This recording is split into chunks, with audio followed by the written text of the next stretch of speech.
All right. Good morning, everyone. Welcome to the Administrative and Finance Committee meeting for Thursday, May 22nd. We'll be calling this meeting to order. Nicole, will you please call the roll? Chair Abdullahi. Present. Vice Chair Rant. Vice Chair Yamani. Directors Acosta. Here. Boyd Hodgson. Croucher. Hilliker. Here. Leahy. Here. Norman. Here. Quaylen. Here. Right. Serrano.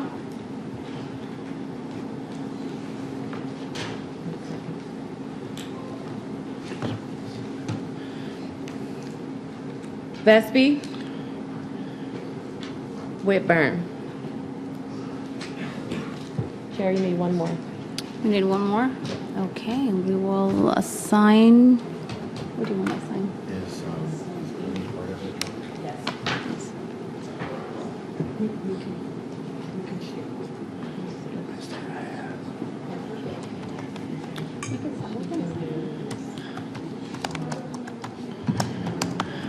No.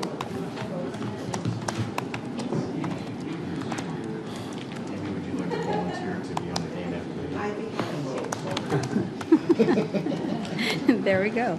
All right. Thank you. Are there any additions to the agenda, Nicole? There are none. All right. At this time, I'd like to ask if there are any public speakers. Several public comments were received via email. They have been shared with our board and are posted online. We have 2 public speakers in person. So last name Groot. You can make, yes.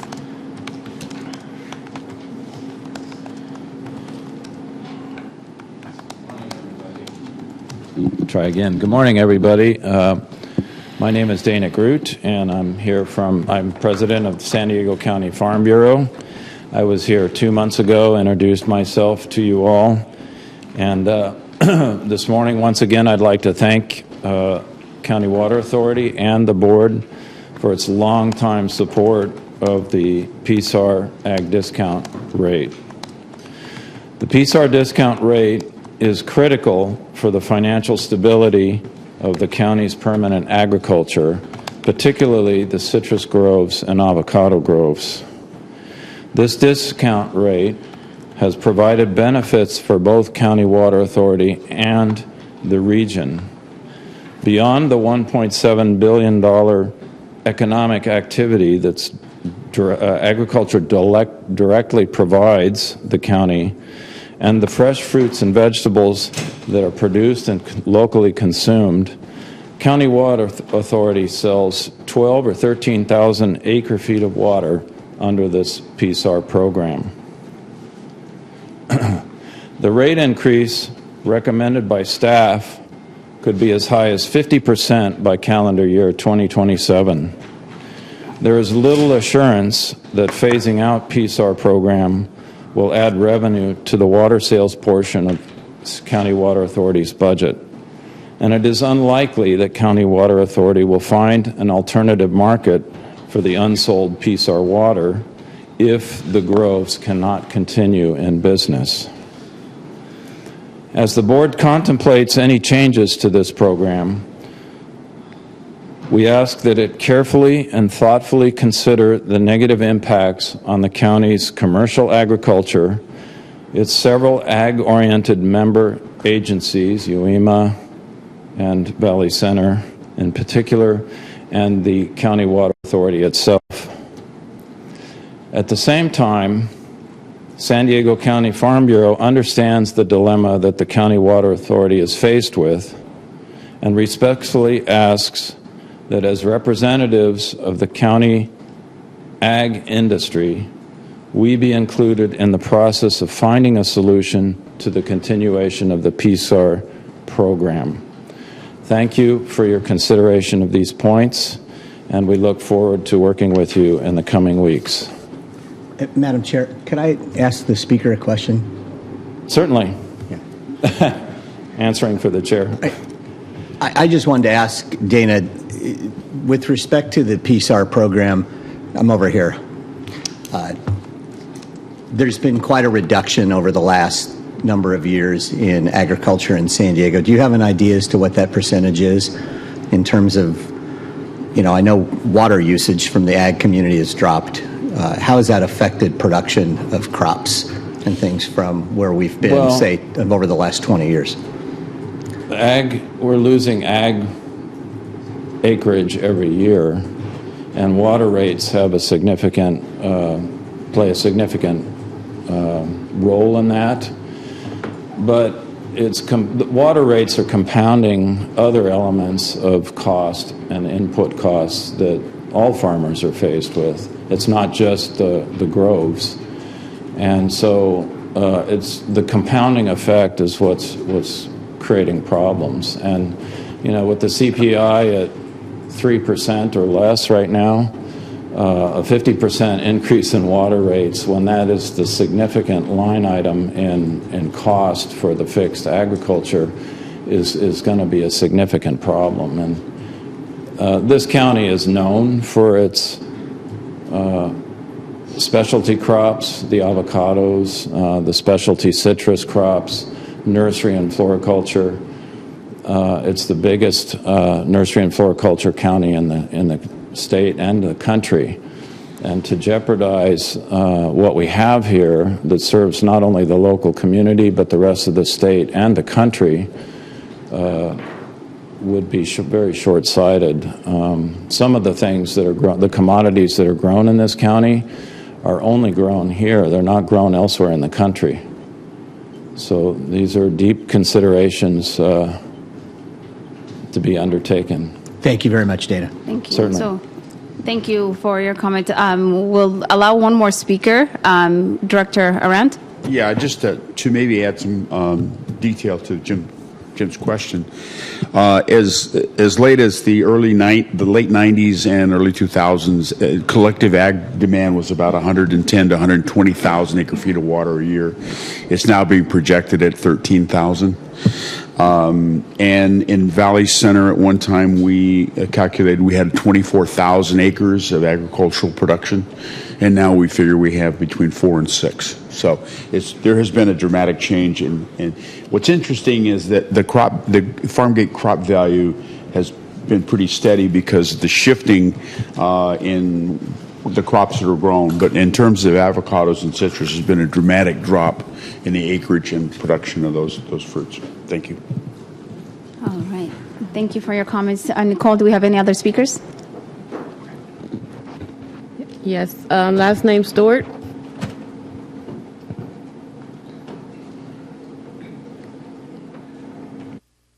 Good morning. My name is Harold Stewart, and I represent the County Farm Bureau in San Diego. And I'm a farmer. I grow avocados and flowers, and one of the questions is how much farmland is being lost. And my last quote that I saw was like 18 acres per day in San Diego County.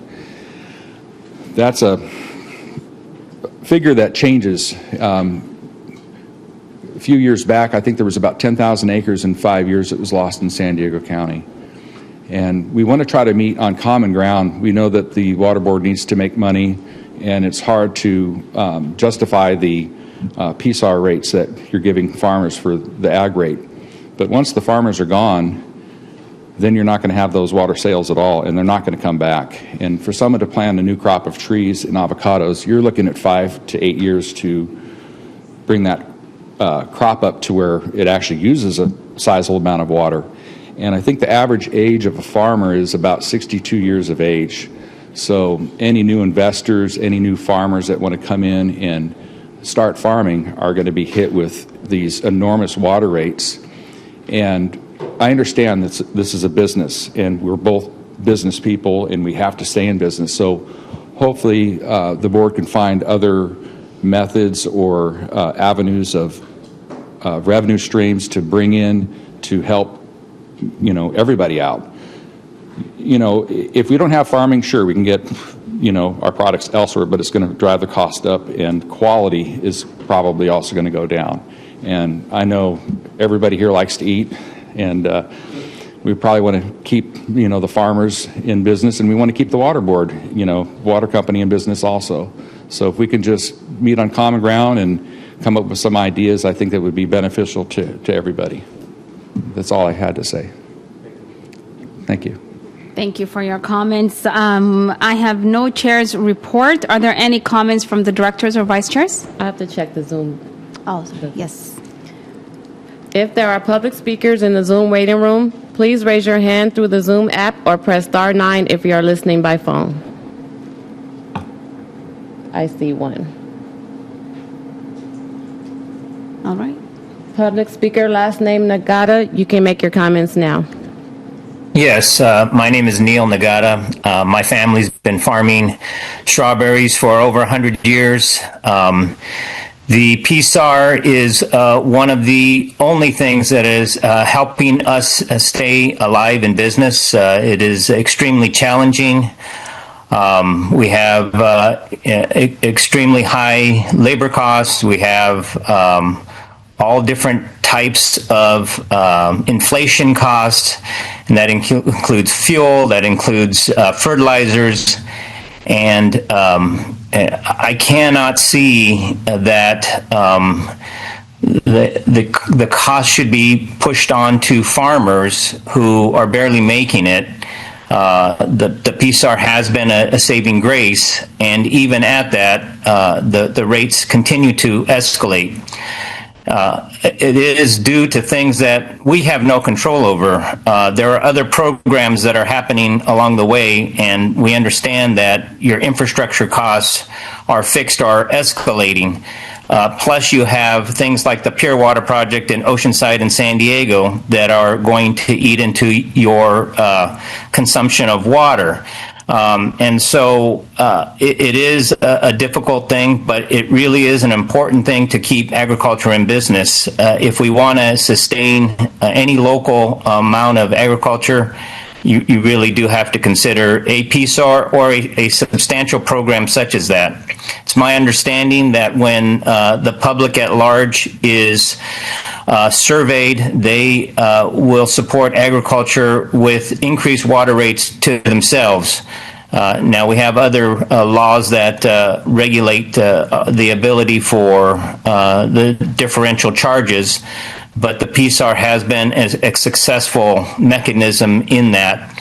And I'm sure there are a lot of very intelligent individuals in this room who can conceive of a mechanism that PSAR can remain intact. Thank you. And we have one more in-person speaker. Last name Farrell.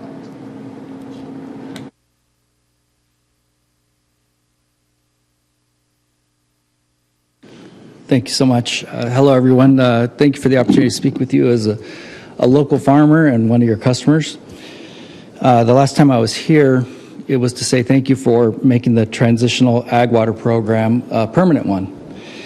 And as I said then, and I'm saying again now, I would no longer be farming in San Diego County without the PSAR program.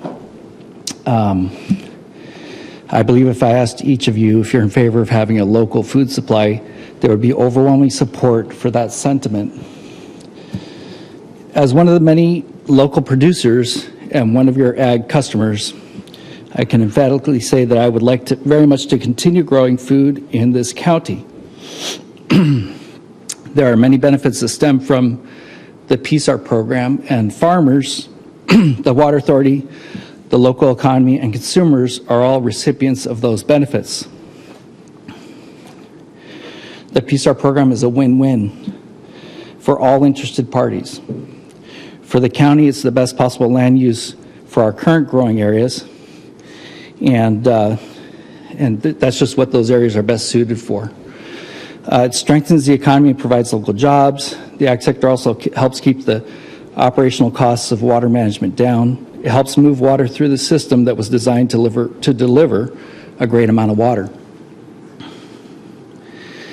Historically, agriculture helped build the infrastructure for our water systems throughout Southern California. A local ag system also provides more flexibility in water distribution, and availability during challenging times. Also historical for Southern California in general is that once farming is gone from an area, it doesn't return. The proposed restructuring of the PSR program is a big step in that direction for our county. The pros far exceed the cons. Please consider the impact and loss that will most likely occur if the PSR program is restructured as presented. We all benefit and are better off with the local ag system economically, operationally, and environmentally. Thank you for your time, the opportunity to share my views, and your consideration of this important matter. That concludes the public comment. Thank you, Nicole. Are there any comments from directors? All right, we'll move on to the consent calendar. We have one item, staff recommending to note and file the monthly treasurer's report. Are there any questions or comments from directors? All right, do I have a motion to approve the consent calendar? Second, Acosta. All right, we have a motion by Director Arant and seconded by Director Acosta. We have a motion and a second. All those in, are we able to, do we have anybody on Zoom? Okay, all those in favor? Aye. Say aye. Aye. Any opposed? Any abstentions? We're good to go. All right, so we're going to move on to the main part of our meeting today. We, as Chair Serrano shared via email to all the board members, no later than June 5th, the Water Authority staff will release the final general manager's recommended budget. And of course, we had the first draft of the budget being provided on March, and we had those workshops, and directors were asking a lot of questions. So just know that no later than June 5th, they will release the final general manager's recommended budget. During this year's budget process, we saw the overall budget change from $1.87 billion in March to $1.92 billion in April, while the rate projection dropped from 18% to 10.4%. I know affordability is and the feasibility of this organization is something that we're all concerned about, and staff as well. And so we continue to work on this. Thank you, staff. There are several factors that affected this as the main drivers, being water cost and demands, the updated demands that were received from member agencies, as well as the updated cost of water for supplies. And you will be hearing in today's presentation as well the staff's proposed cuts to the budget, which has been reduced since the workshop. But now I will hand it over to our General Manager, Dan Denham, to make further comments, followed by Leanna White, our Budget and Treasury Manager, for the presentation of the recommended budget for fiscal years 2026 and 2027. Thanks, Director Abdullahi, and good morning, everyone. I'm actually just going to let Leanna jump right in. I have some pieces that all come in for the budget cuts that we've implemented since the last budget meeting. So take it away, Leanna. All right. Thank you. Good morning.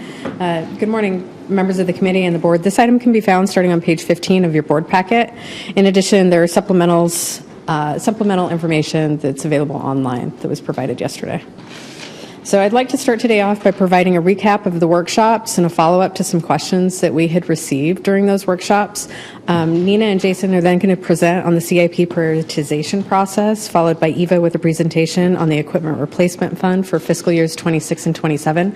That is the one presentation that we didn't get to during the workshops. And then we're going to close it out with an update on the recommended budget and the cuts that have been implemented since the workshops.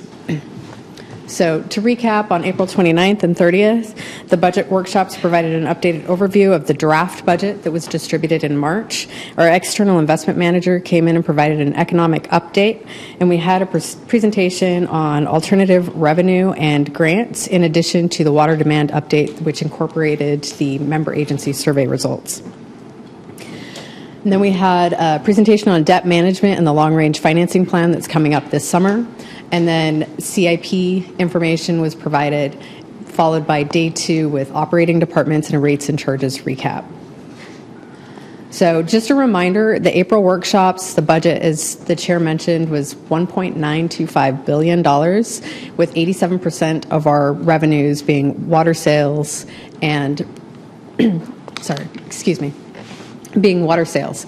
Now, the water sales information and the other revenue sources were a change from the draft budget that was in March. So this is just a reminder so that you can see that as we provide information early, it can change. And so since we provided the information in early March, at the end of April, the numbers had already changed. So also, the projected expenditures to have a balanced budget of the $1.925 billion, with 91% of the total budget being water purchases and treatment, debt service, and CIP. And the comparison here, compared to March, the purchases and treatment increased because we had to buy more water to purchase, treat as we sell more water. Our debt service, compared to March, also increased, and then we did have a small change in CIP expenditures.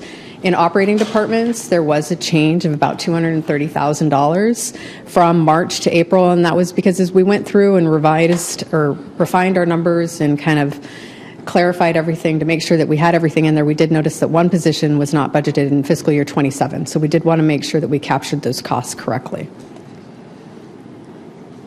So for operating departments, we did provide this information in the supplemental packet. There was a lot of questions about the position modifications and the transfers in between departments that we had, and the net reduction there is $190,000. We did have an outstanding question on CIP direct charges to the for public affairs. In fiscal years 24 and 25, we had allocated about 1/2 of an FTE to direct charge to the CIP. And then in fiscal years 26 and 27, we're estimating an allocation of 1.5 FTEs to direct charge to the CIP.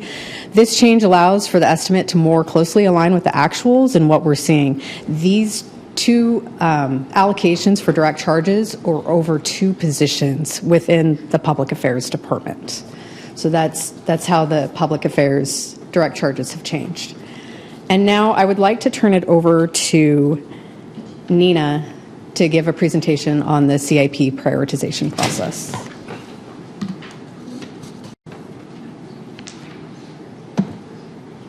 Great, thank you, and good morning, Chair Abdullahi and members of the committee and the board. Again, my name is Nina Kuzmic, Director of Engineering, and today with me I have Jason Gornell, our Engineering Manager. We'll be presenting on the CIP prioritization process, which is an initiative to improve how we prioritize and execute our capital improvement program with a goal to make the process more efficient and adaptable to future needs. With this implementation of this process, we do require an FTE to implement and maintain this process for the duration of having our CIP.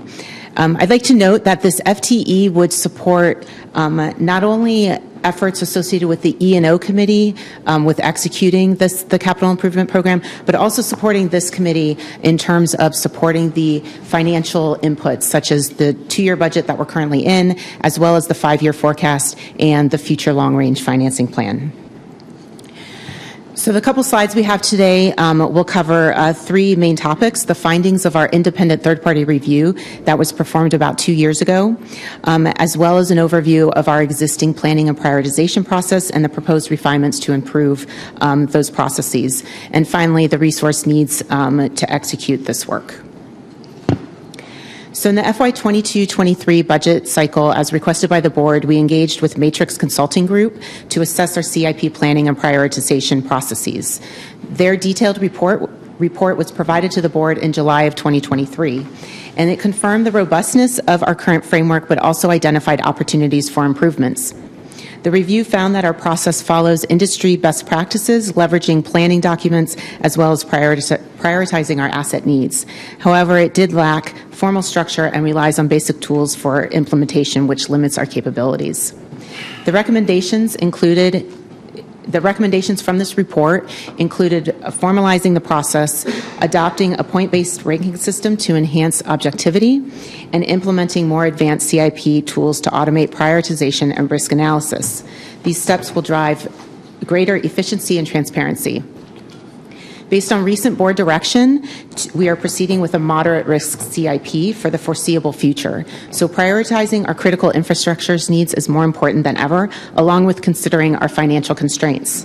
So now I'll turn it over to Jason to describe in more detail our current processes and our proposed approach to these variables.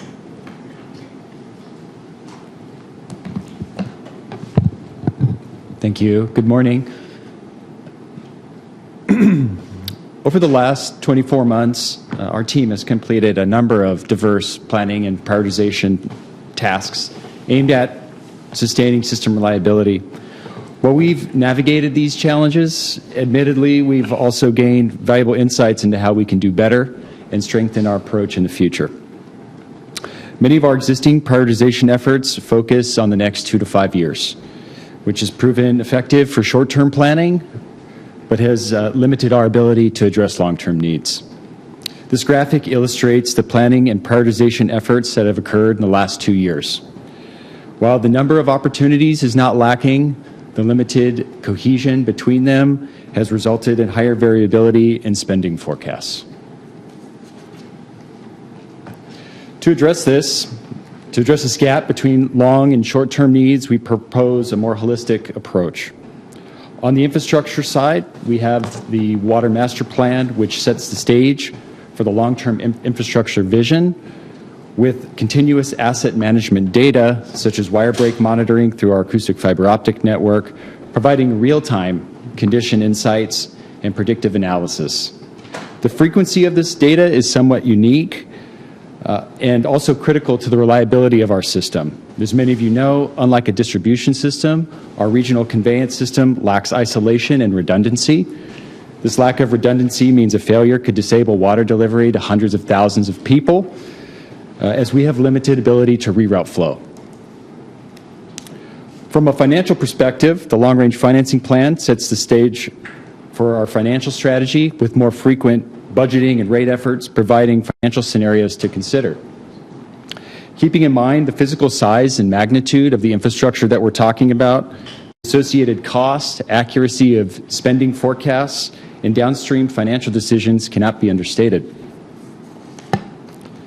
Melding these plans to work in unison is the CIP prioritization process, integrating the forecasts, alternatives, and variables from each infrastructure and financial plan to illustrate a comprehensive, long-term, and financially sustainable capital improvement program. Leveraging real-time data and risk-based sequencing, it will produce a dynamic 20-year forecast adaptable to change and challenges while we support the long-term goals of the CIP while facilitating efforts to smooth rates. The CIP prioritization process will assess the 20-year rehabilitation and replacement needs of the Water Authority's core infrastructure, including pipelines, storage, flow control, treatment, and pumping facilities. It will provide an executable roadmap with timelines, milestones, and metrics, alongside capital cost estimates and funding forecasts that are tied to the long-range financing plan. Once established, this process will be continually fed new financial and condition data to efficiently produce updated project prioritization and resulting spending forecasts. As requested by the board during the budget workshop at the end of April, we analyzed the cost difference between doing this work in-house versus hiring a consultant. As shown on this slide, pursuing this plan with internal staff saves significant costs while also building internal expertise, ensuring we can maintain and refine this plan in the long term. So unless there's any questions, I'd like to turn the presentation over to Eva.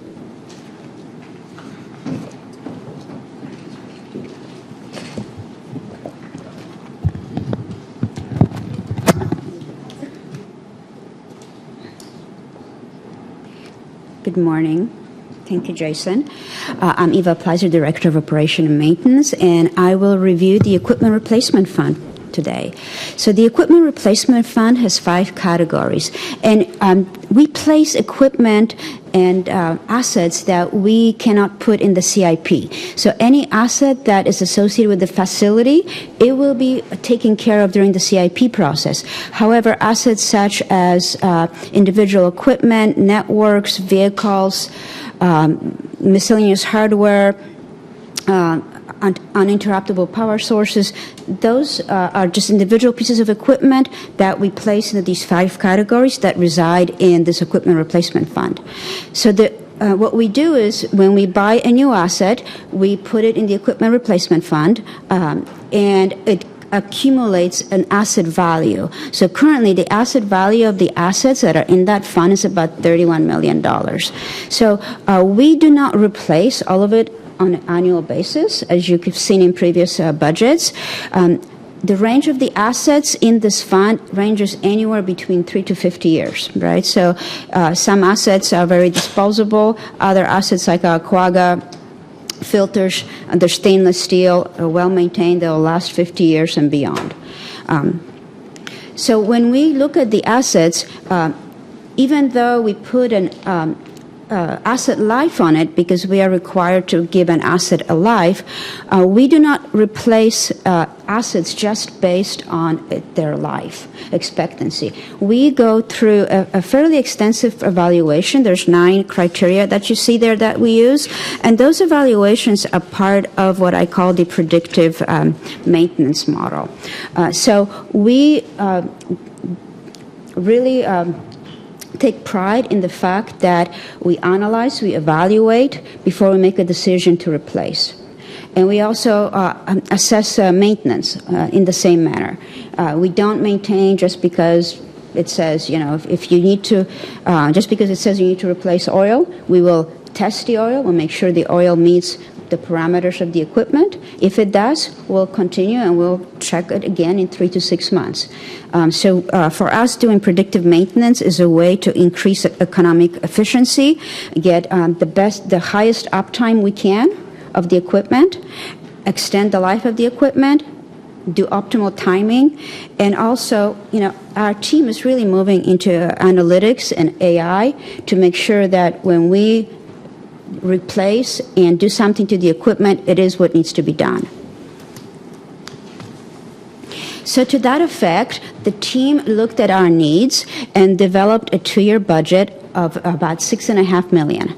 So that is budget that was developed before we took the input from the board in our last in the workshops, and we evaluated to see what we felt comfortable either pushing out further, or maybe doing some different things to it. So I will touch on that. There's about $900,000 that Liana will touch on when she goes into her presentation that will be deferred from the ERF, and that with the new proposed budget to get to the 10.4% rate increase, we are about a 36% decrease from our current fiscal year. And a big chunk of that is because we are not buying vehicles. And I'll go into more details in the next few slides. So the next 2 slides cover 2 categories. They are attached to the computers and the software. And overall, we have a increase in this category. And you can see here, we'll be doing more replacements for the units during this period, and also we have a warranty increase. And the reason why we have a warranty increase is because it moved. We now have to show warranties under new accounting standards separate. It was in a different area. We also have a decrease in software, as we will not be doing any upgrades in the upcoming budget cycle. Our biggest increase in this category is the need to replace our backup servers. So what we're doing is the backup servers are coming back to its end of useful life, and we are looking at having to move from our Fifth Avenue side to our Citricado side in Escondido. So we are looking to combine the opportunity that presents and work together with our IT folks to do that aged infrastructure replacement. So that affords us some flexibility as the move will occur towards the end of this fiscal budgeting process. It will probably also a chunk of it will occur in the 28-29 budget. So actually, we propose to lower that by about $500,000, and the team, it will either appear in the next budget cycle, or if the team is successful coming up with alternate delivery methods, such as lease to own, we're hoping that will also bring the costs down. So that's where one of the items as part of the reductions. The big reduction, like I said, is our fleet and vehicle. We purchased a number of vehicles in this current budget cycle, and that relieves us of a need to purchase vehicles for this one and most likely the next 2 budget cycles. So we're pretty set with our fleet. However, some of our equipment is aging and will need to be replaced. However, we've assessed the equipment, and we feel that if it fails, then we can either lease or come to the board at that time for the replacement. So we have offered the hydraulic excavator and the pontoon boat as a cut to meet the 10.4. So that's about $400,000. But please keep in mind, if the excavator fails, we'll either have to go and lease an excavator and then come to you to ask for it. But we're positive it won't. How old is it? Luke, how old is the excavator? 25 years. 25 years. Had a good life. Yeah. And so the last 2 categories are SCADA and other, and one had a decrease and one had an increase. And they're both due to the same approach that we have. Because we do predictive maintenance, we always evaluate, and if we can do cost savings, we will. So in the current budget cycle on the SCADA side, we have really looked at the equipment, and we not only have decreased the budget in the current budget cycle to help with the savings that you see, because we've moved equipment out, but we're also looked at what we need. We've decided that we can also move some more equipment out, right? But keep in mind, because it's predictive maintenance and we're budgeting for 2 years, right? If we see increases and we see failure rates increase and we start running out of our materials on hand, we'll have a conversation when that time comes. But at this point, we feel that we can decrease in that category. On the other, the other category is like a catch-all, right? It has the all sorts of equipment that we need, from water quality equipment to backup power units and everything else. So we really took a hard look at it. And we feel like, we did a lot of cost savings over the last 2 budget cycles. And really some of that equipment, a failure of a water quality piece of equipment is just not something that we want to take a risk with. So we increased that to $275,000. And keep in mind, we do continuous assessments, and if it doesn't need to be replaced, we won't. So I'll be happy to answer any questions. All right, seeing no questions, go ahead, Liana. Great. So where does that leave us? The recommended budget for 26 and 27. So as I mentioned before, we had changes from March and April. And then even from the April workshops, we have additional changes that we're presenting today, which include the cuts that we'll go over in a few minutes. So the numbers will be slightly different. We will talk about the cuts. But I want to highlight some changes in the grant reimbursements. You'll see that has increased on a revenue side. Our debt service expenditures have increased, and that is not due to any increased debt obligations. And then we decreased our CIP, operating departments, and equipment replacement fund. So the summary of adjustments today, as I mentioned earlier, we had some changes to the water sales, purchases, and treatment costs, and that is, increased due to the updated member agency survey results. Now, for grant reimbursements, we increased the reimbursements on the grants due to we received notification from the Bureau of Reclamation, and that desal intake grant is available to us, and there are 2 conditions that need to be met, and we feel confident that that will be available to us in early fiscal year 2026. And so we've incorporated that into the revenues.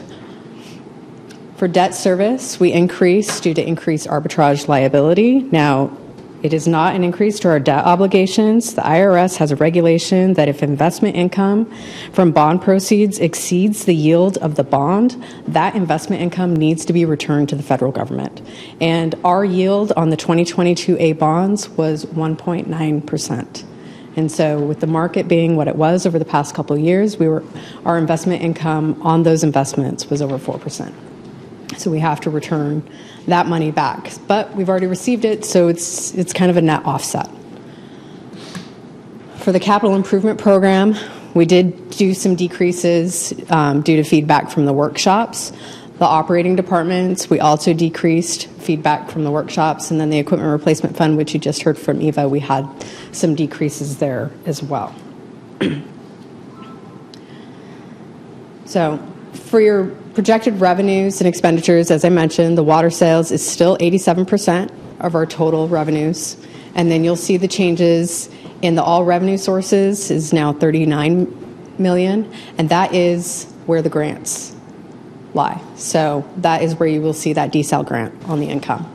And then with that, the balance on the net fund withdrawals, so that's our draws or deposits into reserves and other funds at the end of the fiscal year, that changes as our revenues go up and our increases or expenditures change. So for our projected expenditures, even with all of these changes, 91% of the total budget is still water purchases and treatment, debt service, and CIP expenditures. So you'll see the debt service has increased. I believe it was $348 million in April, and it's now $350 million. Our CIP expenditures have decreased, and then our operating departments have decreased as well.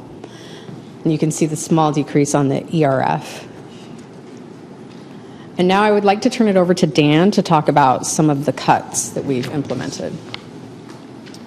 All right, next slide, please. Good morning again, everyone. I just wanted to be able to put some of the budget reductions in context. From the last two workshops, we had, or at least what staff heard, were a couple different themes. And so we took those themes and we went back and looked to make some additional cuts, and that's what I want to walk through a little bit today.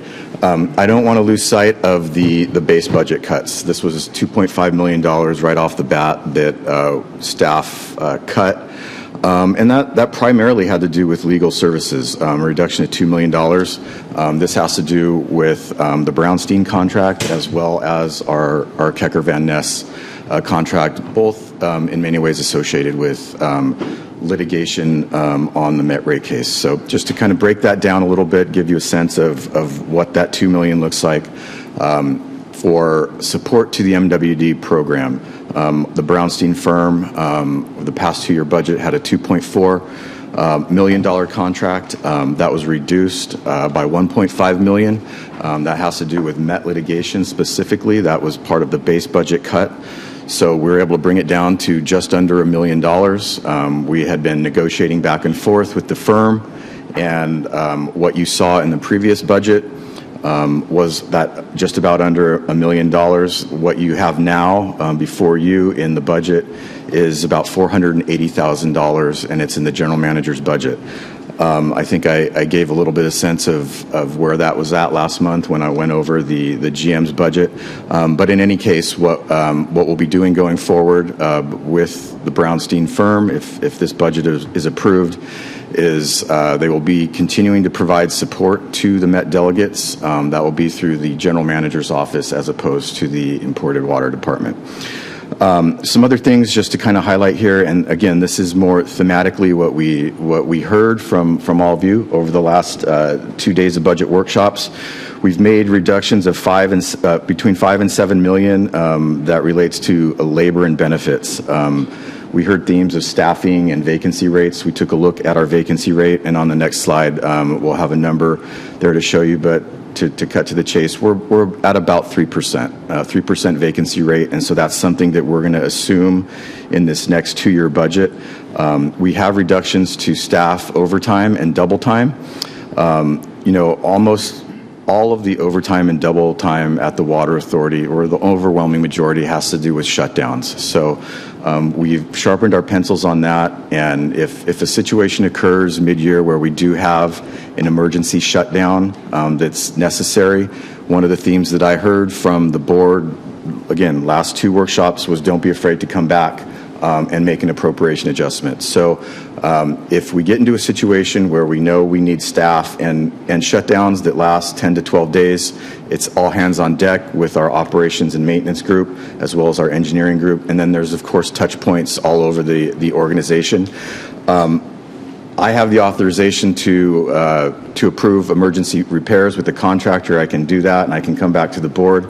But Once that occurs, we're also going to initiate staff time, and I'll be coming back to the board at the same time if overtime and double time is necessary, that we can't fund out of just normal savings. On the services side, we did reduce legal services by half. Again, this is the reference back to the Brownstein contract. Advocacy services, other reductions there. And then the cost of service report. We're reducing one of those cost of service reports based on the conversation that we had in this boardroom last month. Some things that are not in there, one of which was just discussed, the CIP position. I think that you all saw the number between an FTE being budgeted and the option of bringing on a consultant. So the FTE is in the budget. Unless I hear otherwise today, that's how we will continue. One other thing that is not in the budget, we had a little bit of discussion on, but I do need to have some further discussion and direction on, has to do with the Water Conservation Garden. I think you all know that the Water Authority gave notice of its intent to get out of the Water Conservation Garden. Of course, we always have the ability to go back in and be part of that. However, there is no money in this budget for the Water Conservation Garden. Whatever that number looks like, whether it's the $150,000 that we've typically seen or some other amount in some other arrangement, going forward, that's what we have if this budget is approved as is. The memberships and sponsorships, I've been hearing a lot about that over the past several months. I would ask you to look at page 7 of your supplemental board packet. You'll see the reductions that we made there. A lot of it has to do with reductions to the Water Authority's memberships in local chambers of commerce. So my approach going forward on chamber memberships and some other sponsorships opportunities is when these things come to be renewed, they're staggered throughout the year. I'm reducing the budget for them, zeroing them out, quite literally. And we'll have a conversation with those local chambers as to what they think the partnership looks like going forward. I think you all know some of these are, $600 a year.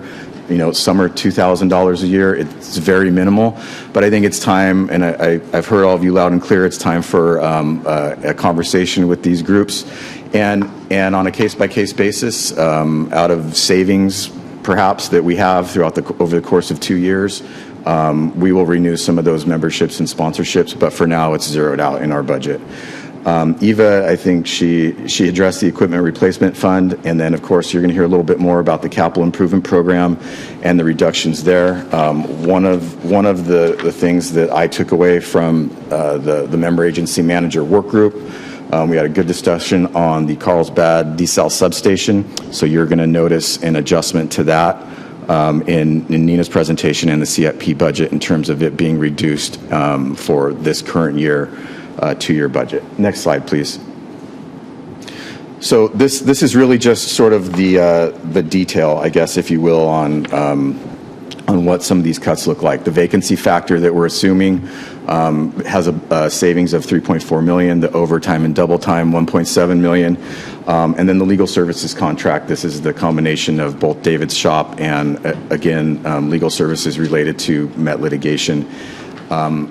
Jamie was able to find a little bit more out of lobbying and advocacy services. There's already been a significant reduction to our state and federal advocacy efforts. Again, I mentioned the cost of service at doing one less report, a reduction of $50,000. And then the membership and sponsorship total reduction at $122,000. We talked a little bit last month about the LA office lease. We are going to cancel that lease. We rent space in the Metropolitan headquarters. I think that there's going to be an effort that we can lead, and we already have some positive momentum with Met staff and other member agencies to try to develop a common space that all of the folks can print documents at, work at. Currently, business is really done in the cafeteria at the Met boardroom, so I think everyone's kind of yearning for something a little bit different. We're going to defer some Kearney Mesa office improvements. This does reflect a bit of deferred maintenance on this building, but I think that during these times, I think it's justified. So the maintenance needs in this facility will not go away, and so we'll be back either on an as-needed basis during the course of the year, or come back to you as part of the next 2-year budget to get this building up to where it needs to be heading forward. And then I'll just say that there's been software and travel and training reductions that's associated with this additional $5 to $7 million that we have implemented in the budget post workshops moving forward. So any changes to the budget at this point, I'd like to get some direction, things that need to be added, subtracted, etc. We can reflect that in the final budget going forward. And I think, Leanna, were you going to do the last slide on the equipment replacement? Yes, thank you. All right, so just to follow up on the last couple of cuts that we've made. So in Equipment Replacement Fund, Eva had mentioned the hydraulic excavator and the pontoon boat. We offered those up for cuts, but if those kind of essentially meet the end of their life entirely, then we'll come back to the board and need to replace those. And then the computers and servers, the Dell VxRail hyperconverged infrastructure, there is a reduction in cost on that, and that is for the business network system up in Escondido. So that new number for ERF is the $5.65 million that you see there, with a total reduction to ERF of 37%. Now, for CIP, for the capital improvement program, we do a multi-year plan and a 2-year appropriation on the CIP projects. The multi-year plan is meant to do the current 2 fiscal years and then any future fiscal year needs on the CIP. The 2-year appropriation is what we have the board approve that authorizes our spending for the 2-year period. So following the feedback from the board, what we are doing is we are reducing or recommending to reduce the costs on 3 projects. The first is for the Twin Oaks Treatment Plant planning study and reducing the future budget needs in 28 and 29 by $730,000. The second, we're recommending to reduce the San Vicente Energy Storage Facility and requesting only $1.2 million for fiscal years 26 and 27 and removing all future budget requests. Lastly, for the Carlsbad Desal Plant energy initiatives, we're only requesting a little over $200,000 for 26 and 27 and removing all future budget requests. So the planning for this work is going to occur in the near term, but following the planning work for these projects, we will come back to the board with a recommendation on how to proceed. And if a decision is made at that point by the board to move forward with any of these projects, we will request adjustments to the budget at that time. So in all, that reduced the 2-year appropriation on the capital improvement program by approximately $1.4 million. So the next step for budget and rates, and you'll hear more about rates in a few minutes. We are here presenting today. We will have the we will have the recommended budget document out to the board on June 5th, and then that will be up for consideration for adoption on June 26th. And that concludes our presentation. Thank you so much, Leanna, and thank you, Dan, for your comments as well. We have a couple of questions. Director Scalzetti, followed by Director Acosta, and then Director Coates Hedberg. Thank you, Chair, and thank you for giving me the opportunity to speak on this committee, but I think it's really important. I really appreciate kind of starting at the bottom, even with the low numbers of the chambers, of just kind of figuring out where they're at and if we don't need them. I mean, I would really appreciate them coming up to us and telling what they're going to provide for us as a board, all of them at one point. And if it's convincing, I don't mind supporting chambers, but it just gives them, an opportunity to come and say, hey, this is what you should be a part of. This is what we're going to do for you. I think it's really valuable. As of the garden, the same kind of thing. I think we need to figure out, what kind of role we're going to have with the garden, or what they're going to do for us. Obviously, I want to make a pitch to not get rid of the garden all the way. I'm hoping that we can give them maybe a year or two of maybe not a full member or a heavy member, but maybe a contribution or donation to keep them from where they can shift and figure out who they're going to be in the future. Obviously, at first it was just, water conservation and water efficiency, and I think it's pivoting. So I'm hoping that we can add in a little bit for the garden, just to see them pivot and kind of take shape in some other form. I think that's kind of healthy with a lot of things in the water industry. Also, the FTE, I'm still not sold on. I just don't understand the whole, the vision of having one full-time, figuring out what our priorities are. I'd like to see if we can maybe do an as-needed, if we're going to do that for a little bit longer. I just don't see a full-time thing with that. And I have the whole list of these things. So on the Brownstein, I have this vision where we are pivoting also. We're coming out of Met litigation. We're pivoting where our delegates are becoming their own people up at Met, and having to probably make some of these relationships and figure some of these things out and have more input from the board and direction of where we stand on some of these big issues and these big projects that are going up there. I'd like to have the board be more weighed into that, and maybe not such more of a consultant kind of guiding us. I think we do have some, we have some history and some knowledge here that's in-house. Even our general manager being through this for several years. So I'm hoping we can get more of an as-needed contract with them instead of just an ongoing thing.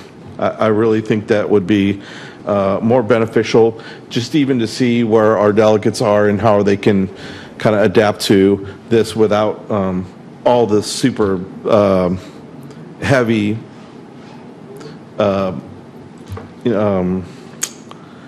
super heavy support that they get from there. We really need to see how we can maintain ourselves with what we have in-house. That's all I have to say. Thank you so much. I really appreciate the consideration. Thank you. Director Acosta? Thank you, and thanks to staff for all your hard work on coming up with this additional information and looking for more places to cut. So thank you so much to our general manager as well for that last part of it. I had a couple questions, and I wanted to start with the CIP prioritization process. Was there a request? What was the board request for? A position was the FTE requested by the board? What was the request from us that resulted in a request for a new FTE? Yeah, Jason, I'll address that. Thank you so much.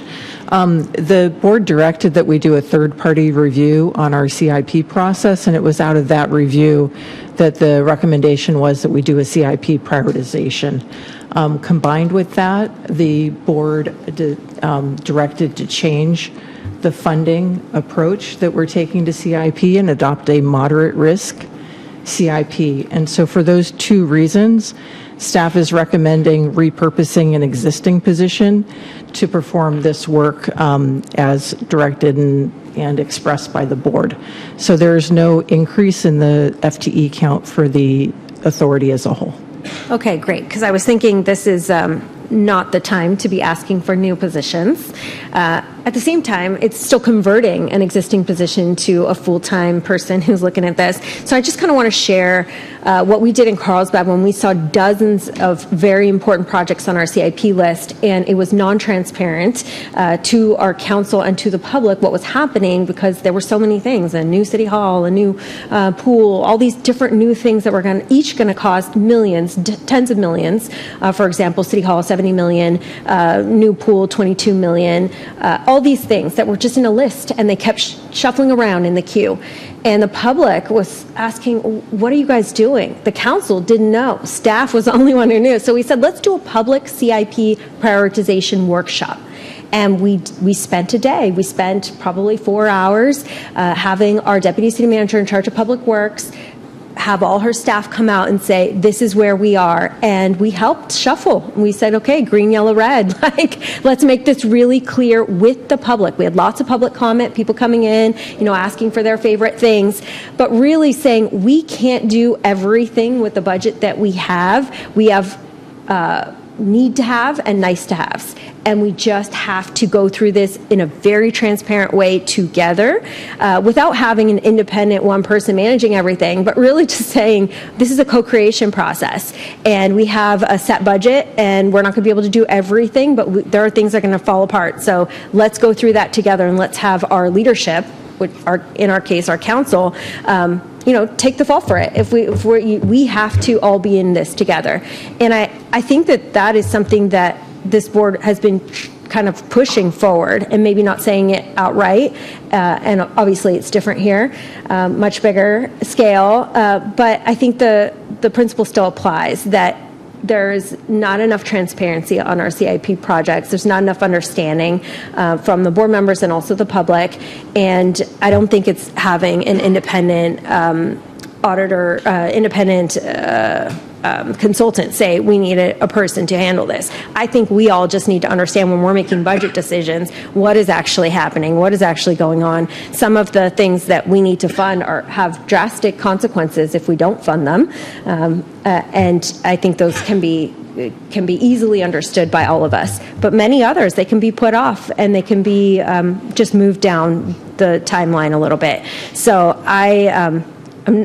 I don't think we need a full-time person managing our CIP. Maybe your independent person that came in didn't understand our budget situation that we are in. I don't think we can shift people away from that. I think what we're going to have to do is shift some of our projects down the line in the same way that Carlsbad did. So I especially want to thank our general manager for the budget reduction on Brownstein contract, on some of our other things that, of course, we have changed. We are no longer in the same litigious relationship that we were. We are wrapping things up. I have been on this board in discussions about keeping very high levels of funding, and that just didn't make sense when we are in a new chapter. So I really appreciate just the clear understanding of what's going on and reducing that contract to what right sizing really to what we really need now.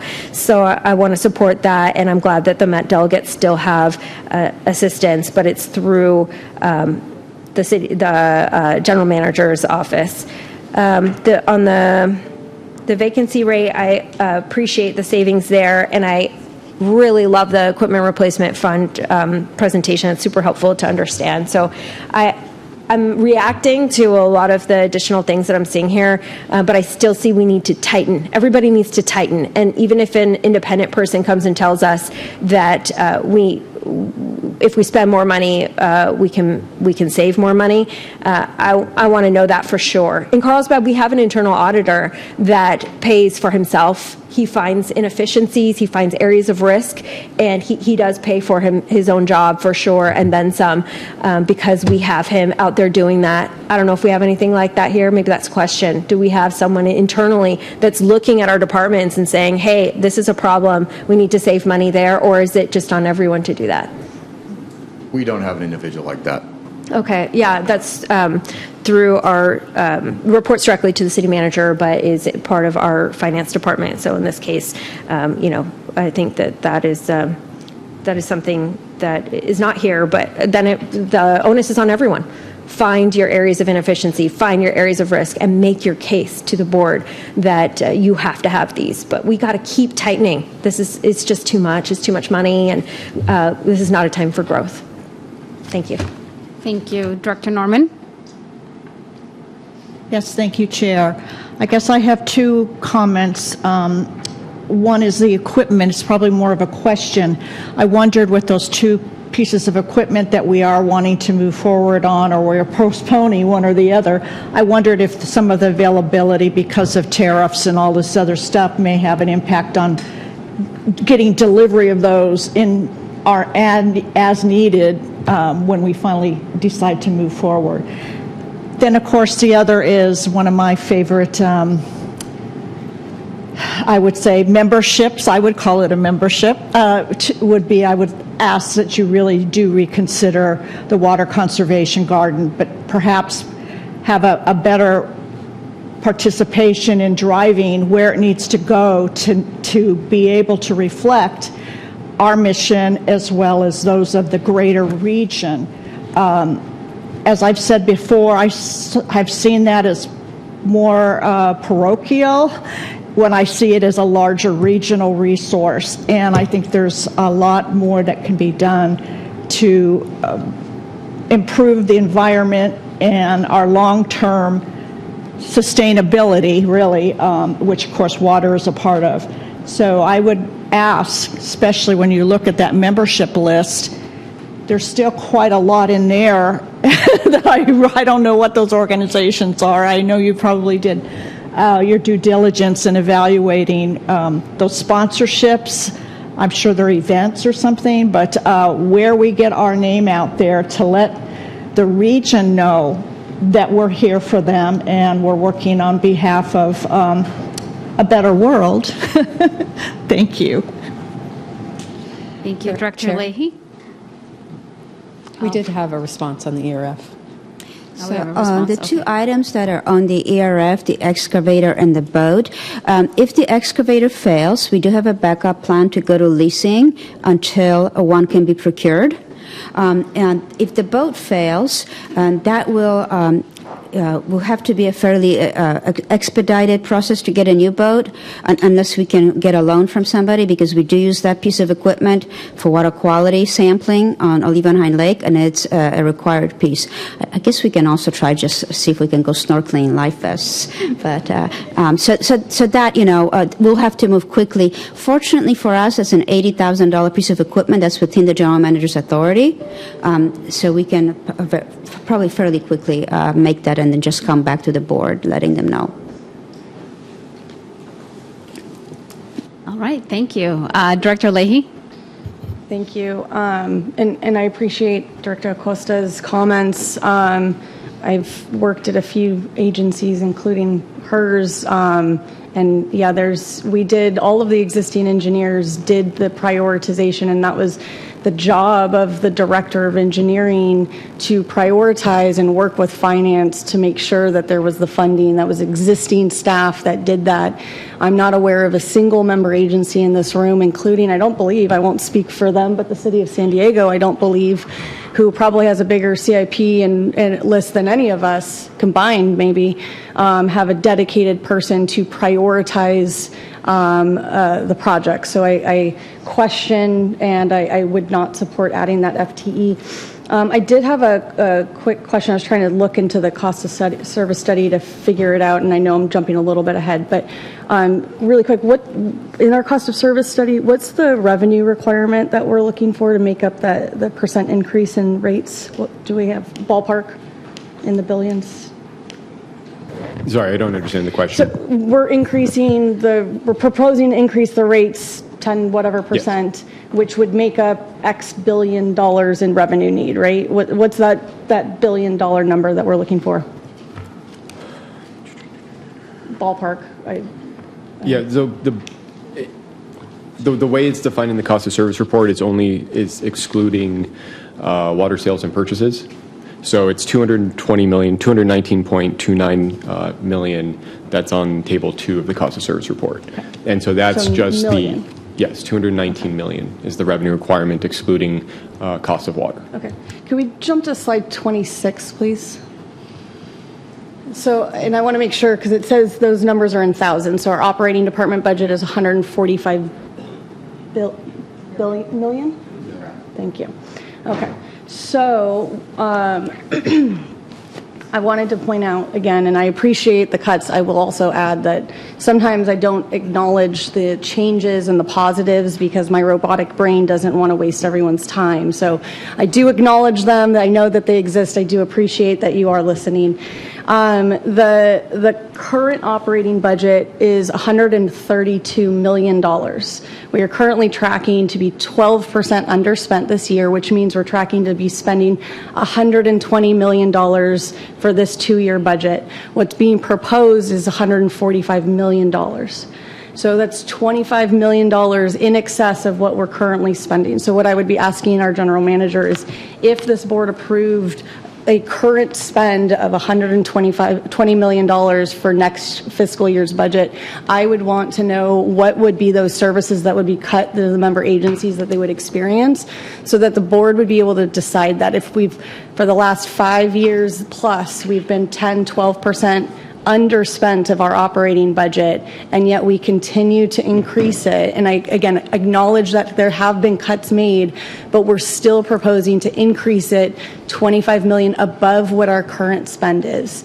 And I've asked this year over year. I do not believe any of our member agencies are experiencing issues with levels of service from the Water Authority. So that would be something I would look forward to seeing and hearing maybe next time when that budget comes out. I would be supportive of keeping that flat and having it be $120 million and seeing what those levels of services would be and what would be cut. Because again, it has not been spent. Year over year has not been spent, which tells me that that is not needed. And if we are putting money in our budget that's not needed, we are projecting our rates based off the budget needs. So if that $20 million, $25 million is not necessary, that is inflating our rate needs. And we have not yet been presented year over year a decrease because we are not spending that. Mr. Dunham, I had a question on the Brownstein contract. That was, I think you said it went down to $480,000. Was that per year? Is that a 1-year contract, 2-year contract? It's a 2-year contract. So is it $480 per year or $480 over 2 years? $480 over 2 years. It's a $20,000 a month retainer. Okay, it's a retainer. So it's not an hour. Is it hourly rate on top of that? Are they reporting directly to you, and are you approving those invoices? And so there's no work beyond the $20,000 a month retainer? Then? That's correct. I transferred the funding for that contract to the GM budget. So going forward, the support of the delegates in terms of the Brownstein support in that regard will be directed through me. And then is the plan to roll off and bring that service internal over the 2 years, or is the plan to continue this in perpetuity? I don't really have an answer for that. I mean, we need to see how this process works, how the reduction in funding quite literally impacts the support to the delegates. If we see that this is the right size, then maybe it continues. If it tapers off the need, then that's something to talk about in 2 years. Okay, I would be not supportive of a 2-year contract. I would be supportive of a 1 year and having this be a 1-year effort, and then with the stressing bringing that service internal and trying to use this next year to make sure that our staff are prepared to do this internally. Again, no other agency has staff dedicated to monitoring the Water Authority.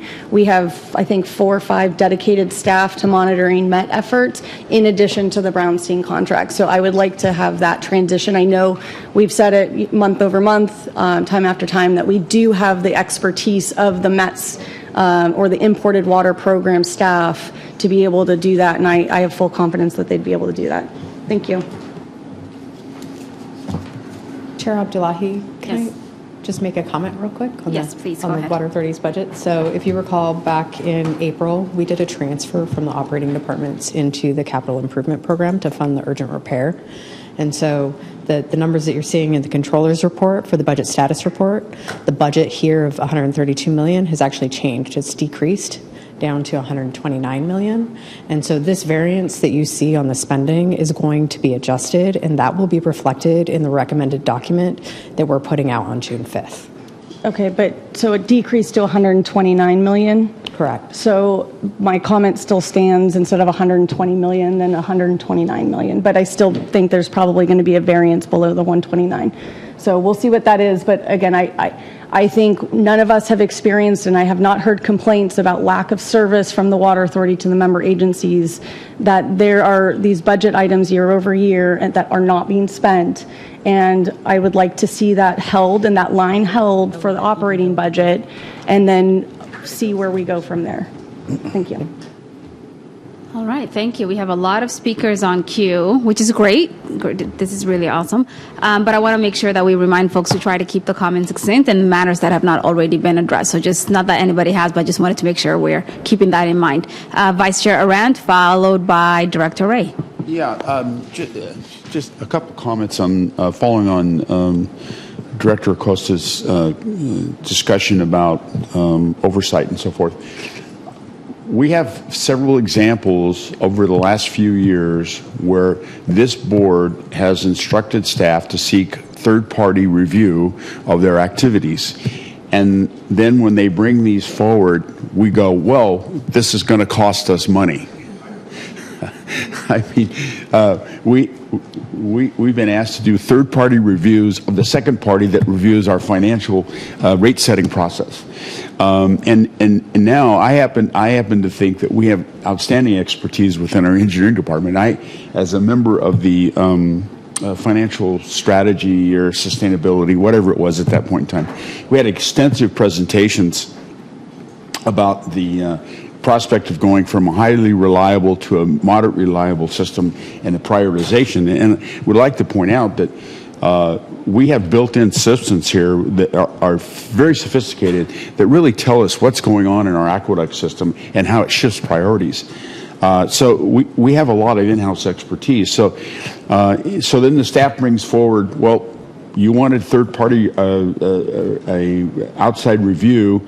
We're proposing an internal staff person as opposed to an outside consultant, and now we're questioning, well, why do we need to do that? So let's remember what we asked for, and when the staff responds to it, we don't go, wow, why are you doing this? And then finally, what my criticism of this board or concern is that we don't spend enough time talking about what we do, and that's we deliver water. And if we want to spend the time to have a workshop, I agree, we should have a workshop. How does the staff go about looking at our CIP programs and prioritizing those programs and what's on top, what's in the middle, and what's on the bottom? What are the parameters that our engineering staff uses to say this is how we should spend our money? And so I agree with that. We should have a workshop to really delve into the CIP program, how our engineering department uses the data they have, the indicators that they have from the system. The system itself talks to us and says, hey, we're having water breaks over here. We need to work on this. So I just remember, when you ask for a third-party review, it's going to cost us money.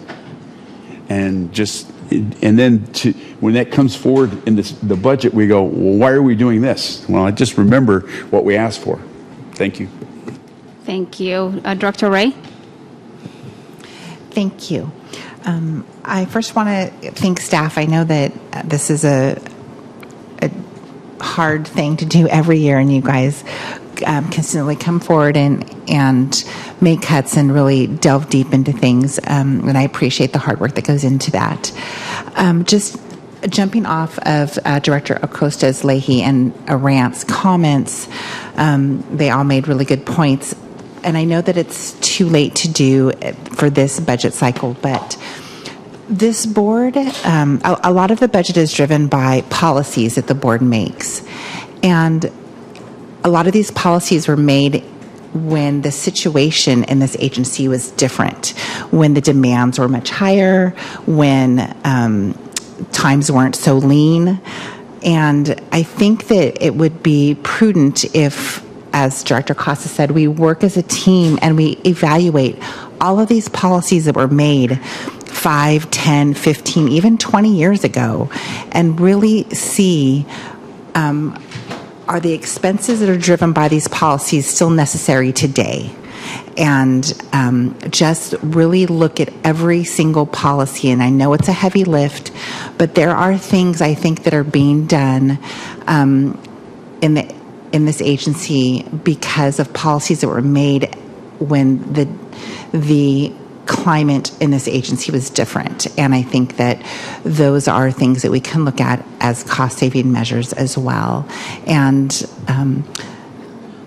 I also would really like a little bit we sit in here and we're talking about the most important thing that this agency does in a year is set rates and adopt a budget.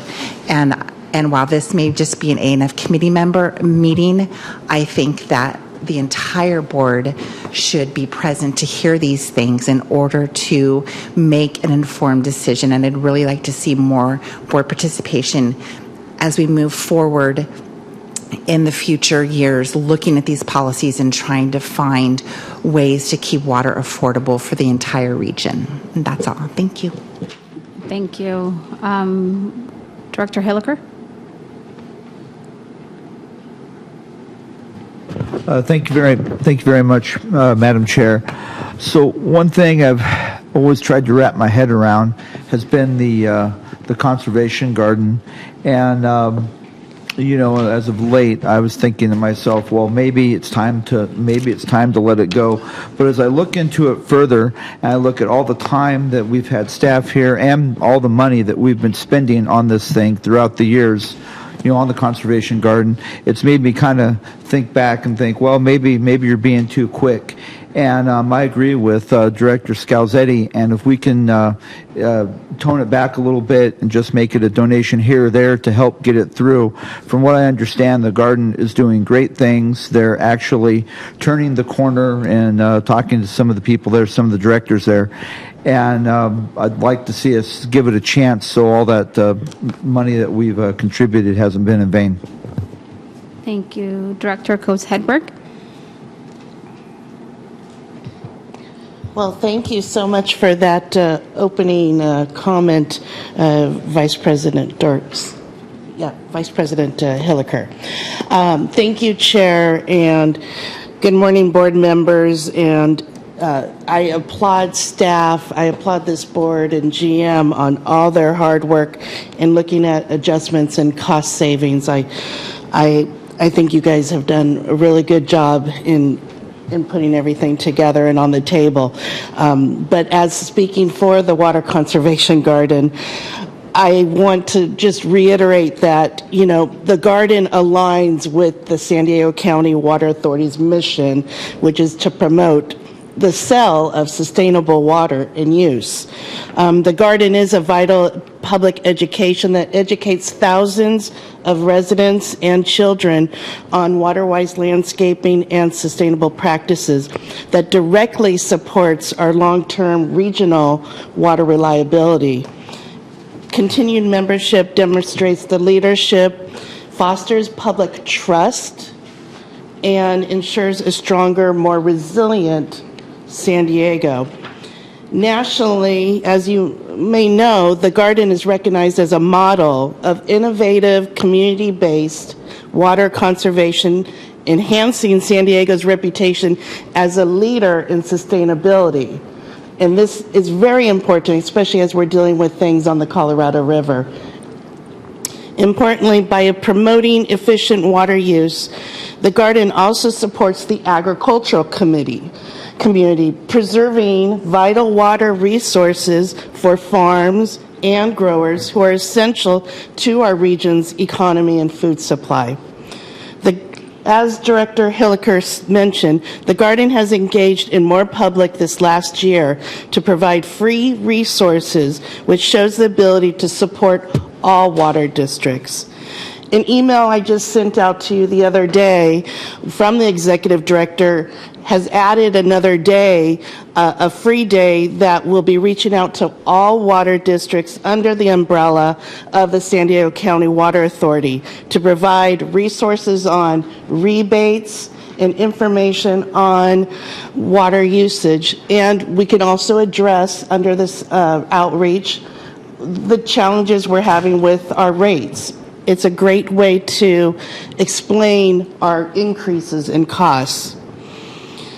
We are looking also at the garden, other industries that need outreach for sustainability.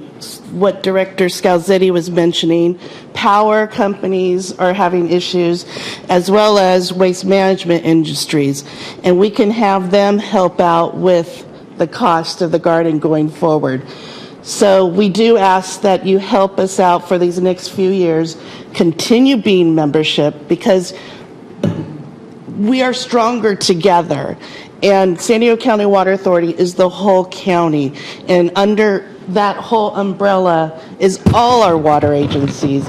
And we can all have this as an outreach for our words and messaging that we're trying to put out. So as Director Norman mentioned, please, we request that the authority continue membership for these next few years. And, we will consider a reduction of perhaps 25% in membership fees to help during this time. So therefore, I respectfully request that we add the membership of the garden back to the 26-27 budget. Thank you. Thank you. Director Freehoff?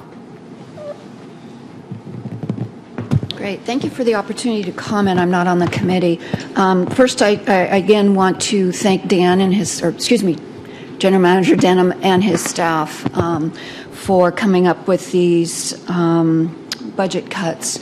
It is something I had requested at the workshop. I wanted to see slides, so thank you very much for that. I appreciate all you've done there.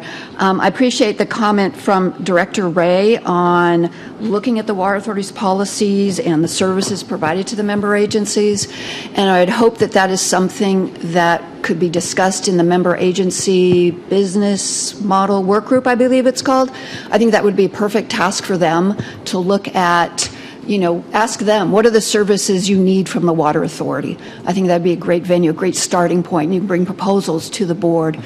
I liked Director Acosta's comment on right sizing.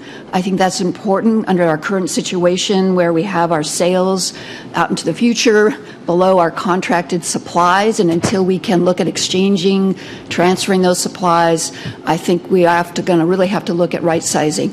Because as you mentioned, General Manager, that's going to take a while.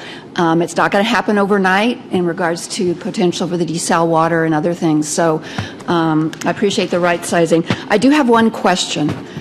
There were a number of written comments that we received, and one of the questions was paid advertising.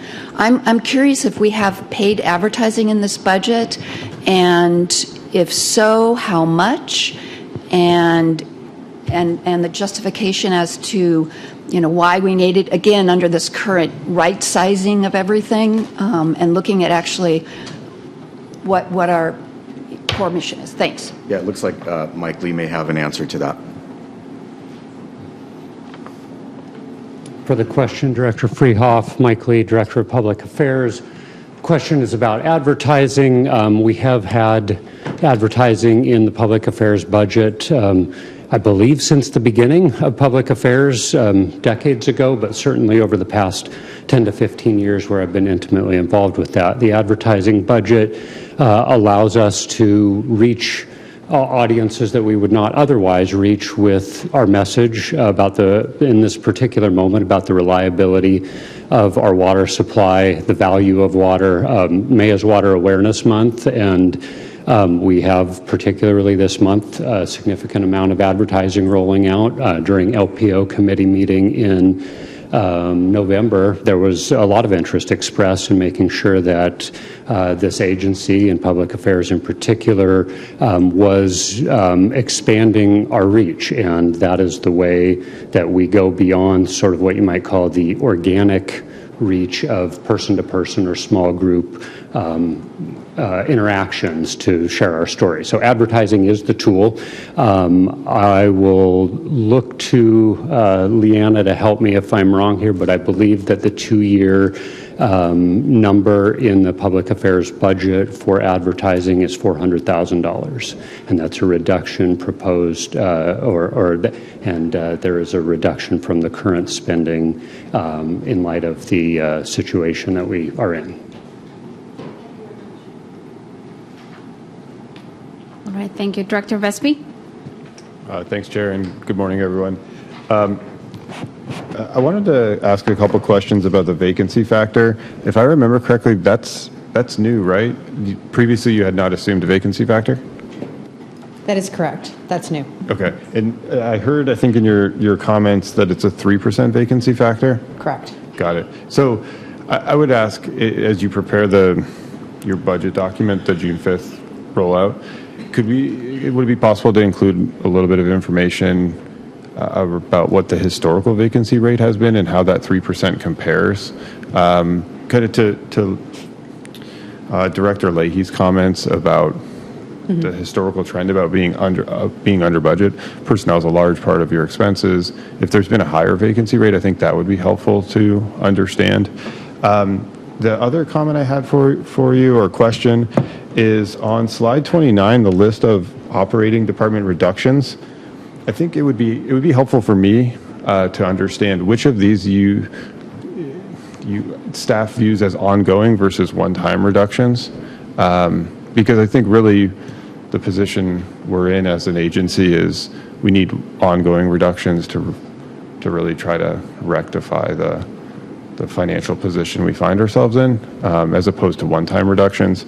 I see most of these as probably one-time type reductions, but I think it'd be helpful if you could provide some information around what's viewed as ongoing, what's viewed as one-time. We can provide that. Thank you. Director Vespi, I'm happy to address the vacancy rate, and we will absolutely add language into the budget document as well. You're going to hear that our vacancy rate averages 3.8, and you might be wondering why our budget's 3.0 instead of 3.8, and I wanted to explain that differential. Our salaries section of our budget includes not only the day-to-day salaries, but also the financial obligations for liabilities we have when an employee decides to leave the water authority, payout of vacation, payout of other leaves that are financially obligated to them. And so we used a 3% number instead of a 3.8 to make sure that that budget line item has sufficient funds to meet our obligations when an employee separates. And so I wanted to explain that now, and we will include that language in the budget. Thank you. You're welcome. All right. Director Castaneda? Thank you very much. I'm not a member, but I appreciate the opportunity to speak.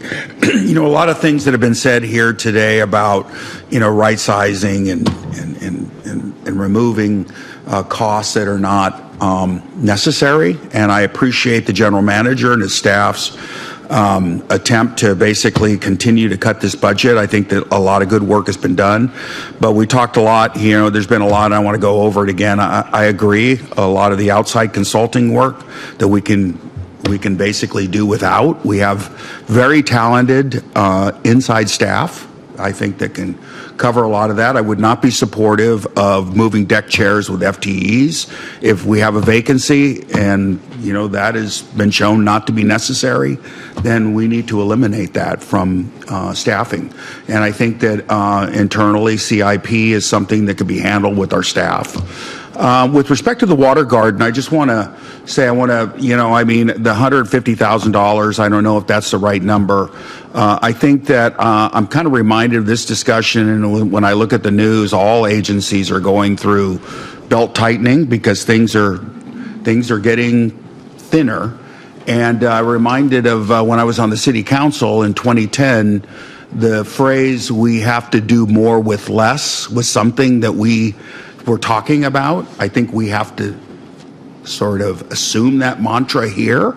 And I think with the water conservation garden, I think it's an incredible and important facility, and the services they provide not only to the member agencies of that JPA, but also the county. What we did at Sweetwater last night, we voted to rescind our letter of withdrawal, but we immediately authorized the general manager to send another one for the next fiscal year.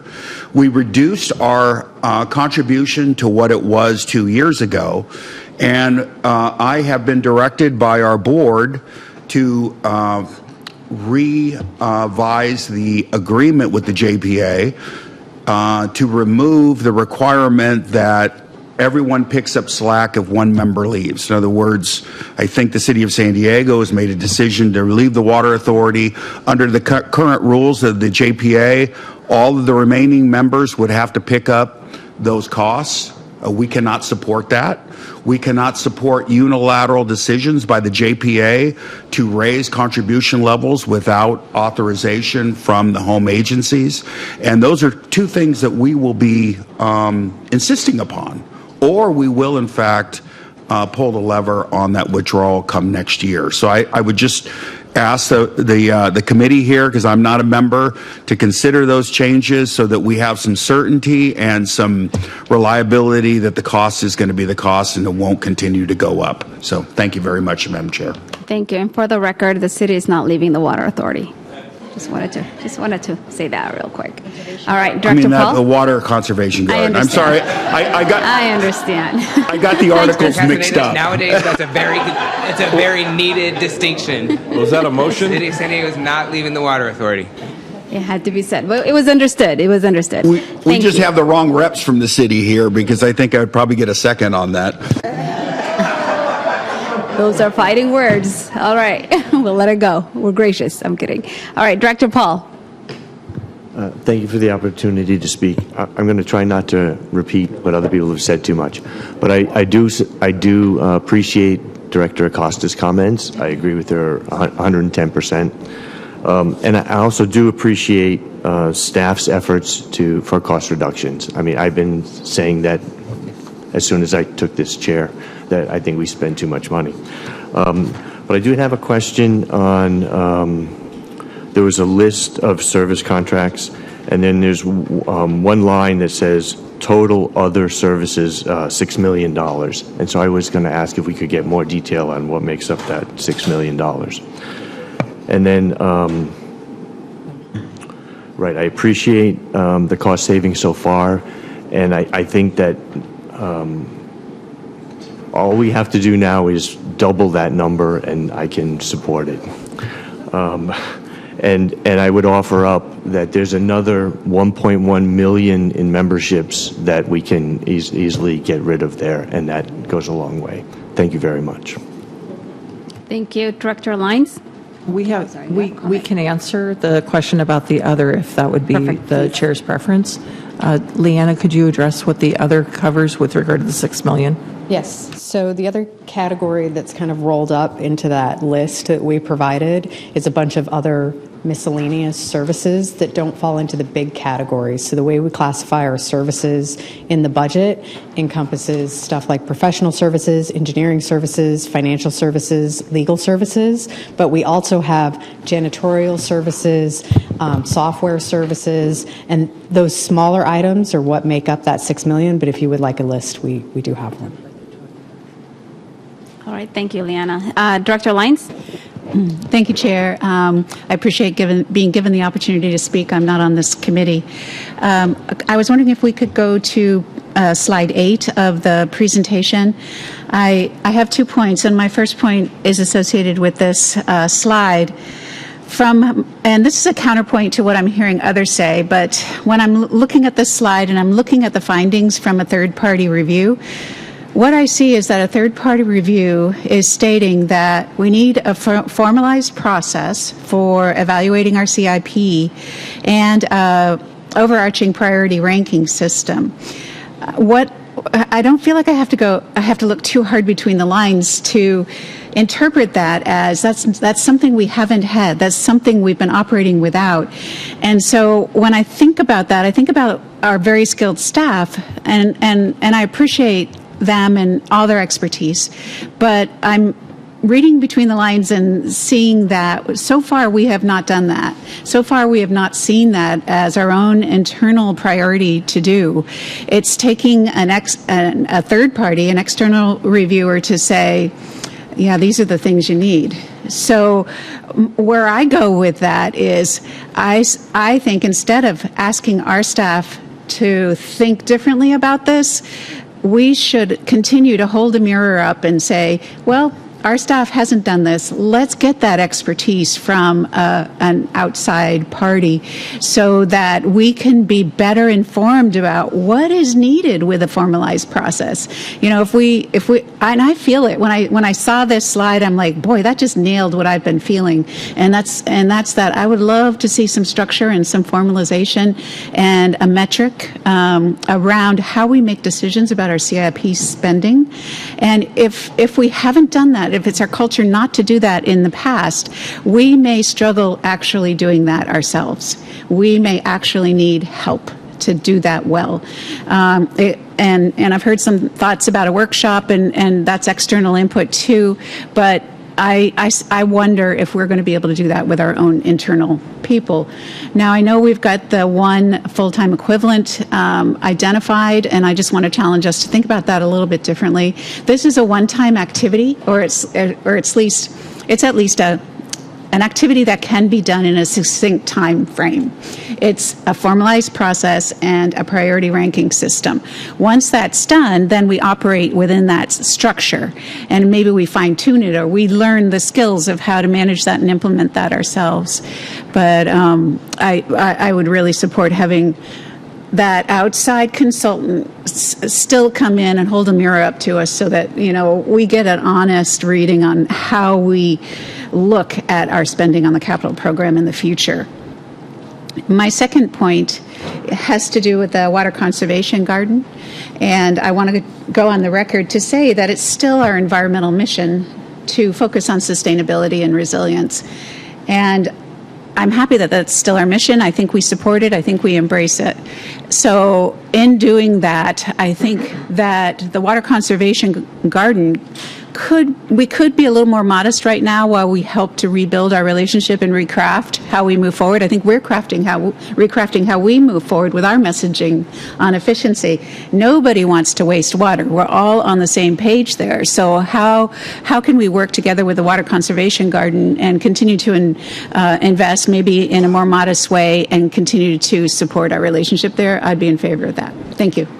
Thank you. We have a few more speakers on queue. We'll go with Vice Chair Arand and then Director Bukowitz. Yeah, following on Director Lyons' comment and hearkening back to Director Acosta's comment, I would suggest before we go out and spend $1 million on a consultant that we indeed do as was suggested by Director Acosta, is that we have a workshop, and so that we're convinced that we have engineering staff that has the expertise to prioritize and show us how they prioritize. If we're unsatisfied with what they know and can do, then I suggest we go outside. Thank you. Director Bukowitz? I appreciate the opportunity to speak. I'm not a member of the committee, but I couldn't disagree more with the comments that I heard earlier about the Bernstein contract. I was actually a Met delegate for 3 years, so I have firsthand knowledge of the critical support that is provided by Bernstein. I want to express my concern that I have with the retirement of Amy and now the resignation of Liz. This is no time to be reducing our support of the Met delegates, unless, of course, your motive would be to weaken our influence at Metropolitan. When it comes to the garden, somebody help me understand what we are doing. We're cutting the support of our Met delegates. That could seriously impact our ability to deliver water to our customers and how much it would cost our customers. But we're funding a water garden. Thank you. Thank you. Director Roback?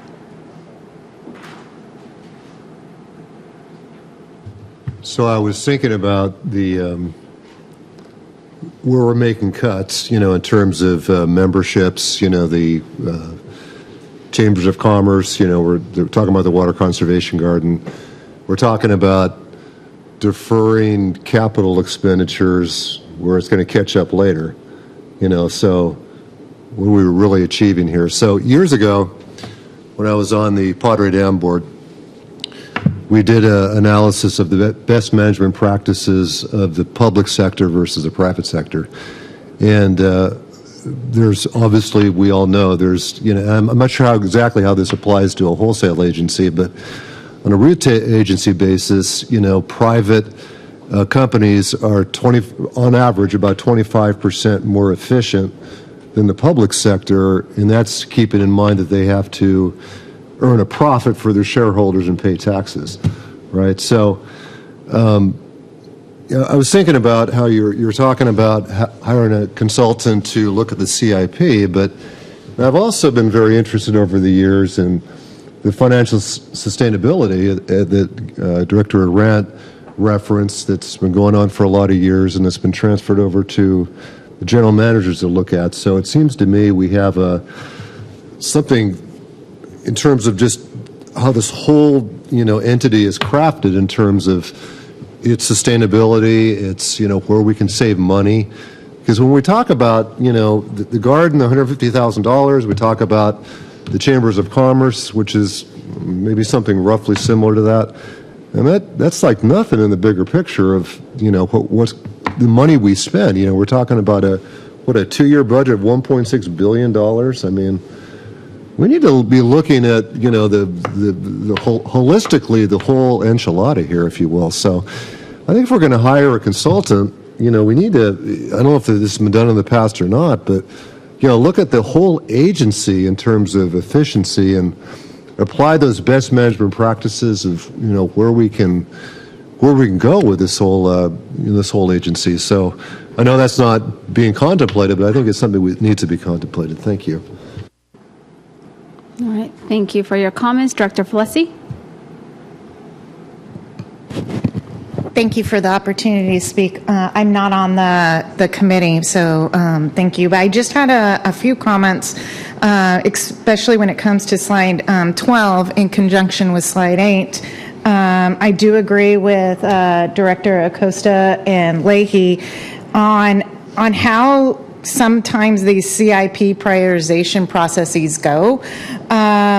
What I'm wondering is how come we are not including a priority list in our CIP master plans and then bringing those to the board? I think that's probably a little bit more of an efficient way to utilize our monies and our consultants.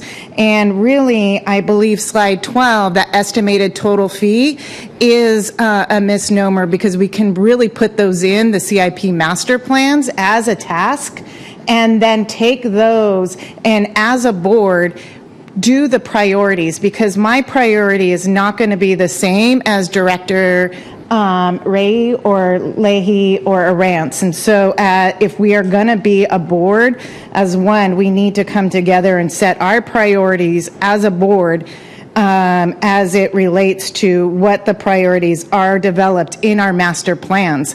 And it should not only be our CIP master plan, but it also should include a CIP asset management plan and sort of like an asset management holistic plan. And that should come to us prior to even the budget taking place, because that direction should go into the next budget.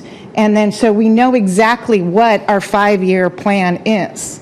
So that's just my comments on how we can work with both directions. Thank you. I just want to point out that this budget does not include funds for a master plan or an asset management plan. Thank you. Director Myers? Thank you. I'm going to work very hard to respect Chair Abdulhadi's request that we be short, not to repeat things, or else I would probably be going on forever here. But let me just have a couple of comments. One, with respect to the water conservation garden, I'm not supportive of staying in the JPA. Or having the risk of us having to pay a higher pro rata share based upon some other agencies possibly leaving. But at the same time, I'm supportive of the garden and I'm supportive of conservation. I think that we get, especially in the budget cycles, just so into the weeds on the budget, we forget that our biggest mission and priority here is to pay attention to our water and our water supply and water delivery. And conservation, which when we deal with the Colorado River and the Basin State negotiations, which is a big thing that we are unable to spend a lot of time talking about while we're in this budget cycle, conservation and the concept of it's still really important. So, I'm not sure about the process. I know Director Castaneda talked about a process. I would be supportive, though, of at least probably a 1-year continuing donation, some bridge money. What I'm hearing is efforts to pivot, changes in mission, finding outside and other sources to be able to fund the garden. And so I would be supportive of that at a lesser number than what we're paying now. And what that number would be, I guess we can have more discussion about. I'm thinking maybe half, something along those lines. My only other comment, because I think this is kind of a new discussion a little bit today about the CIP and prioritization. I do remember it was about a year and a half ago, we had a fairly robust presentation, I think by an outside consultant, about prioritization and the high, middle, and low. But it sounds to me, from what I'm hearing, especially from the professionals, the managers here who do this every day, that we still maybe don't have a process where we really have a good prioritization list. It sounds like that's what I'm hearing, and that maybe a workshop so we have a better idea as to what it is would be a good idea. So I would be supportive of that as well, because I guess what I'm hearing is that we may have a little a cart before the horse kind of situation, that it's a good idea to have for the directors to have a really good understanding of what our CIP priorities are, and those can be managed while we move into the budget process, and maybe we can be there next year. Thank you. Thank you, Director Myers. Director Leahy, and then Director Fong Sakai. Thank you. I just wanted to follow up, and it doesn't need it's just a statement, but in regards to what Director Flessy was saying, was not necessarily at least my interpretation of it is not necessarily asking that there's a master plan or a asset management master plan or anything like that in the current budget. What I believe she's asking for is forethought into what is coming out of these efforts when they are undertaken. Just like I made the comment last month that this is what we need to be looking forward as to how we do this better and more efficiently in the future. And to say that isn't in the current budget might be true, but we just finished a master plan, and I don't remember who said it, but I believe one of the board members made a comment when that effort started about including a full CIP list in that effort, not just the facilities that we were looking at, but all of the upcoming projects, and having them prioritized that would have been done if we had done that when that effort started 2-3 years ago. So thank you. Director Fong Sakai. Thank you, Madam Chairwoman. I really appreciate staff's presentation today and all of the work that you, Dan, our general manager, have done on this. As one of your representatives at Metropolitan Water District and also the board elected secretary, I think I can bring some insight as to how things work at Metropolitan. There's been a lot of discussion about the Bronstein contract, but I think unless you have been a Met delegate, you may not understand how important it is that we have the proper advisors in place. Chris Fromm at Bronstein has been a chairwoman of our board of directors, as well as a member of the Metropolitan Water District's board of directors. She and her organization have decades of institutional knowledge and the ability to do a deep analysis on issues before the board, the Met board, and the issues that come before us here at San Diego. Yes, with the litigation of the last 10 years coming to an end, our needs are changing. And kudos to our general manager for being able to pivot and help us maintain our institutional knowledge and advisors, and to help keep us strong. Decisions that are made at Metropolitan are one of the biggest drivers of rate increases here at the Water Authority. We need to continue to be prepared to be able to advocate for all of our customers, and having the right advisors is a big part of that. Now, regarding the Water Conservation Garden, yes, I do understand that what they do is a big part of what we are for, the efficient use of water. But that said, I challenge you to do some research on your own also. I am in agreement with Director Budkowitz that we should certainly consider reducing our support of the organization. If we have a choice of taking money and giving it to a water conservation garden or to memberships for other organizations as members to support them, versus having the money here to support what we need to run our organization, our O&M programs, I would be more in support of making sure that we are of financial health. Thank you. Director Madaffer? Thank you very much. We're talking about the Water Conservation Garden, chamber memberships, the Agricultural PSAR program, CIP cuts, more. I think it's good to hear this discussion. It's always important that we're considering best management practices, fiscal review, fiscal responsibility, especially because we all deal with ratepayer money. That's what we're dealing with here. But I also want everybody to remember, and for those of you that are new, and when I say new, if you haven't been here for at least 5 or 6 years, and that's a lot of the board members in this room, this agency has led the state in terms of engineering expertise, in terms of maintaining infrastructure. We've developed programs from the drones to the pipeline surveying and everything else that nobody else has ever done. We've done it here. Keeping failures from our infrastructure from happening. And I think it's important to never forget that. It's really also important to remind, forgive me for saying this, to remind those in this room that supported detachment. Many of the problems you're hearing about today are directly related because Fallbrook and Rainbow are gone.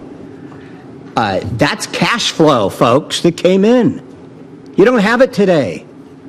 So don't tell me and shake your head, no, it's not had nothing to do with Rainbow and Fallbrook. It's totally has a lot to do with that Rainbow and Fallbrook. That was cash flow that came in the door.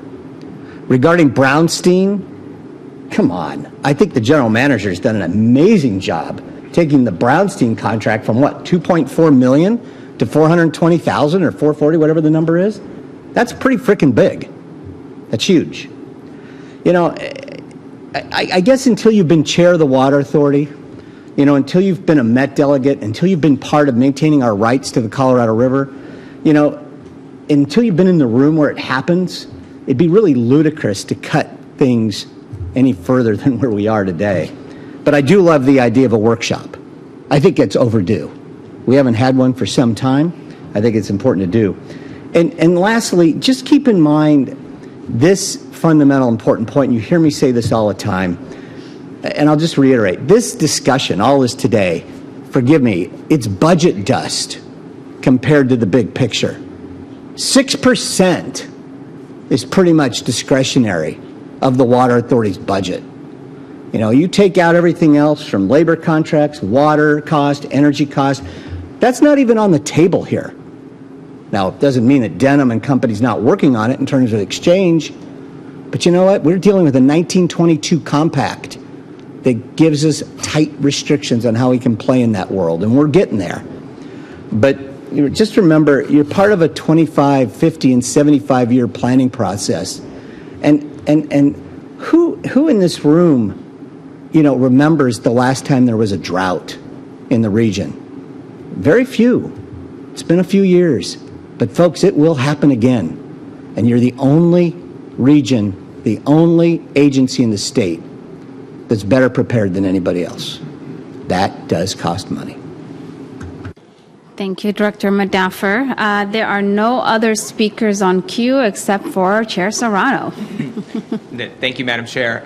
I wanted to conclude this discussion today by, first of all, just saying thank you to all of my colleagues on the board for all of your comments, not only today, but throughout this entire process. You see on the screen how long this budget development process is, and it's been really important, specifically for the city of San Diego, for us to elongate this process to allow you all to have more opportunity to look at the budget, digest it, staff to make changes. As you know, next month you will see a couple more adjustments coming forward as well. So in that vein, I want to express my appreciation to the general manager and his staff for all of their work and their patience in continuing this process, allowing these multiple conversations to occur. Again, I think it was important for each of you as board members to try and wrap your arms around everything that's in the budget, the complexities, the decisions in front of all of us, and be able to take that home to your member agencies and then return next month for a vote so that we can get this up and running by July 1.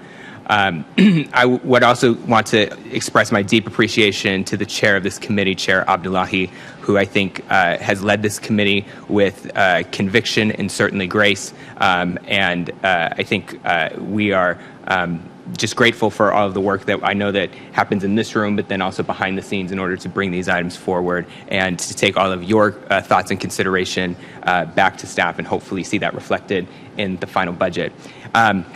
Heard just a lot of conversations, and it sounds like there's a couple sticking points that folks want to discuss, and I completely understand that. And again, there's time. It's about a month's time to sort of make these decisions. I just wanted to at least offer my perspective on two of the issues that were raised today, specifically with regard to our the support to our Met delegates. As I shared last month, my interest in this is making sure that our Met delegates are supported so that they have what they need to be successful on our behalf at Metropolitan. I think the one key piece that I just want to remind this board, and just hopefully everybody bears in mind, is that, you know, as we've endeavored to hopefully reach a settlement agreement here shortly with Metropolitan, I would just submit to you that that's only step one of the equation for this entity. There's a step two. And I don't want to go too far in terms of what I think most of you know what I'm talking about, but there's a fair amount of work that is going to need to happen in order for us to do what a lot of us have suggested this authority do with some of our excess water supplies. And that requires the partnership of not only the Met board, but also Met staff. So I would just submit to you that the settlement is super important. It's critically important to the future of this agency and as well as Metropolitan, but at the same time, it is crucially important to be able to deliver, I think, for our ratepayers as well, and heed some of their calls that we're not only hearing from ratepayers, but also our member agencies as well. So I just offer that as we are going to need to continue to have some sort of support for our delegates and then also for our staff as we continue to work in partnership with Metropolitan as we move forward. With regard to the conservation garden, I'm definitely in agreement with my colleague, Director Fong Sakai, just about doing some of your own research here. I think one of my biggest things that I just offer for you all and I share with you all is just my concern about the operations of the conservation garden and its sustainability, no pun intended, into the future. And I think I offer that as just a question for this board as to, you know, I think what I guess I would say, just to put a finer point on it, is that I would love to hear more about how the conservation garden intends to improve on its operations and its financial position. I don't know if it's appropriate until this authority sees that for us to be offering donations at this point. My colleague, Director Castaneda, outed the City of San Diego's position. Thank you very much. But I think it's just important that we do see some of those changes that organization needs to have in and of itself before we're able to offer sort of six figures from this agency and in ratepayer funds, given the challenges that we face. So I just put that on the table as just a perspective of mine as well. So I offer those comments. Again, I want to just express my appreciation to all of you for the time that you've taken with this budget. We will see it come back to us next month for a vote. Again, my appreciation to the chair, the general manager and his staff, and all of the work that's gone into this. All right. Thank you so much, Chair Serrano, for those words. We have one more speaker, Director Croucher. I'd like to know if I could make a motion at this point in regards to the water conservation garden, and it's to set aside $100,000 into the budget, because this is budget talks, right? And I see you shaking your head no that I can't. We're not adopting the budget today. No, I'm not adopting the budget. I'm asking that money be set aside into it, $100,000. So I'd like to make that motion unless you're saying... We're not taking action. The budget's not agendized for action. So I think that's just a recommendation to staff to include it. Okay, so I'll make a motion to recommend to staff to include it within the budget process. Okay, would that be appropriate?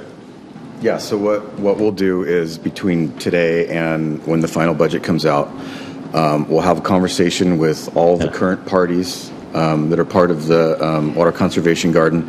I think it'd benefit this board to get a better sense of, I think as some of the things Chair Serrano said, the sustainability of the garden.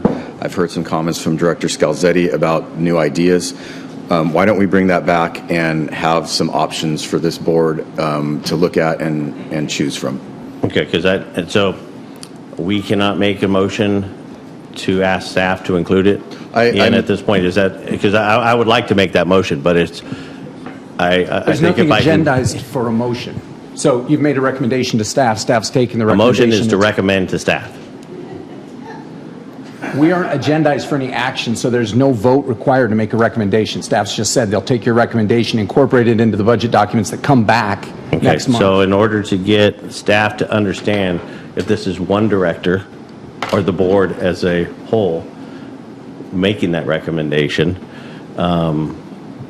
could staff, if we all made all of our different recommendations and none of them were from a consensus or a direction from a motion, I don't understand how staff could actually take direction at that point.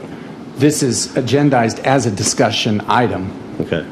It wouldn't be appropriate to have the board vote on a discussion item. So that's what we're doing. We're taking it. Okay. So I would like to have it on the record that I've requested to take a motion, and if I have a second,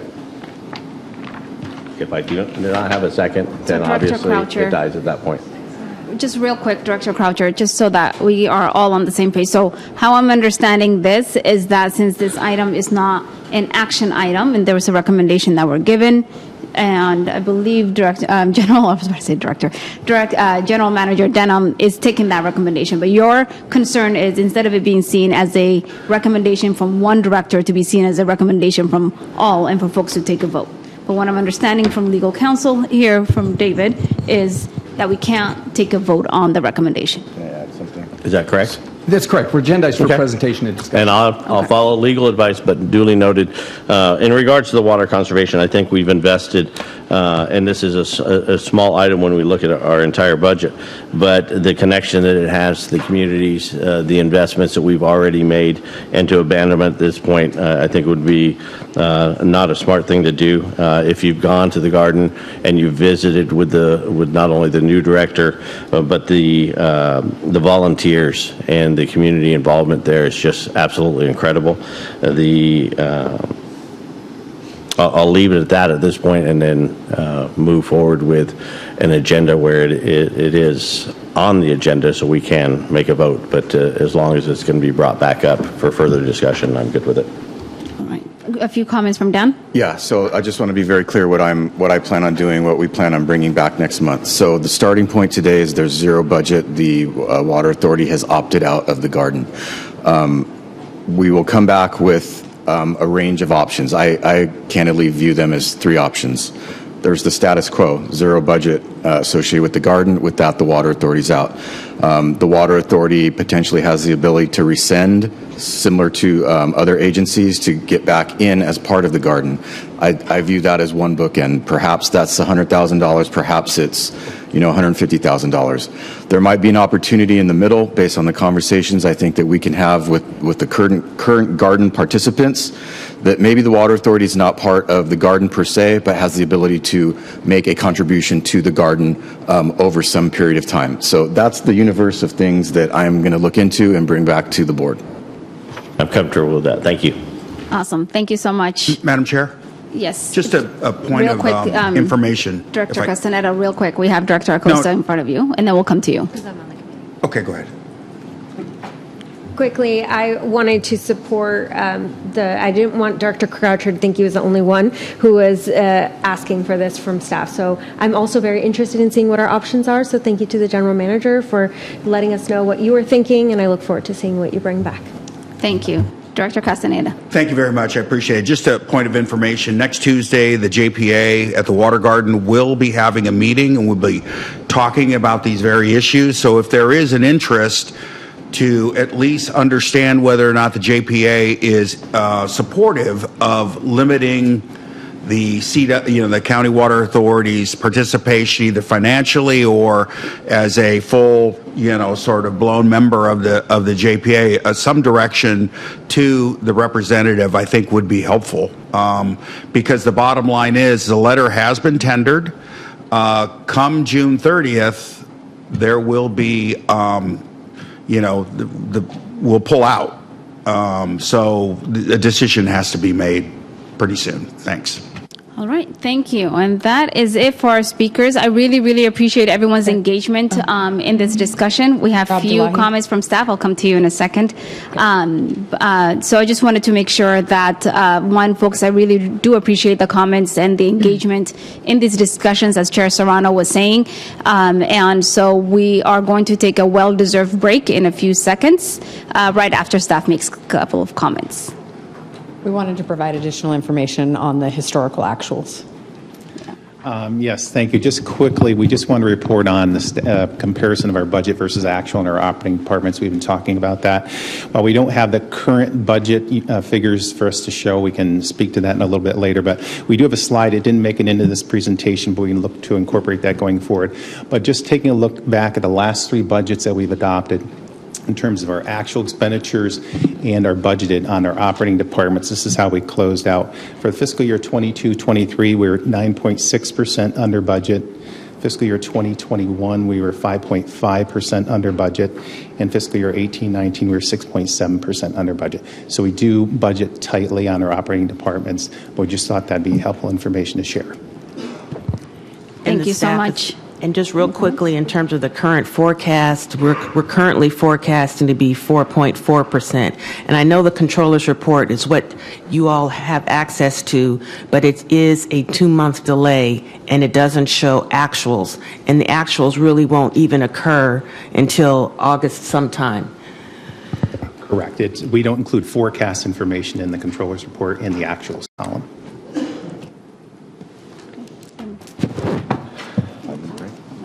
So we will take a 5-minute break. So you deserved a break after such a lengthy discussion. But for not keeping the comments succinct, we'll do it 5 minutes instead of 10 minutes. So we'll see you back in 5 minutes. All right, folks, we had extra few minutes. And we'll get right back onto the agenda. Next, we are going to hear from Pierce, our financial planning manager, who will give a presentation of the preliminary assessment of calendar year 2026 rates and charges. Pierce, take it away.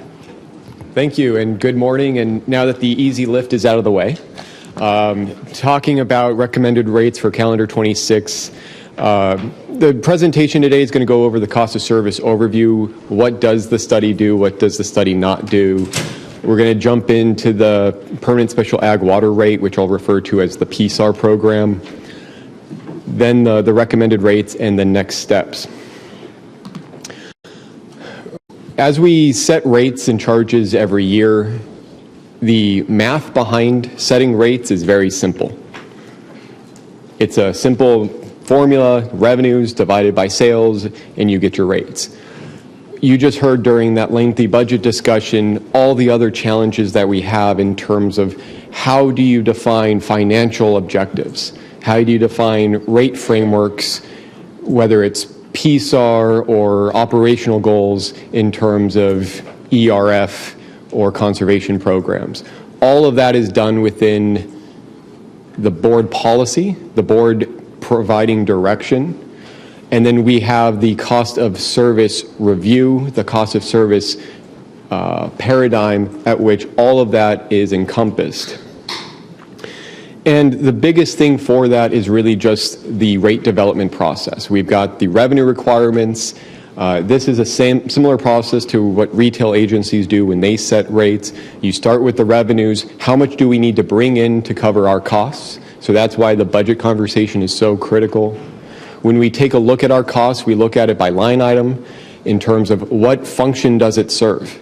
Is it benefiting the region from a customer service standpoint? All Goes right, to customer Pierce, service. I apologize. I'm going to have to stop you for a second. You were on a roll, but we want to make sure that we're doing our due diligence in having a quorum. So real quick, we're just going to assign 2 additional individuals to the committee.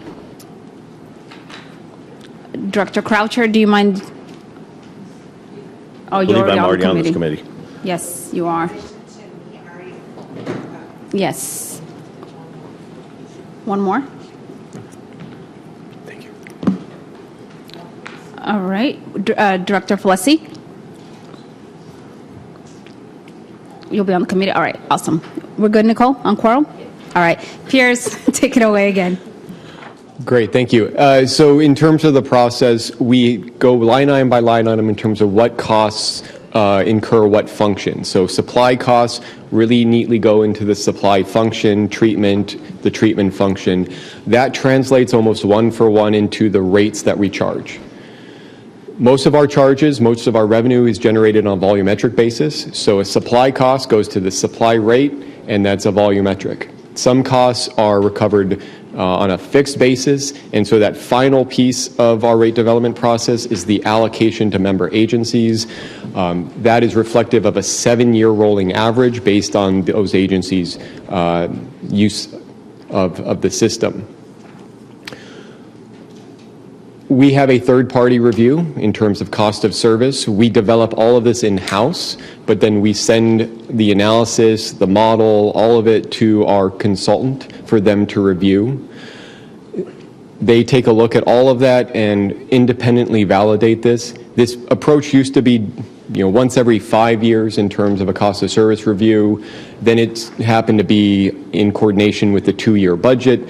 Really, for the last decade, this board has desired to see a cost of service each and every year.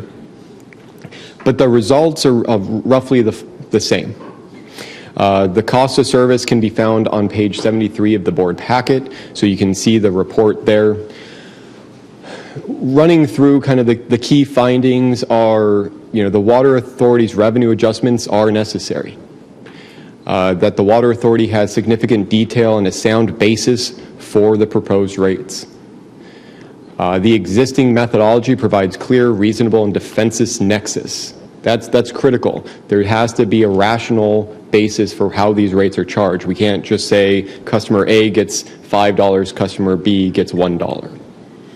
And at the end of the day, Carollo says that not only do they meet cost of service requirements, but they also follow best practices, they follow the board's policies, and so on and so forth.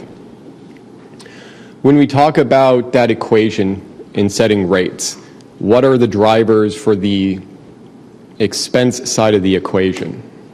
And we've talked about this before, and we have an updated graphic based on kind of the new numbers. The first 3 layers of this chart are our supply costs. As was mentioned in the budget discussion, the bulk of the budget is water costs, purchases, and treatment.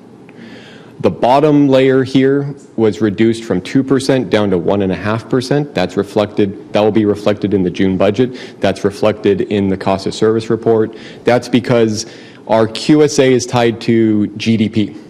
And GDP for fiscal 25, calendar 25, is not nearly as high as was forecasted. So with that lower growth of the GDP, our rate that is tied to that factor goes down. So with the 25 rate coming down, everything that escalates off of that comes down as well. And so you see a 0.5% reduction on the rates because of that. We still need the large debt issuance of $285 million to support the CIP. We are, as you're aware, are out of the existing proceeds from our prior issuance. We are nearly out of PAYGO funding, so we need new debt in order to support the infrastructure. Without this debt issuance, there is no CIP. And I had to combine some of these charts in terms of the operating budget and kind of the discretionary board policy items. That is now just 0.4% of a budget impact. So collectively, this is where we get that 10.4% effective impact that's been mentioned before. Now, on the other side of the equation, we have the sales forecast. This is just how much water are we going to sell and how are we going to recover the revenue. Nothing's changed here since we last spoke. It's still based on the member agency survey that was developed in February. The weather hasn't changed significantly. There's nothing here really for us to update based on what we see in demands since that survey was completed. The survey does reflect near-term demands as well as the ramp up of local supply production. Not that we're setting rates for calendar 27 and beyond. We're not. We're only setting rates for calendar 26. But this is just to see around that corner of what's up next. Where are we going with our abundant supply of highly reliable water? Now we have our budget process, we have our rate setting process. As soon as we adopt the rates, we will be coming and initiating the long-range financing plan. We will look to complete that document in November of this year. This is a critical document that really provides the board a full opportunity to look at all those policies, whether we want to revise those policies, whether we want to continue with those policies.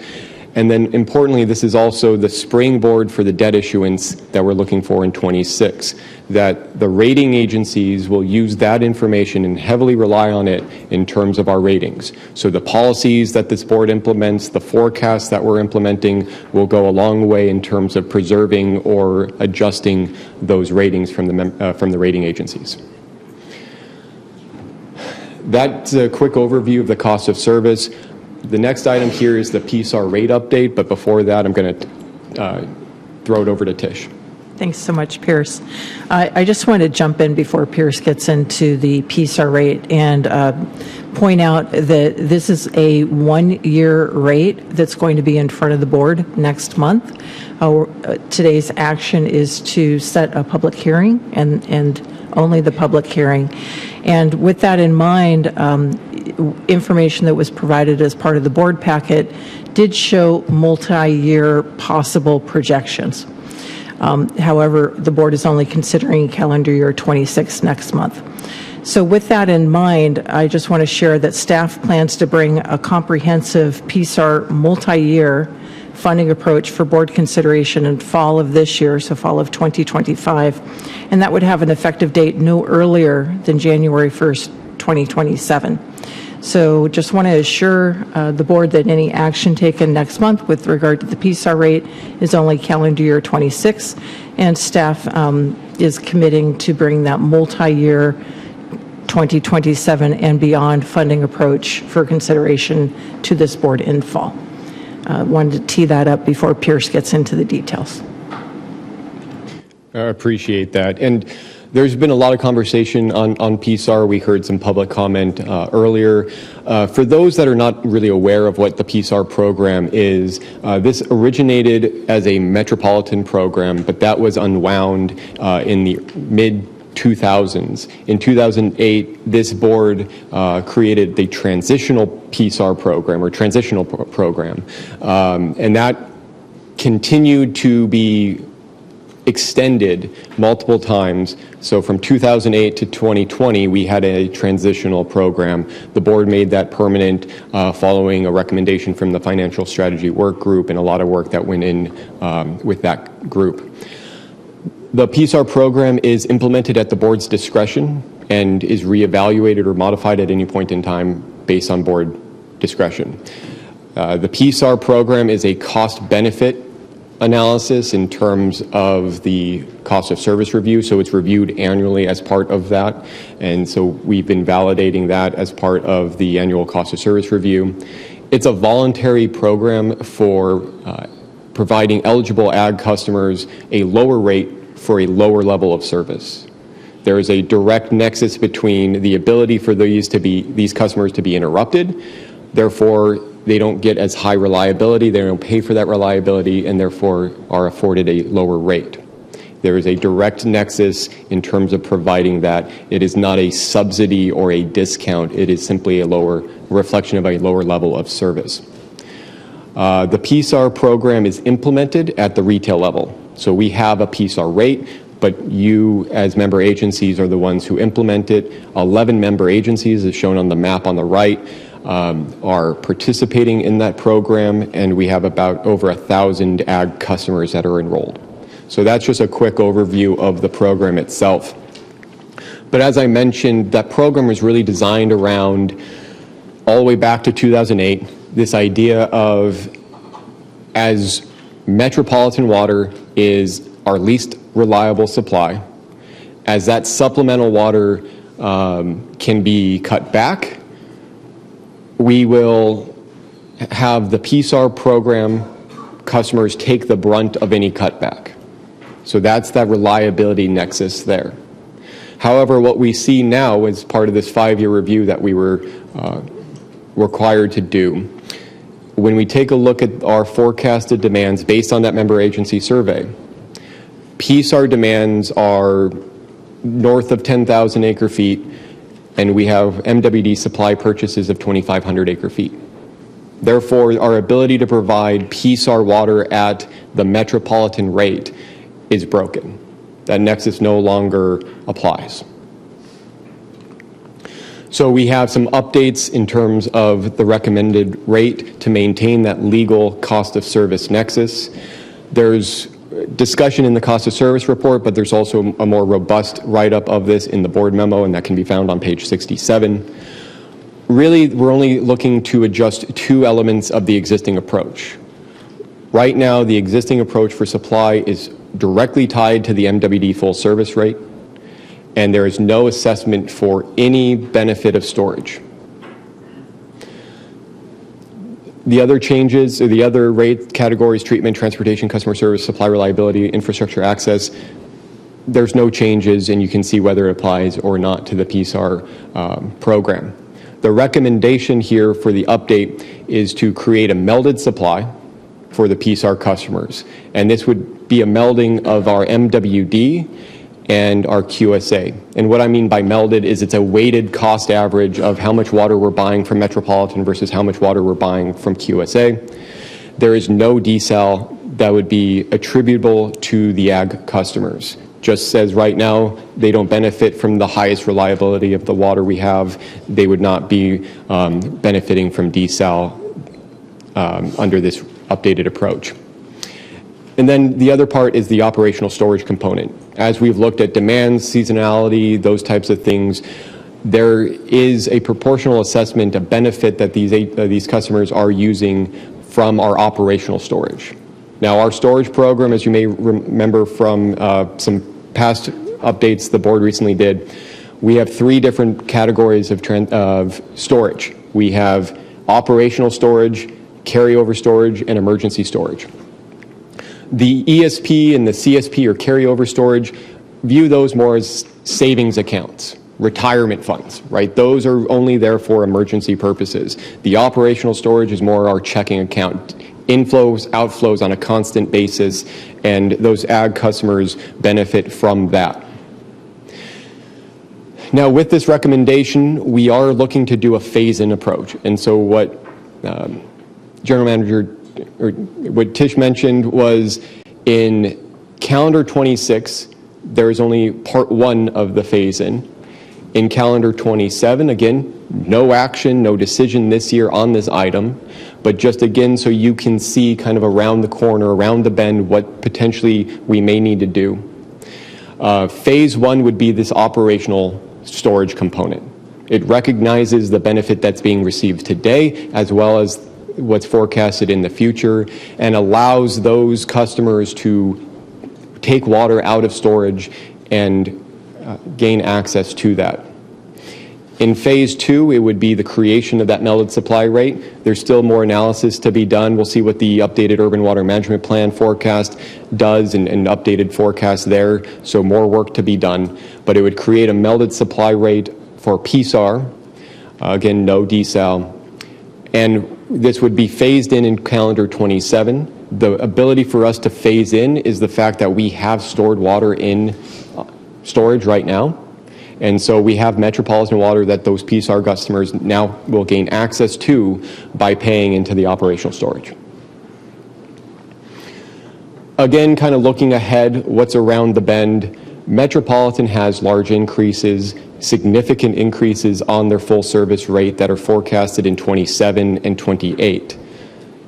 This will put significant increases onto those customers that are fully reliant on Metropolitan. You can see compared to our QSA rate for calendar 27 that Metropolitan's forecasting an 18% increase. Our QSA supplies are forecasted to grow at 3.8%. Now, what this means is that while there's an existing price differential between our QSA supplies and MWD full service, that price differential is quickly eroding. that with these increases, not including the billions of dollars of additional projects that Metropolitan is not included in their forecast, not including any potential benefit of settlement, the forecast goes from mid to high, almost 30% down to single digits. So increases in the supply costs from Metropolitan are coming, and we would already be there if Metropolitan didn't shift a large cost to the ad valorem rate.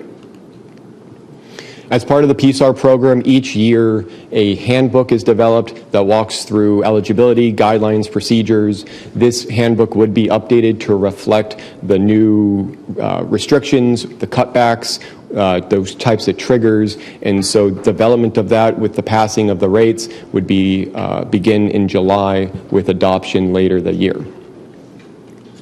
So that's PSAR. Now what about all the other rates? The recommendation in front of you is for a calendar 26 effective impact of 10.4%. When we do the equation, when we look at all the numbers, when we look at how much water you're buying and doing an apples to apples comparison, your similar amount of water would be 10.4% more expensive. Now, this maintains the existing board-adopted policies. It funds that moderate risk capital program. So when we did go back and reprioritize that CIP a couple years ago in terms of low risk, moderate risk, high risk, the moderate risk CIP was the item that was prioritized, with flow control facilities and other items being pushed out of that window. This assumes that $285 million debt issuance at existing ratings. So no downgrade is assumed here. It does not assume any capitalized interest that was potentially mentioned last month. And this reflects the updated PSAR program to maintain the cost of service nexus. One thing to kind of note here is, yes, we are showing kind of expectations of the future. Nothing is certain. But what we want to show is, hey, going into our long-range financing plan discussions, there is nothing that pigeonholes this board in terms of those forecasts. Board policies, coverage requirements, those types of things are not, this sets a stable foundation for that conversation that we will begin in July. And then we also have meaningful opportunities to significantly lower the rates. So if we talk about the MWD settlement in terms of potential opportunities there, as well as the ability to change our contractual obligations, third-party water sales, that will significantly change the numbers should we be successful in that. The 10.4% is just a high-level number, an estimate of what we expect. What's in front of you right now is the actual rates and charges themselves. You can see the existing rates that are under the CY25 column. Under the CY26 column, you see the recommended rates by staff, and then the percent change. As noted, really the supply pressures that we have in terms of costs are reflected in the supply rate going up 14%. That's where we see a majority of the cost pressures. That's where we're seeing the rate pressure as well. You see transportation there drop 9.2% on the volumetric side. This is partly due because the board continued with that phase-in recommendation going 50% fixed up from 40% fixed. So transportation's volumetric drops 9.2. The fixed component jumps 38.3%. Net, though, the total transportation revenue requirement is going up 10.7%. Customer service 8.3, storage 10.3. Supply reliability goes up 2.5% with the infrastructure access charge remaining flat. Every member agency is going to be different. So what we try to do here is forecast, again, apples to apples. If you buy the same amount of water you did in 2024, 110% of that, so 10% more, the average effect is 10.4%. That 10.4% is reflected in that dotted black line across it. You'll see some customers have blue dots right at it, just above it or just below it. There is one customer, Sweetwater Authority, that actually has negative rate impact. And again, that's just reflective of this 7-year rolling average. Sweetwater was buying more water 7 years ago than they are today. So that when we add the new year, that high use drops off, the low usage rolls on. And so that's kind of reflective of that. If your bars are higher than your corresponding member agency, that just means you have a higher share of that 7-year average than you had in the past. With that, that's the presentation. Staff's recommendation is to adopt a resolution setting the time and place for a public hearing on June 26, 2025 at 9 a.m. That public hearing is really to adopt the rates and charges based on further discussion from this board. So there's work to be done on the budget. Anything that comes out of there are some savings that were presumed in this cost of service report. So largely, there's nothing materially going to change here. But we will continue to revise and button that up just in terms of the recommendations that the general manager mentioned and making sure that those two documents align as best they can prior to the adopting of rates. We also are looking for direction on the final rate recommendation to be considered at that public hearing for adoption in June. With that, that concludes my presentation, and happy to answer any questions. Thank you, Pierce. There are a couple of questions. We'll go first with Vice Chair Arendt. Thank you. And nice presentation, Pierce. Thank you. Nice and short. Thank you. I was encouraged to hear before this presentation began that the Water Authority staff intends to bifurcate the issue, focusing on the impact on the 2026 rates, but deferring further consideration of the long-term approach to PSAR until after that and then into maybe the summer or this fall or whatever. I would just like to point out, though, that what is in this board memo will put the PSAR on a track to where the support for agriculture will diminish rapidly and at a steep rate, to the point where even though there is a quote-unquote PSAR rate, it won't mean anything, because and certainly by the time the QSA rate is cheaper than the MET rate, it'll be long gone. So I don't think we can take too much joy in that. In your board package, there was a memo that the staff did. It's dated May 21st, in response to a question from a director about, well, what is the net impact of PSAR? And that memo points out that in calendar year 24, PSAR contributed $4.4 million in revenues above the cost of providing the price differential. So it is a net benefit. And I developed some similar information and I got distributed to you all. So PSAR is a net benefit to the Water Authority financially. So, and then I think there's probably a way to take care of the cost of service principles with the use of non-commodity rate revenue, which was discussed and anticipated in 2019 and 2020, when indeed this board of directors adopted the permanent program. So anyway, maybe at some point we'll hear from legal counsel on that issue, but I look forward to working with the staff, and I'm sure UEMA and the other agencies that have an involvement with the ag program, plus the Farm Bureau folks, and as we develop a long-term program. Thank you.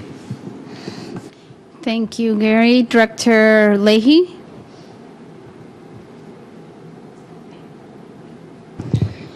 Thank you. I wanted to start on this for those in the room that might think that PSAR is not related to them because they do not have agriculture. One of the things to remember is, as we continue to see our demands decrease, we're having to make up that revenue loss by increasing our rates. And so while you may not have agriculture, if our agriculture in this region does go away and go out of business, know that that will not be replaced by more agriculture, and that will not be replaced one-to-one in demand by housing. So that deficit in revenue is going to shift to every one of our customers in this room, whether you like it or not, and whether you have agriculture or not, because this water authority needs to continue to maintain their revenue needs.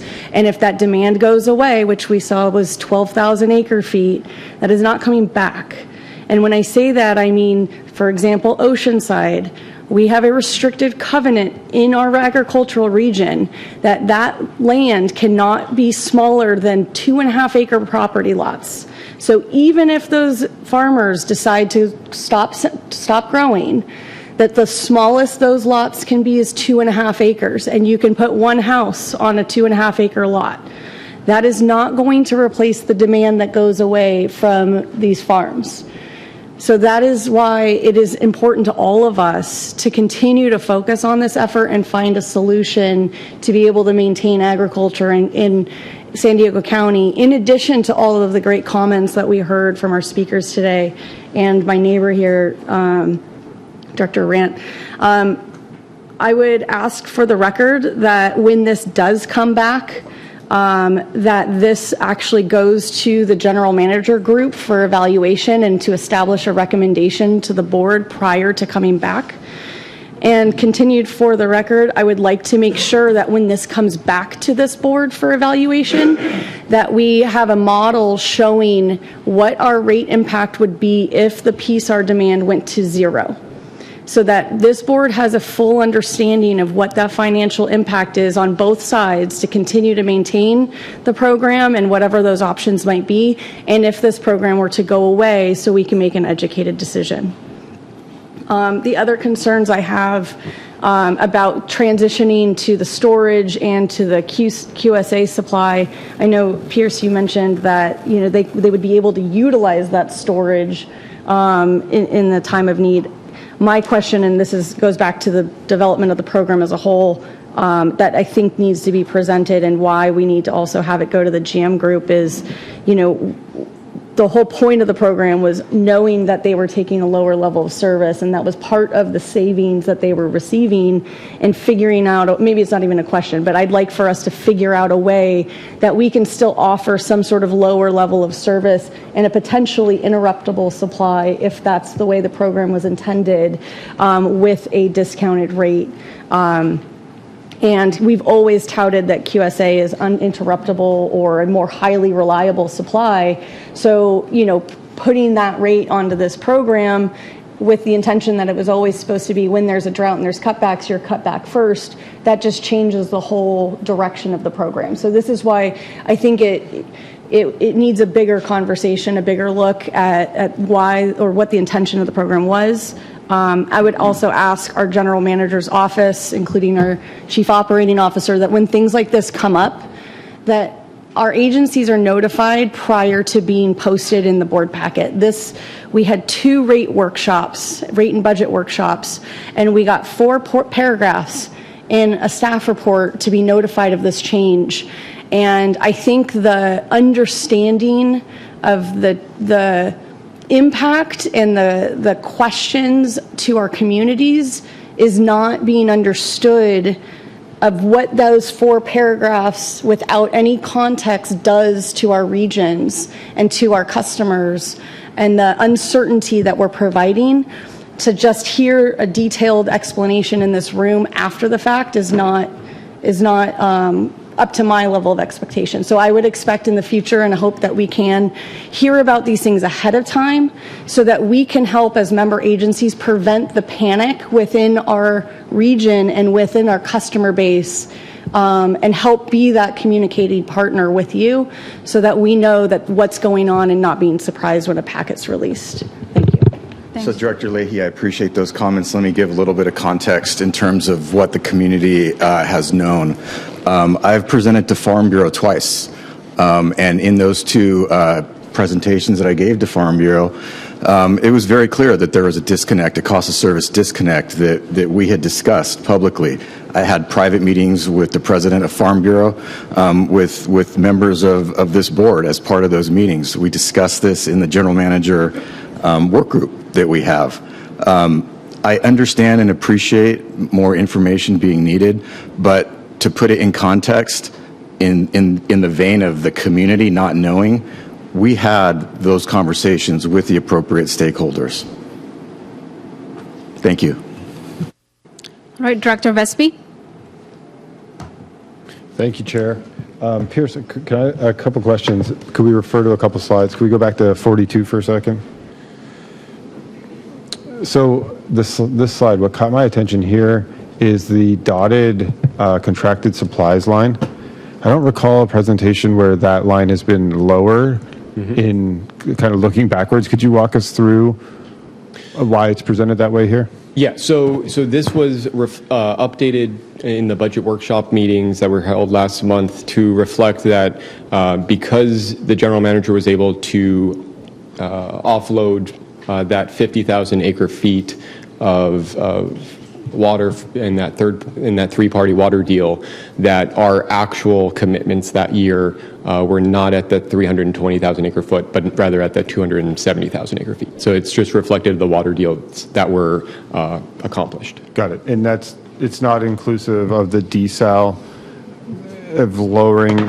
It assumes full desal production. Full desal production. Correct. Okay. Thank you. The next question I have is on slide 48. The PSAR program.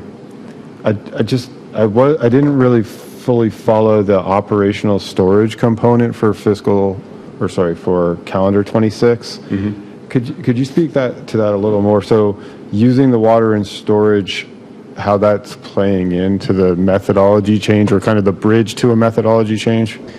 Yeah, so right now, the existing methodology was we have to take Met water in order to provide Met water to the PSAR customers. What we've experienced recently, and certainly now looking ahead in terms of that demand forecast of only buying 2,500 acre feet of metropolitan water, is demand outstrips the availability of Met supply. And so we can't sell 12,000 acre feet at the Met rate when we're only buying 2,500 acre feet. That puts a real disconnect in the rate. What this would do in terms of the calendar 26 rates and charges, we have metropolitan water that's in storage. Because of those two water deals, because of the 2 wet years that we've had, San Vicente storage is up, and so we have metropolitan water that sits in that. This allows those PSAR customers to gain access to that water that's sitting in San V, for us to sell that water rather than having to buy or not buy additional supplemental Met water. And so that's the fact that we've had stored water in there, now they gain access to that once prior supply. Thank you. That's kind of what I assumed, but I just wanted to make sure. And then my last question is slide 52. Appreciate the look forward, right, the 3 years. Could we also have these charts with the projections, including the debt service coverage ratios? Yeah, that's something we could certainly provide. Thank you. All right. Thank you, Director Vespi, and thank you, Pierce. Director Ray? Thank you, Chair. Pierce, you started out by saying that, and I apologize, I don't know what slide it's on, but that you were going over the demand estimates, and that the demand estimates haven't changed since the February survey that you did. However, earlier in the presentation, it was stated that the change between the March budget of $1.8 billion to $1.9 billion was due to an increase in demand based on another survey. So was the March estimate not using the February survey data? Correct. So the timing of all this is in terms of preparing the budget document for March, the February survey that was completed in February, the scrubbing and all of that in terms of finalizing the results of the February data were not available yet at the time of the March development. So the March budget reflected the prior survey that was completed in April of the prior year. So the February survey data was only reflected in the April numbers that were presented in terms of cost of service. That's where we went from the 18% down to the 12% because of that higher sales. And then I'm sure that you have all thought about the fact that that February survey data was provided by member agencies without the knowledge of the significant change that to the PSAR. And while the first phase only has to do with the fixed costs, the storage amount, it still is a significant change for the agricultural customers because they'll have to pay, the portion of the their rates will increase to cover those fixed costs to them. So will you be doing another survey to see what member agencies' demands might look like, taking that into consideration? The PSAR program, the total price differential between an M&I customer and the PSAR rate, that PSAR price differential actually increases with the calendar 26 methodology. So in terms of expected rate impacts, this is actually an increase from the prior methodology. In calendar 27, again, we're not voting on that. There's more work to be done. There would be potential changes there. So right now we're not forecasting going out and doing another survey, but that's something we could consider if that's something we hear from this board. Okay, and then my last question, and this may be a David question, in the resolution that we're adopting, it gives descriptions of the different rates and charges and also the fixed costs, and it describes the storage charge as recovering costs for the ESP program, and it specifically states out that the agricultural PSAR are not charged that, but with the phase one, I believe that that changes, right? Because you changed the methodology. So do we have to adjust the resolution to reflect that? I know like on my agency Prop 218, I have to be very specific about what the charges are. So I don't know if we're required to or not. My answer will be that the rationale will be bound up in the cost of service report, or is bound up in the cost of service report. So the level of specificity required to comply with Prop 26 is bound up in that cost of service report. So to the extent the information's there, our consultant has determined that it's consistent with cost of service, therefore consistent with Prop 26. But this is the actual notice that goes out, correct? So does the notice, all we're doing today, the resolution that we're adopting is actually adopting the notice, and the notice has misinformation in it. Am I misunderstanding that? Let me see if I can jump in a little bit. So Prop 26, not like Prop 218, we have the ability to change the number that's in the notice. I think a great example of how that could play itself out is the budget discussion that we just had. So for all intents and purposes, the budget is encapsulated in that notice right now. Mm-hmm. However, we just talked about changes, adding up and down different things in the budget. Mm-hmm. We don't have to have a new hearing notice under Prop 26, similar to how we're changing the budget. Okay, I just want to make sure that if we're going to change the methodology, if we have to notify people, that we make sure that we do it in our process. Thank you. Thank you, Director Ray. Director Acosta? Thank you. I have a couple of questions. Thanks for the presentation, all the information. I am still needing some clarification on a few things. Just to clarify the timeline, we're talking about in 2026, PSAR users would pay the MWD full service rate and a portion of operational storage, but in 2027, if phase two is adopted, when would that decision be made? Is that being made now for 2027? No, that decision is not being made now, nor would it be made in June. A decision about 2027 would come to the board approximately this time next year, and it would be gone through a process where staff's going to bring information in fall of 2025. Okay, Thank you. I'm sorry, I'm looking in the wrong way. I didn't know who to look at. So, okay.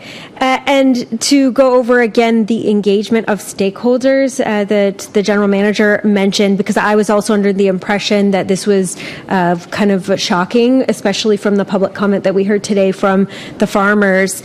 I understand that the Farm Bureau board and president and also the 11 member agencies participated in at least kind of an initial outreach around this. Could you please clarify? The 11 agencies you're referencing, is that the general manager group? The member agencies that use the PSAR. It was referenced in the not PowerPoint. directly to each member agency that uses PSAR. We had a conversation that was led by Director Arant amongst the general managers at the Water Authority. That occurred a month or so ago. The reference that I made to the Farm Bureau presentation, it was essentially along the lines of the cost of service nexus is broken. We need to start looking at different opportunities to reconnect the linkage to a discounted or interruptible rate. We had talked about non-rate revenue in both of those presentations that I made to the Farm Bureau. And then in addition to that, we had a meeting with Farm Bureau leadership here at the Water Authority with Director Rant and Director Hilliker to try to work through how we can get through all of this together. Okay, great, thank you. And that's helpful, the cost of service nexus being broken. I understand that cost methodology needs to be updated. What I'm concerned about is the cost to our farmers and to our ag industry in the region. So I want to go back to the comment from Director Arant about the net benefit of having the PSAR rate, $4 million. Maybe somebody can clarify. I searched for that. I couldn't find it. Sorry, I wasn't able to find that exactly what page and where. But if you could remind us what the net benefit has been, and then what would the projected loss be if it's a benefit now and we're taking it away and we're changing it and we're increasing it? What do we expect in terms of less purchases of water? Yeah, so there is the table that Director Arant was referring to is part of the supplemental packet. Pardon me for not knowing the number, but page 10. Page Sorry, 10. Pierce. No, thank you. And so it's page 10 of the supplemental board packet. The request was basically how much revenue does the PSAR program generate. So we did analysis on not only just the revenue, but then we netted out the direct expenses for purchasing met supply and treatment. And so what's left over is that net benefit, the net contribution to customer service, infrastructure access, those other charges. And so, if that program, if that entirety of that demand went away, just like any other demand went away, the fixed costs remain. And so similar to Rainbow and Fallbrook detaching, that fixed cost needs to be borne by the remaining customers. And so rather than a detachment of a member agency, it would just be kind of detachment of PSAR from that. And so we can come back, and I think the request has been made in terms of that analysis. We're happy to do so. And then in terms of the cost benefit nexus, right now, in order to maintain the program, what's recommended is to maintain that program through that nexus of, yes, you're receiving higher reliability because we no longer have the less reliable water from Metropolitan. We're going to connect it to drought and cutbacks on the Colorado River and those types of contingencies that, yes, it's higher reliable water, but there's still risk to that. And so those would be designed in that program. And, really, I think it's just a question of that's the lowest level of service that this agency can provide, that we can't really provide water below that level of service given the infrastructure we have in place without going to a different direction in terms of the revenue offset. Thank you so much, and I'm very supportive of that analysis, so thank you for reminding me. I know that was made clear earlier that that's something that we want to see more information on. Just to go back to kind of big picture, zooming out to eagle eye level, looking down, the agriculture industry is so important to us. North County used to be all farms. Carlsbad is full of farms, was full of farms. We have a few left, and we work hard to keep them. They're important to our economy. They're important to our food systems. They're important for buying water, for us, because we need to keep our purchases up.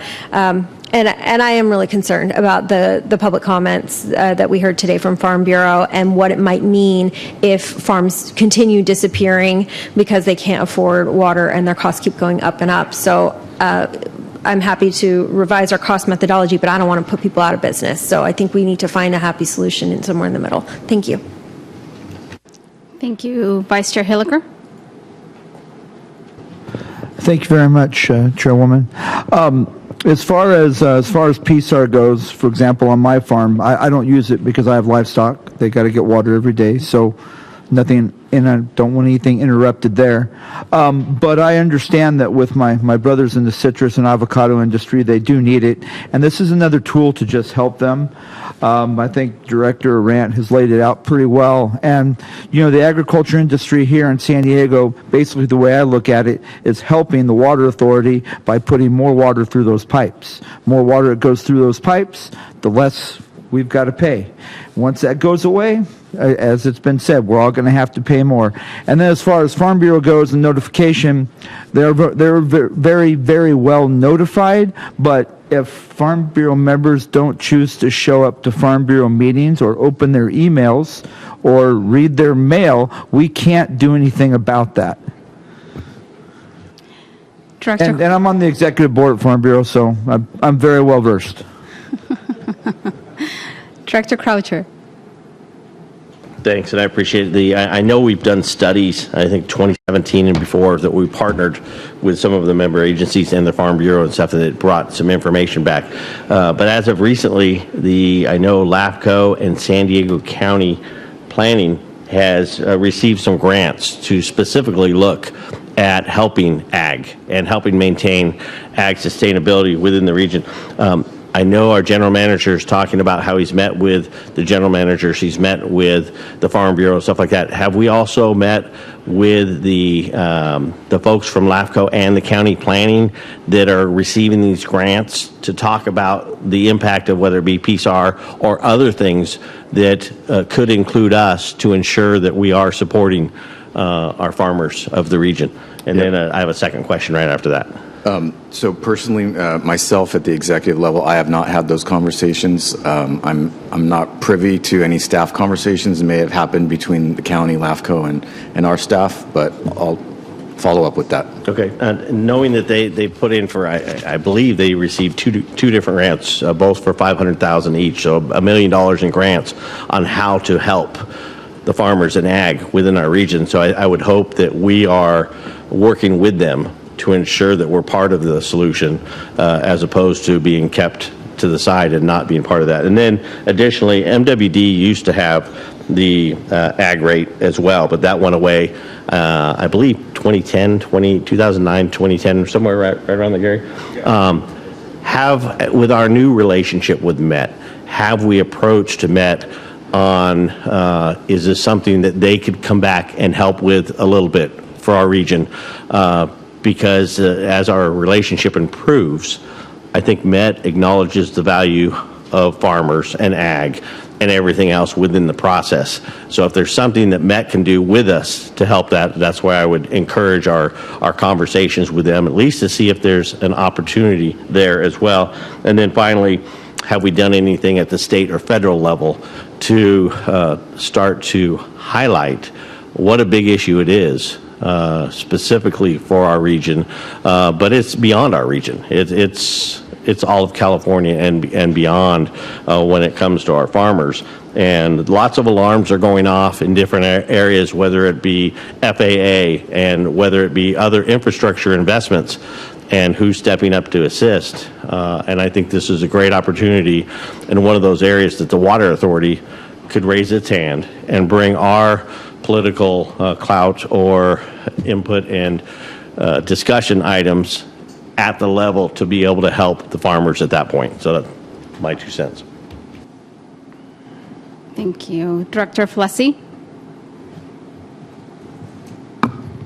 Thank you, and thank you for the presentation. It was really great. And I am a part of an agency that does not participate in the PSAR, but I am extremely concerned about it because this will definitely have an impact to our rates in the maybe not the 1 or 2 year time frame, but definitely in the 5 and 10 year time frame. And I am here for the long haul. I'm not here just for the 26 year of our rates. And so my concern and what I would like to see in further analysis is you guys did a fantastic job of our debt analysis this year.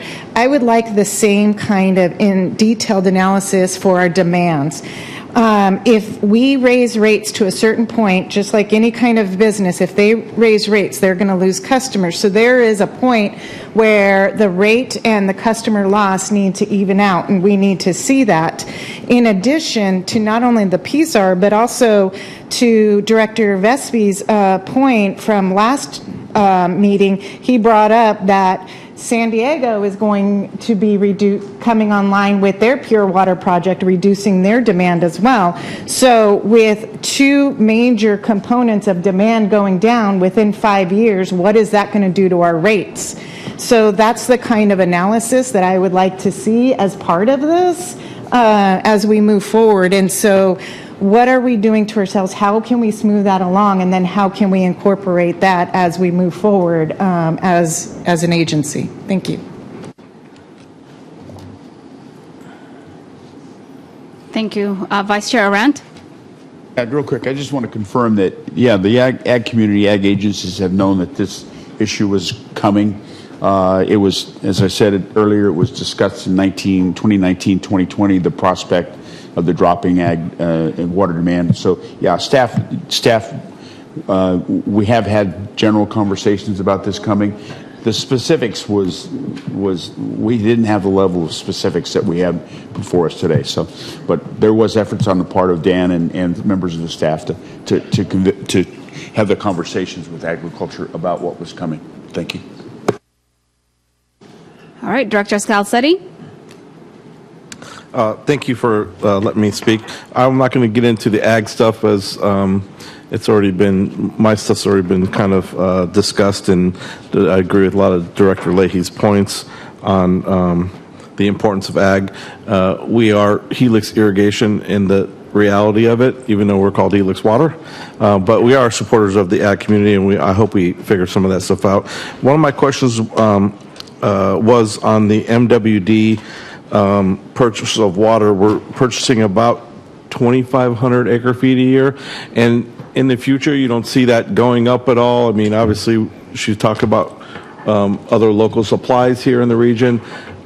Is that going to go down to zero, or is it going to stay at 2,500, or do you see it increasing? Yeah, so great question, observation. The 2,500 acre feet, the reason it stays at that level, despite what's shown on the graph in terms of being below contractual obligations, is to hit met meter minimums. We have kind of necessary operational need to pull some water through metropolitan system. The minimum level we're kind of assuming is that 2,500 acre foot level. So right now we would love to take it to zero, so we're not buying any water, but right now, operationally speaking, we have to buy a minimum. So in consideration of the amount of water we're buying from Metropolitan, we're getting about 40,000 acre feet from desal, little over 270,000 acre feet from QSA, and 2,500 from MWD. I just wanted to put that in perspective of where our resources are going, and you know, where we're looking in the future. It doesn't look like we're, you know, going in a way, and that's my analogy of maybe ramping down some of this MWD stuff. Thank you. Director Paul? Thank you for the opportunity to speak. I just had two questions. If you can go to slide 54. Yeah, so this slide, there was also a version of this on page 71 in our staff package, but it's not the same. Can you tell me which one is more accurate? They should be the same. Yeah, no. Certainly, specifically, the city of Escondido is drastically different on page 71 than 54. If you could just follow up later. Thank you. And then my second question, is about the melded rate.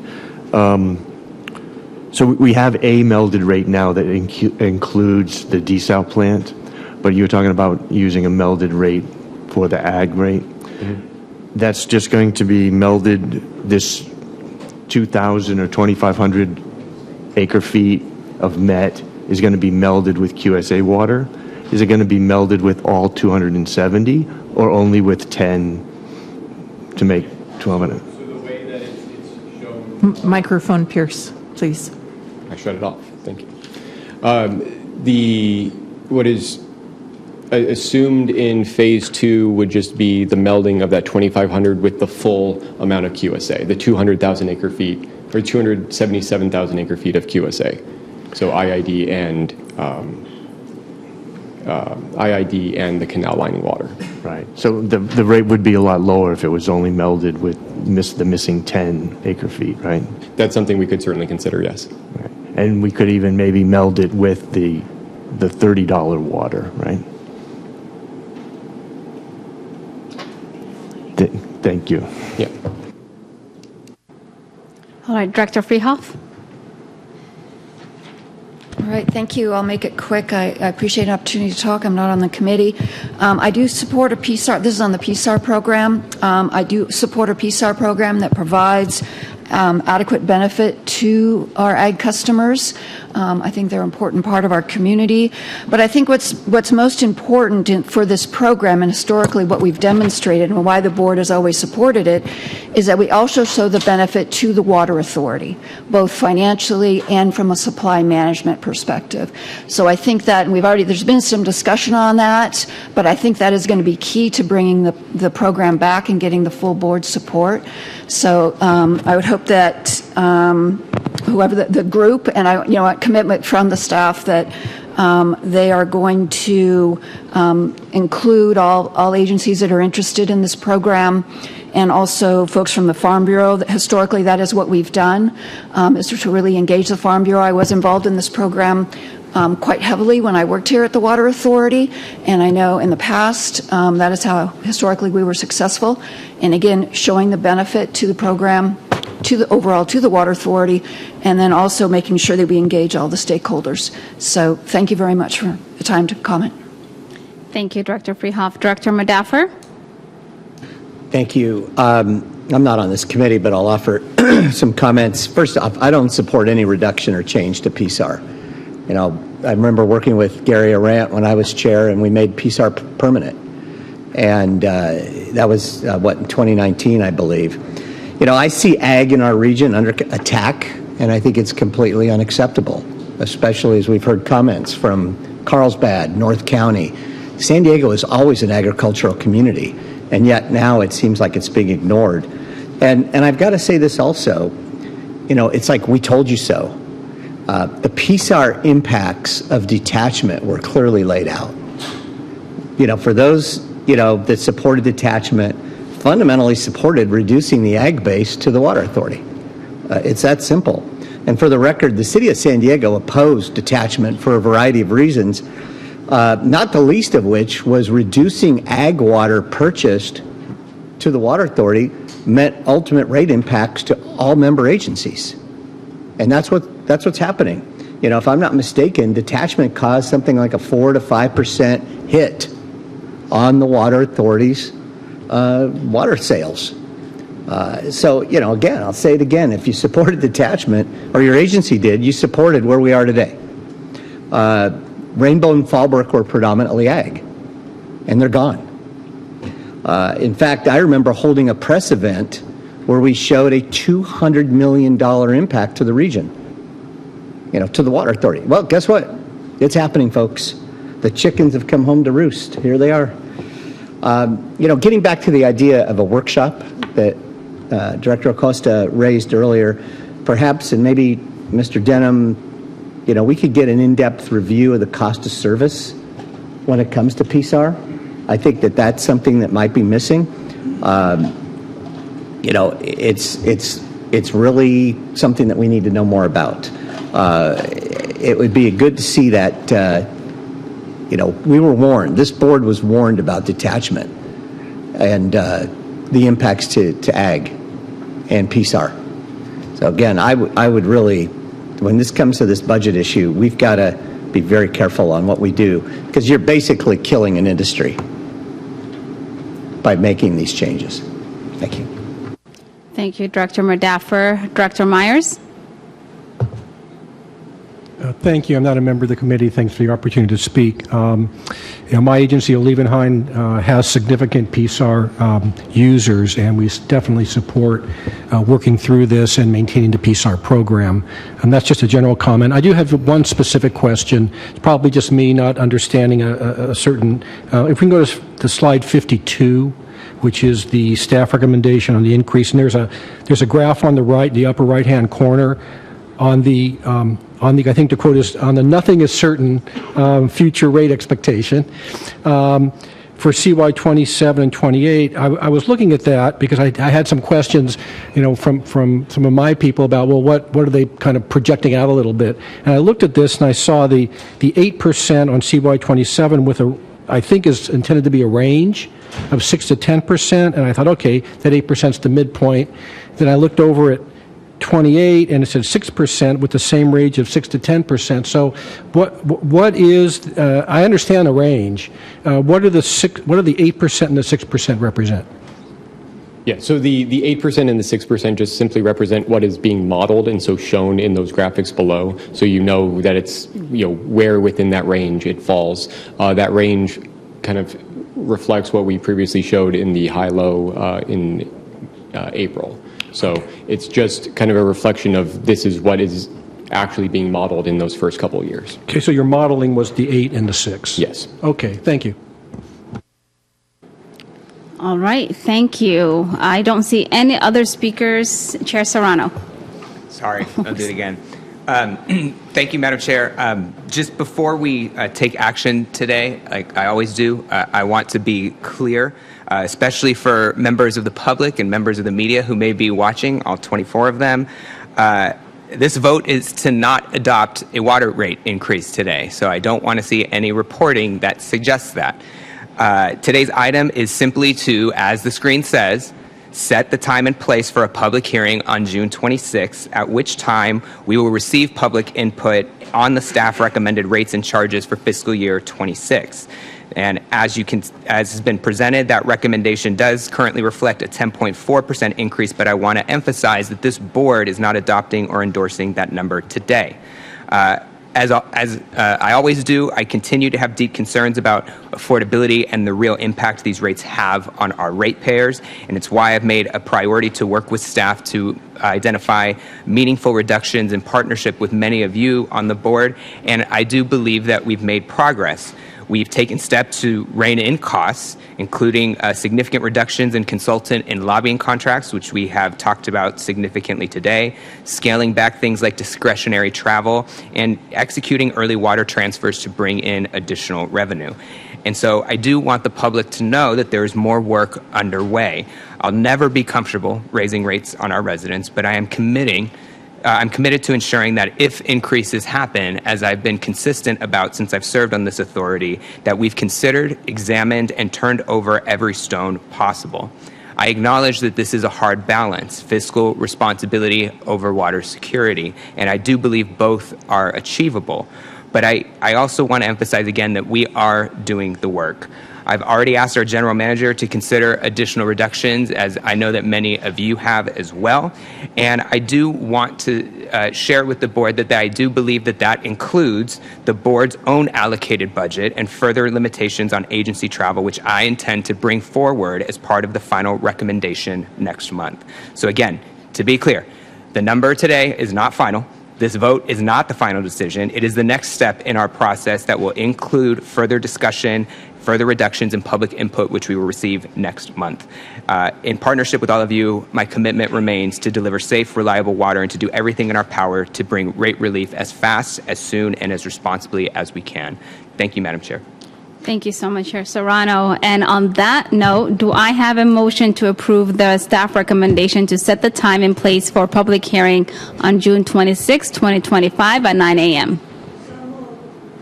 All right, Director Yamani, and do I have a second? Second. Director Croucher seconds. We have a motion and a second. All those in favor say aye. Aye. Any opposed? Any abstentions? And the item passes. Thank you all so much. We will actually take a 30-minute break for lunch and come back for the closed session item. So enjoy lunch and please be back here on time in 30 minutes. We've adjourned from closed session with nothing to report. Thank you, General Counsel Edwards. And there is no further business, and the longest meeting of the ANF committee is now adjourned, and we will immediately go into Imported Water Committee with Director Neal. Have a great day.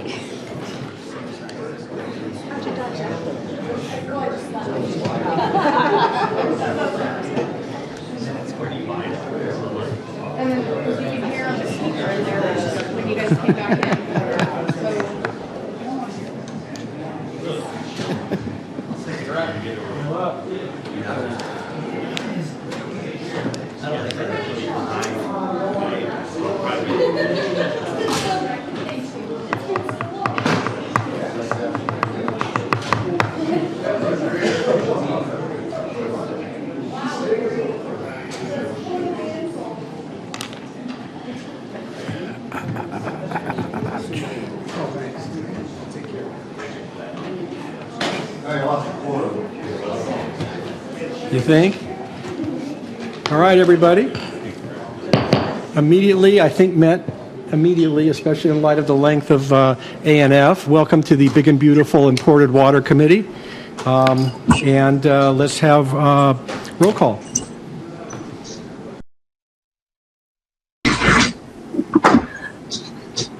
Chair Myers.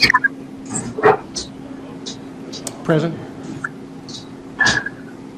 Vice Chair Madaffer. Here.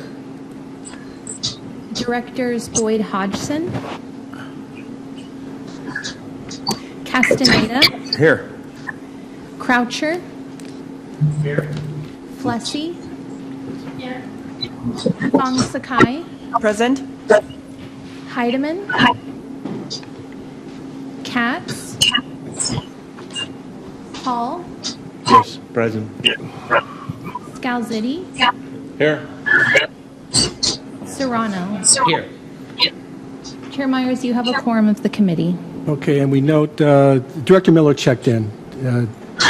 Director Miller? Yeah, I'm here. Okay, good. So Director Miller is participating remotely from the publicly accessible location included on the agenda and has posted the agenda at that location.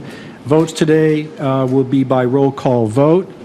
As we discuss items on the agenda, I'll be calling on directors who push their speaker button. Please limit your comments to matters not already addressed and state all your points when you have a chance to speak so we can move through our agenda. Do we have any additions to the agenda? Seeing none, at this time, I'd like to ask if we have any public speakers or public comment. If there are public speakers in the Zoom waiting room, please raise your hand through the Zoom app or press *9 if you are listening by phone. We have none. All right, thank you. Just a few comments on Chair's report, a few updates regarding Metropolitan Water District.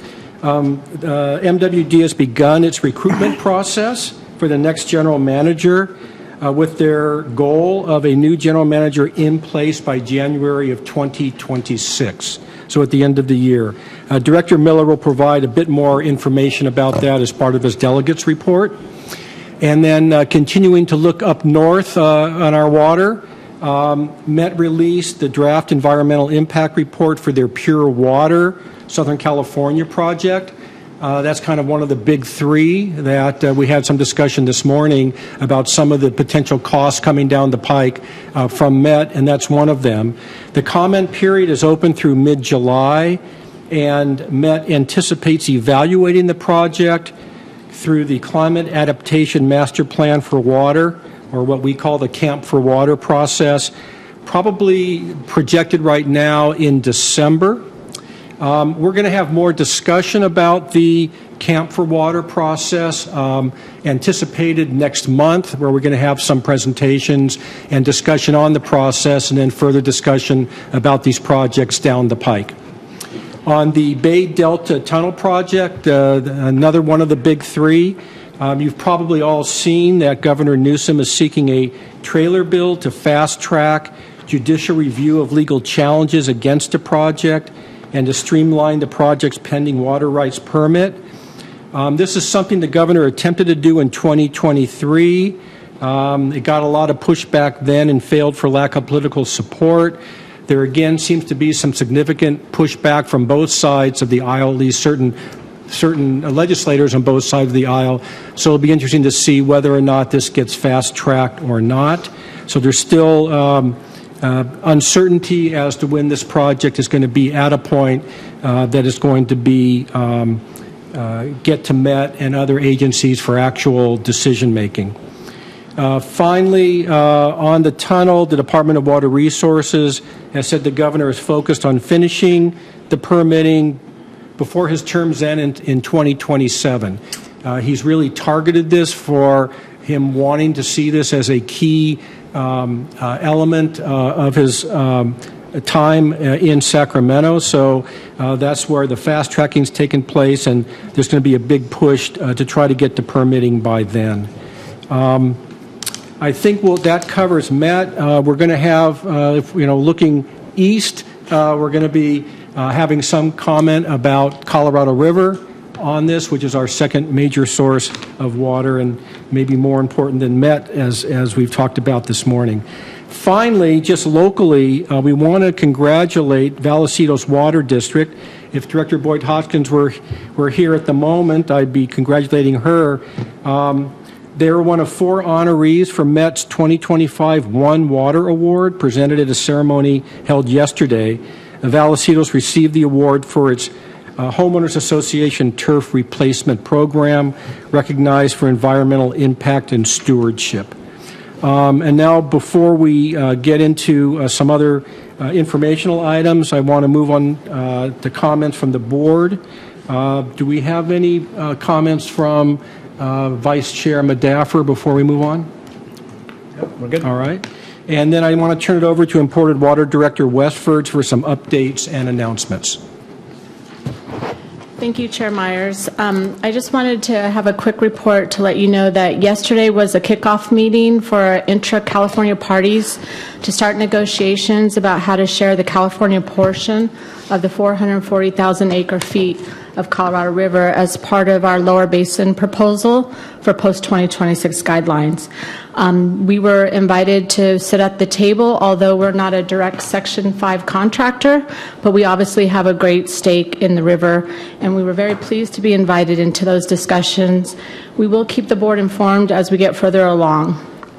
The 7-state negotiations have been stalled for some time, as you all know, but this new administration team at the Department of Interior has now been engaged since April, and there's been some recent progress. Department of Interior has agreed to reshape the alternatives for the environmental review, which is a positive step with the goal of finalizing the ranges to be included in analysis by mid-June. Meetings have been scheduled through summer with the Department of Interior officials, and we will continue to keep you updated on that as well. And last week, we met with the principals of the Department of Interior and the interim commissioner and some other high-level officials in reclamation to discuss the opportunities for the Water Authority to implement the water transfers and exchanges as part of the 2026 guidelines. It was a very positive meeting, and we were asked to have a follow-up meeting again last week at Aqua. We'll be back to keep you apprised of the progress that we are making. We've been received very positively throughout the department, and so it's good news for us. Lastly, as some of you may be aware, Liz Mendelson-Houston, recently resigned from the Water Authority, and we had a very nice department send-off for her with our delegates and before her last day, and we wish her the best in her next endeavors. And that's all I have to report. Okay, thank you. There's no items on the consent calendar. And first up, we have the MWD Delegates Report, and I will turn this over to Director Miller.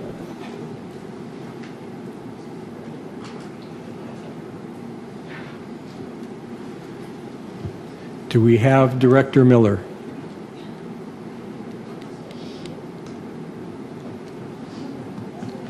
Well, I think while we're working out any technical issues with Director Miller, is he Director on? Miller, you're on mute.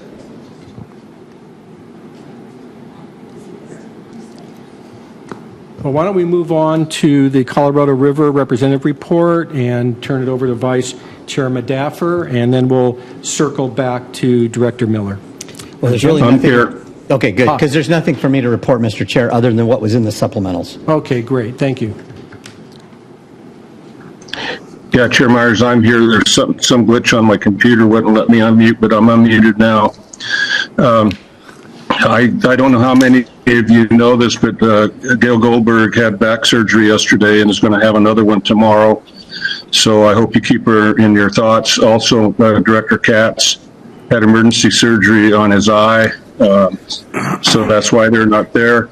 I was under the impression that Lois would not be able to attend because of her job at the fairgrounds, but I see she's in attendance. But my report on the delegates' report will be all-inclusive.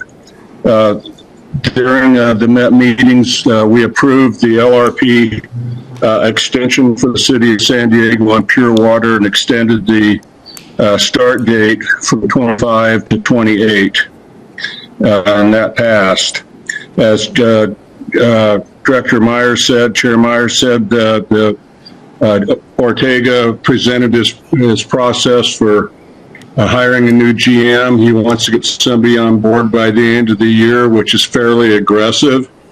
He wants to engage the board as much as possible. It'll start out in an ad hoc committee and go through the process of probably hiring a company to help with the solicitations. They're going to, I believe, try to keep the solicitations to people in water in California, but it's anybody's guess what type of people or who will step forward. We had a presentation on stormwater capture from a group that wants to MET in LA to submit $1.5 million each to fund a pilot project for stormwater capture. It was an information, no decisions been made. It was an interesting project that tried to do 200 homes and install cisterns, rain barrels, and what have you. But in the end, it only projected to save about 28 acre-feet of water, which is, in our world isn't much, but it's something. But anyhow, it was an informational item. It got some interest, and we asked them to bring back a more firm proposal of where it was, so we could make an assessment on it. A couple of items that came up in budget. It seems that CIP is growing up there. They've got a list of wants and needs that is getting larger by the minute, and that's besides the pure water and Sites Reservoir Delta Conveyance projects. One instance is, just to give you an idea, is we approved $131 million procurement to replace all of the transformers on the pump stations that bring the water in from the river all the way to Lake Matthews. They're going to replace all of the transformers. They were probably reached their projected lifespan in the 80s or 90s, and they need to be replaced. It's going to be about a 5 to 7 year project. But one lump sum payment was to procure the transformers for $131 million. That represents 1/3 of the year's entire CIP budget. And I imagine that project will be close to $300 million by the time they're all installed. However, it'll be over time. Also in budget, they brought forth pure water again with 3 new options of sizing it. We weren't able to go in it, but they will have costs for us on these 3 new phase ideas. Phasing being, a lesser amount of development and done in stages, reached the total of 150 million gallons. We will see that in the upcoming months. They had so many items to get through. They did come to an agreement and vote on funding the AVEC groundwater storage debt, which is ironically $130 million, but it does not include treatment. That project has this ability of Met to put 280,000 acre feet of water into storage, and they can take out up to 70,000 acre feet a year, or none if they so decide. One of the things I brought up was we have a large amount of debt service associated with these projects, and we never hear about what the cost of the debt service is in the terms of dollars per acre feet. This particular instance, if you took out 70,000 acre foot, it's really a reasonable cost to have that water in the ground. It's only a couple $100 an acre foot of cost to service the debt. But if you take none out, what happens then? And so I've asked them, so that we can understand Sites Reservoir and all these storage projects, to give us a high and low range of what these costs might be. We've got 3.8 million acre feet of water in storage now. Do we really need to be investing billions of dollars into more storage? As in how much storage do we really need? Do we need a billion acre feet in storage, or how much? Also, as I made mention in a conversation Wednesday, the Metropolitan was able to move almost 2 million acre feet of water back in the early 2000s.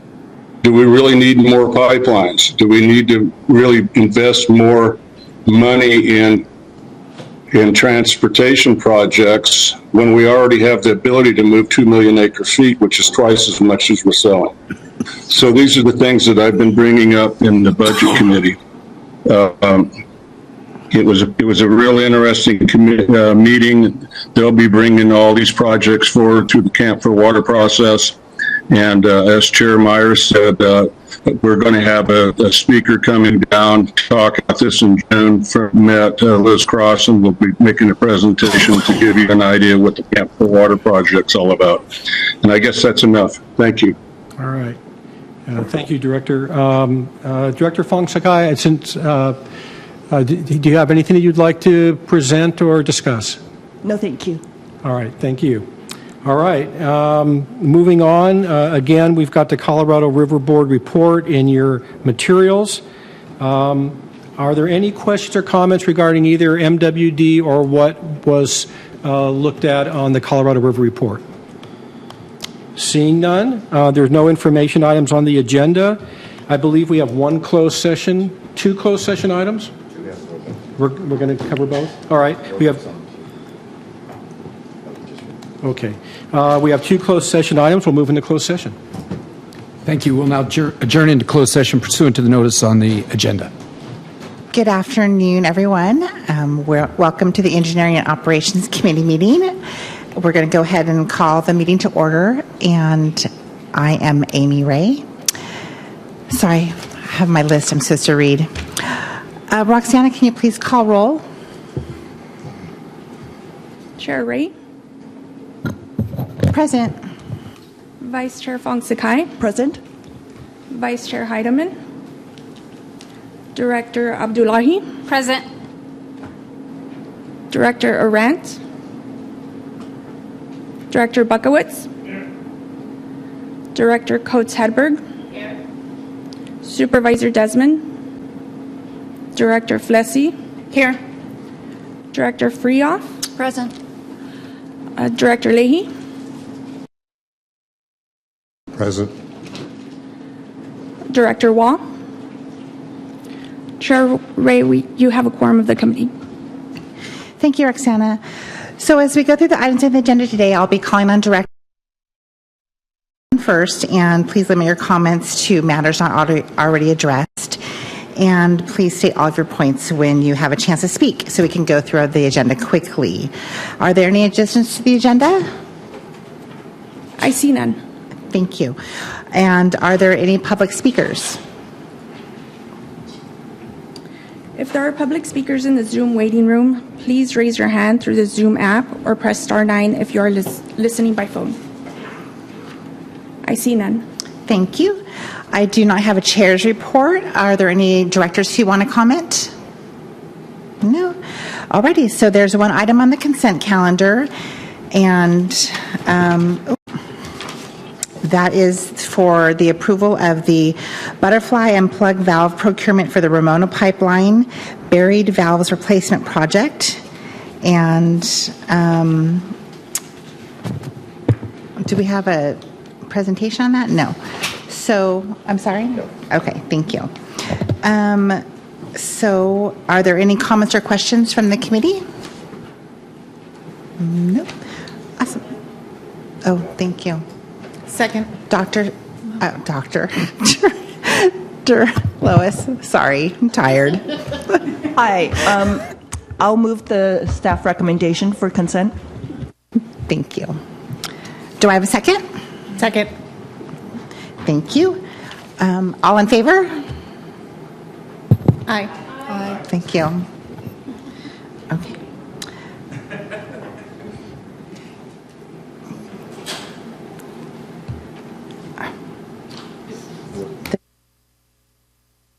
Thank you. Sorry, we have to say it out loud at my agency, so. So we did have a presentation today, but we're going to go ahead and skip it because we're running a little bit behind. And there is one information item on the agenda for the advertisement of bids for the first aqueduct and treated water bifurcation structures at Hubbard Hill Vents Rehabilitation Project. And there's no presentation on that either, so there's no closed session. That'll do it. I just want to make one quick announcement. Before we adjourn, we're going to skip water planning and LPO and go straight into formal board after the conclusion of this committee in 5 minutes. Me too. I'd like to call the formal Board of Directors meeting to order at 2:36. Today's meeting is conducted in person with one director participating remotely.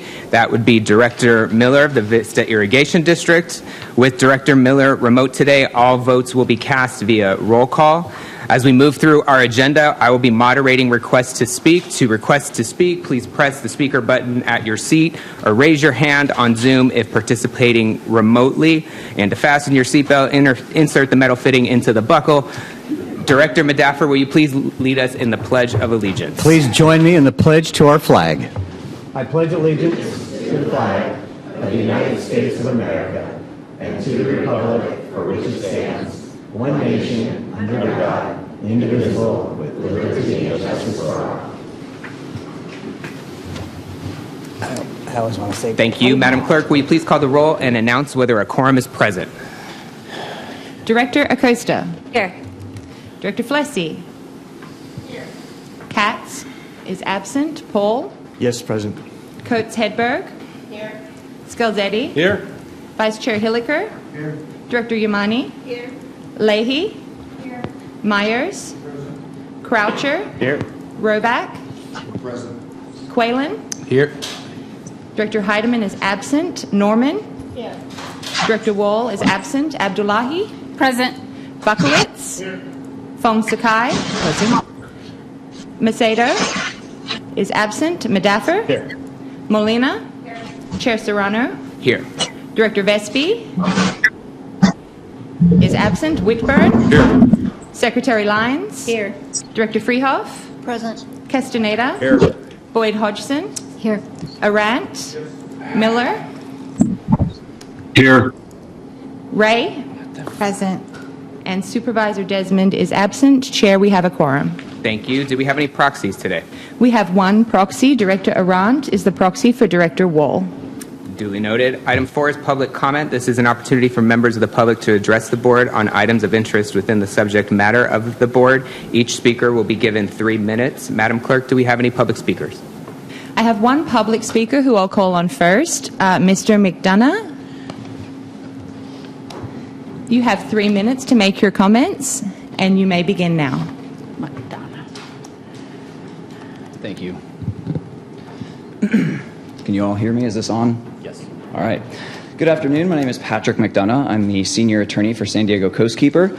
I'm commenting today regarding Coastkeeper's concerns with the water affordability and this agency's debt servicing crisis, and relatedly, a lack of transparency and public participation before the Water Authority. First, I want to give a bit of a reminder of how we all got into this debt servicing crisis in the first place. County Water Authority has long been operating under assumptions of steadily increasing water demand for many, many years. So every Water Authority urban water management plan dating back to 1995 predicted demand would increase, largely citing increases in population. Each and every one of those demand forecasts was flatly wrong. And despite that, in 1995, 2000, 2005, 2010, 2015, and 2020, we just saw the same thing over and over and over again. Both overall demand and per capita demand have decreased, which is a trend that is reflected across the state and has been for many decades.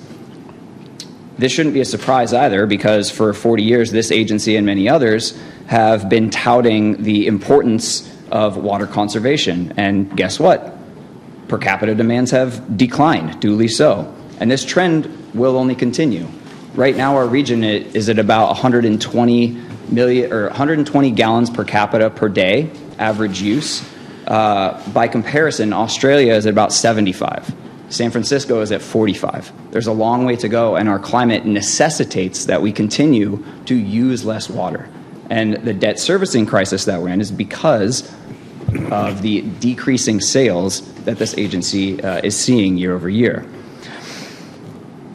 These inaccurate overestimations due to the demand forecasting errors have led Water Authority to waste a significant amount of ratepayer dollars on capital projects that were never needed in the first place. The prime example being the Carlsbad Desal plant, which is by far the most expensive source of water in the region, and which also enriches a multi-billion-dollar foreign-based investment firm at the expense of our current ratepayers.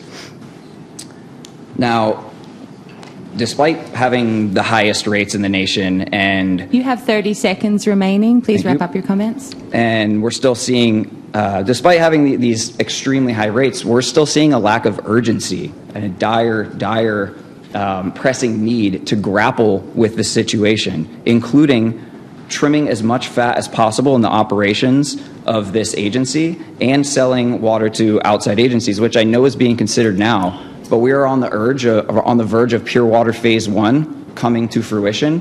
Where was this planning 5 years ago or 10 years ago? Pure Water's been in the works for over a decade, and we're only now seeing discussions happening. Thank you for your comments. Your time is up. Thank you for your time. If there are public speakers in the Zoom waiting room, please raise your hand through the Zoom app or press *9 if listening by phone. I currently have 2 requests. Mr. Silverstein, you may speak now. You have 3 minutes. Hi, can everyone hear me? Yes. Thank you. My name is Mitch Silverstein, Senior San Diego County Policy Coordinator for Surfrider Foundation, representing over 4,000 members in San Diego County. I'm commenting today in strong support of Pure Water San Diego. I'd like to ask the Water Authority to support and plan accordingly, rather than continue to inaccurately predict our region's water needs and drive up rates as a result. Despite population growth, our per capita water use has gone down and will continue to do so. Yet the Water Authority has not learned this lesson, and now you have a glut of extra water, the highest rates in the nation, and a conflict of interest with Pure Water, which will dramatically decrease San Diego's water needs even more. The authority has inaccurately forecasted the region's water needs in every urban water management plan dating back to 1995. The result is that you've wasted ratepayer dollars on plans, facilities, and supplies that are unneeded and unwarranted. As Patrick said, the Carlsbad Desal plant is the most glaring example. It's the most expensive, carbon-intensive, and environmentally destructive way to produce water that we didn't even need in the first place. Meanwhile, Pure Water is creating a sustainable, reliable, and locally controlled drinking water supply through advanced water recycling. This will significantly reduce ocean discharges of wastewater by repurposing it into high-quality drinking water. San Diego is legally obligated to complete phases 1 and 2 of Pure Water under a cooperative agreement with environmental organizations, including the Surfrider Foundation. This is more than just a San Diego project.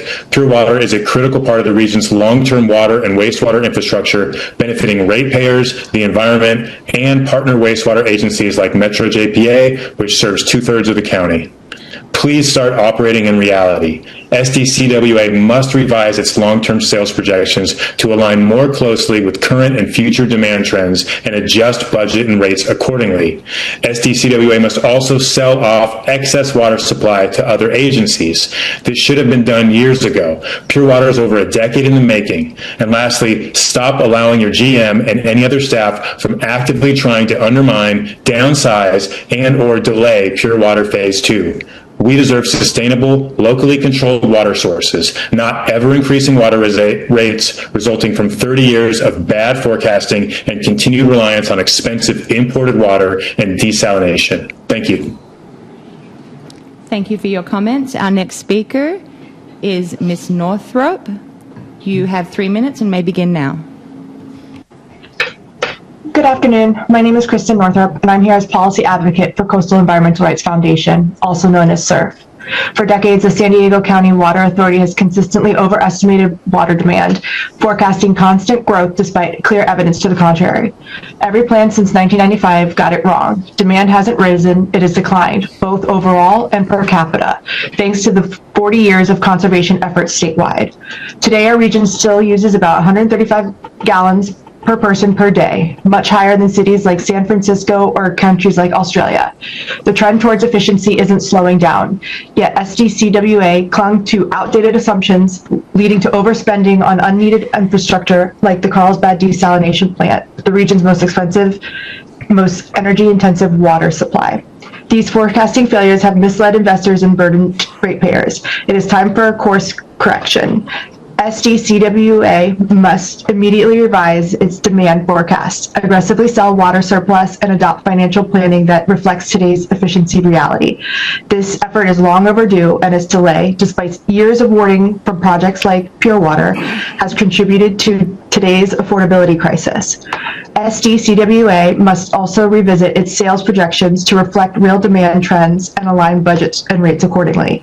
Pure Water has several key benefits. It's a dual solution as it tackles wastewater and water supply issues in one project.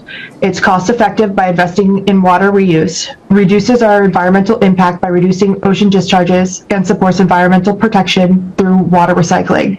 And it enhances regional water supply and reduces dependency on imported water.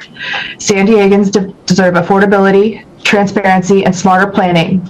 Let's stop building for a future that isn't coming and start adapting to the one that's already here. SURF supports the recommendations in the City of San Diego letter dated April 18th of this year. Thank you for your time. Thank you for your comments. I have no further requests, Chair Serrano. Thank you, Madam Clerk. Are there any additions to the agenda? There are no additions. All right, we will move to item 6, which is the approval of the minutes before the board today. Are the minutes for the formal Board of Directors meeting of April 24th and the special A&F committee meetings on April 29th and April 30th. I will entertain a motion to approve. Motion to approve. Second. I have a motion from Director Croucher, a second. I think that was Fong Sakai. It was me. Oh, Director Molina. All right, Director Molina. Madam Clerk, will you please call the roll? Director Acosta. Yes. Flessy. Yes. Paul. Yes, approve. Coates Hedberg. Yes. Scalzetti. I wasn't here, so I'll excuse myself from. Vice Chair Hilliker. Director Yamani. Yes. Leahy. Myers. Yes. Croucher. Yes. Roback. Yes. Quaylen. Abstain? Norman. Yes. Abdullahi. Abstain. I wasn't here. Buckowitz. Fong Sakai. Madaffer. Yeah. Molina. Yes. Chair Serrano. Yes. Director Whitburn. Yes. Secretary Lyons. Yes. Director Freehoff. Yes. Castaneda. Yes. Boyd Hodgson. Abstain. Arant. Miller. Yes. Thank you. Ray. Abstain, I wasn't here. Thank you. 1 second. The minutes pass. Thank you very much. Moving on to item 7, this is our presentation and public hearings. Item 7.1 is the recognition of the employee of the second quarter. I will turn it over to our general manager, who will then turn it over to our director of finance, Lisa Marie Harris. General manager? Yes, good afternoon, everyone. I'm happy to announce the employee of the quarter, Del Olivar. She's the most popular employee at the San Diego County Water Authority. She does the payroll. She makes sure that we all get paid. Lisa Marie's going to say some things about her, but Del, come on up, and we have some stuff for you.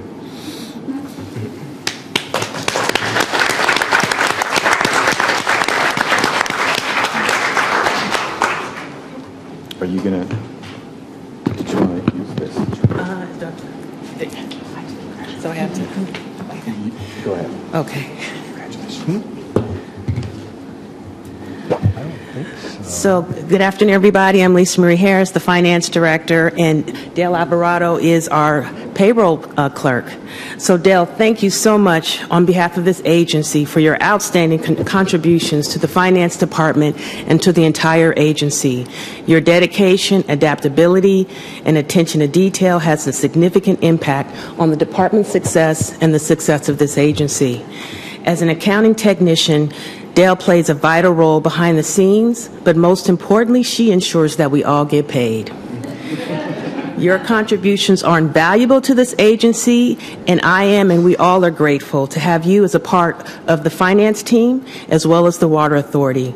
This recognition is well deserved, and I'm confident you'll continue to deliver high quality work for this agency. So congratulations.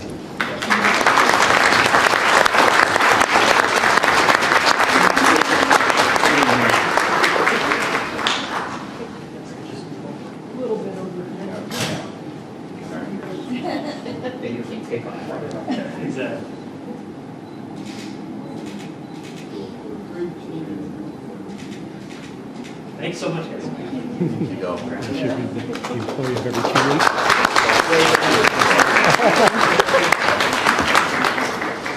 Is this ours? Oh, no, that's yours. Okay.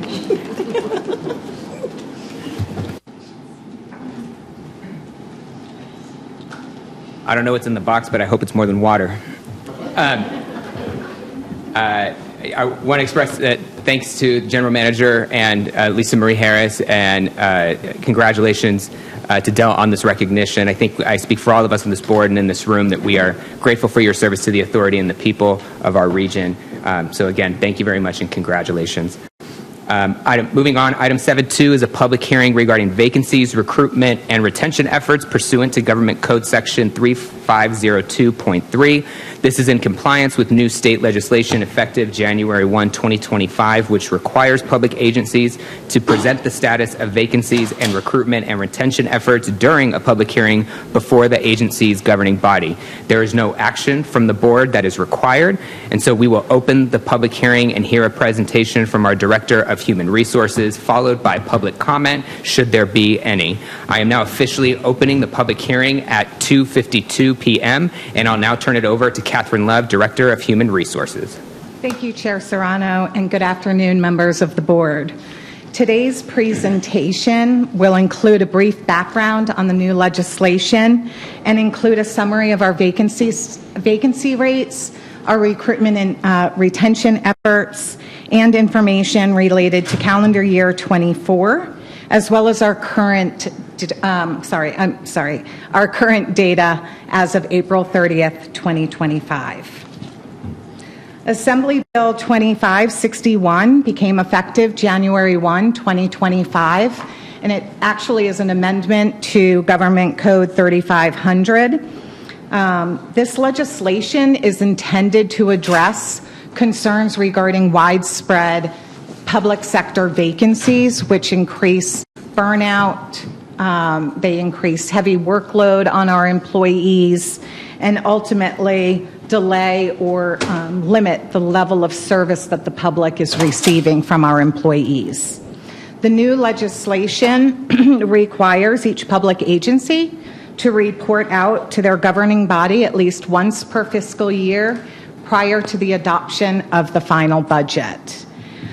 This presentation will include the status of our bargaining unit vacancies, our recruitment and retention efforts, and any necessary changes to our policies or procedures that may be obstacles in our hiring process. If the vacancy rate meets or exceeds 20% for any one of our bargaining units, there are additional reporting requirements. The Water Authority does not meet those additional reporting requirements. And lastly, under this new legislation, the employee organization is entitled to make a presentation as part of this public hearing. I have reviewed the data with our employee representative group, Teamsters 911. They've seen this data and they've elected not to present at today's hearing. So the first slide in front of you provides a snapshot of our monthly vacancy rate as of December 31, 2024. You'll see in the top in the table, all of our employee groups are segregated out on the left column, and then you can see the matching number of vacancies with budgeted FTEs and vacancy rates. Our represented groups, our managerial supervisory bargaining unit had a vacancy rate of 9.3%. Our professional and admin bargaining unit had a vacancy rate of 11.8%, and our technical support group had a vacancy rate of 6.6%. Our overall calendar year average for 2024 includes all of our employee groups at a rate of 3.8%. The next slide provides the same data set with an as of April 30th, 2025. And I really just wanted to present this for comparison and benchmarking to show where we are in today's climate. So you can see that there was a decrease in our managerial supervisory bargaining unit with a slight increase in our professional admin services group and our technical support group. I think it's important to remember that the vacancy rate includes internal movement, which I'll show you a little bit further on into the presentation. And our technical support group and professional admin group are feeders naturally into our managerial supervisory bargaining units. As of April 30th, 2025, our calendar year average is 8%. While that looks a lot larger than where we landed in December 2024, it is almost exactly where we were this time last year when the vacancy rate was 8.1%. The next slide provides just a snapshot of our recruitment metrics for calendar year 24. We opened 43 recruitments, received 1,463 applications, conducted 233 interviews, and filled 35 vacancies. The next slide represents our retention data. So we created 44 vacancies in calendar year 2024, but what this table shows you is that it categorizes the vacancies into three groups as to why the vacancies occurred. So we have our voluntary separations, we have internal opportunity, that could be promotions or lateral transfers or even voluntary demotions, and then retirement and other. You may be wondering what other is. Other is our involuntary reasons for leaving. We don't call that out because the number's so small and can be identifiable. Our annual staffing turnover rate for calendar year 24 was 3%. And then the last column of this table just shows where we are as of April 30th, 2025. This turnover rate of 3% is consistent with the average of our last 7 years. So the Water Authority continues to take steps to support our recruitment and retention efforts.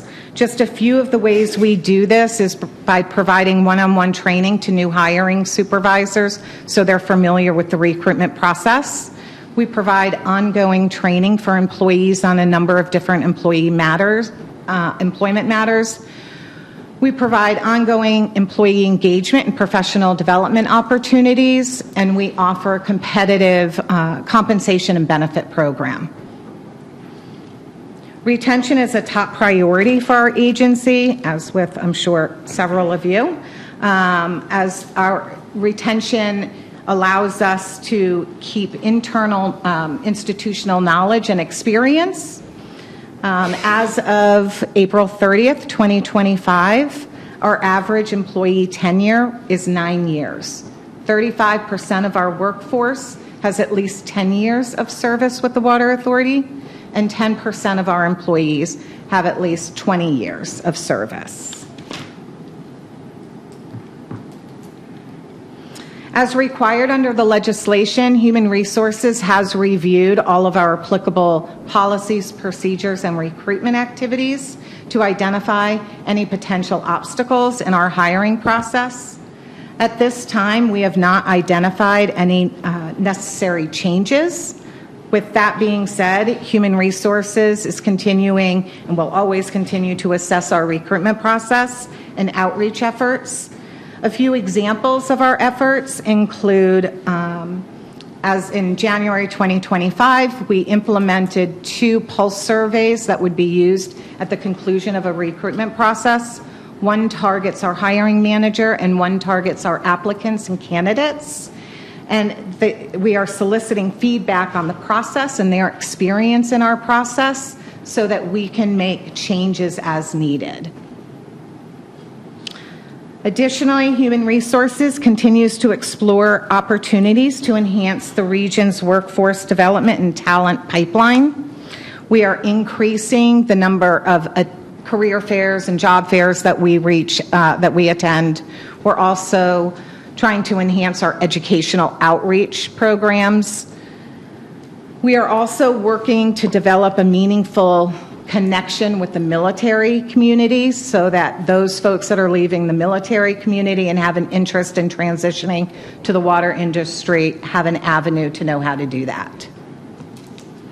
So next steps, we are going to be continuing to monitor our vacancy rate by bargaining units on a monthly basis.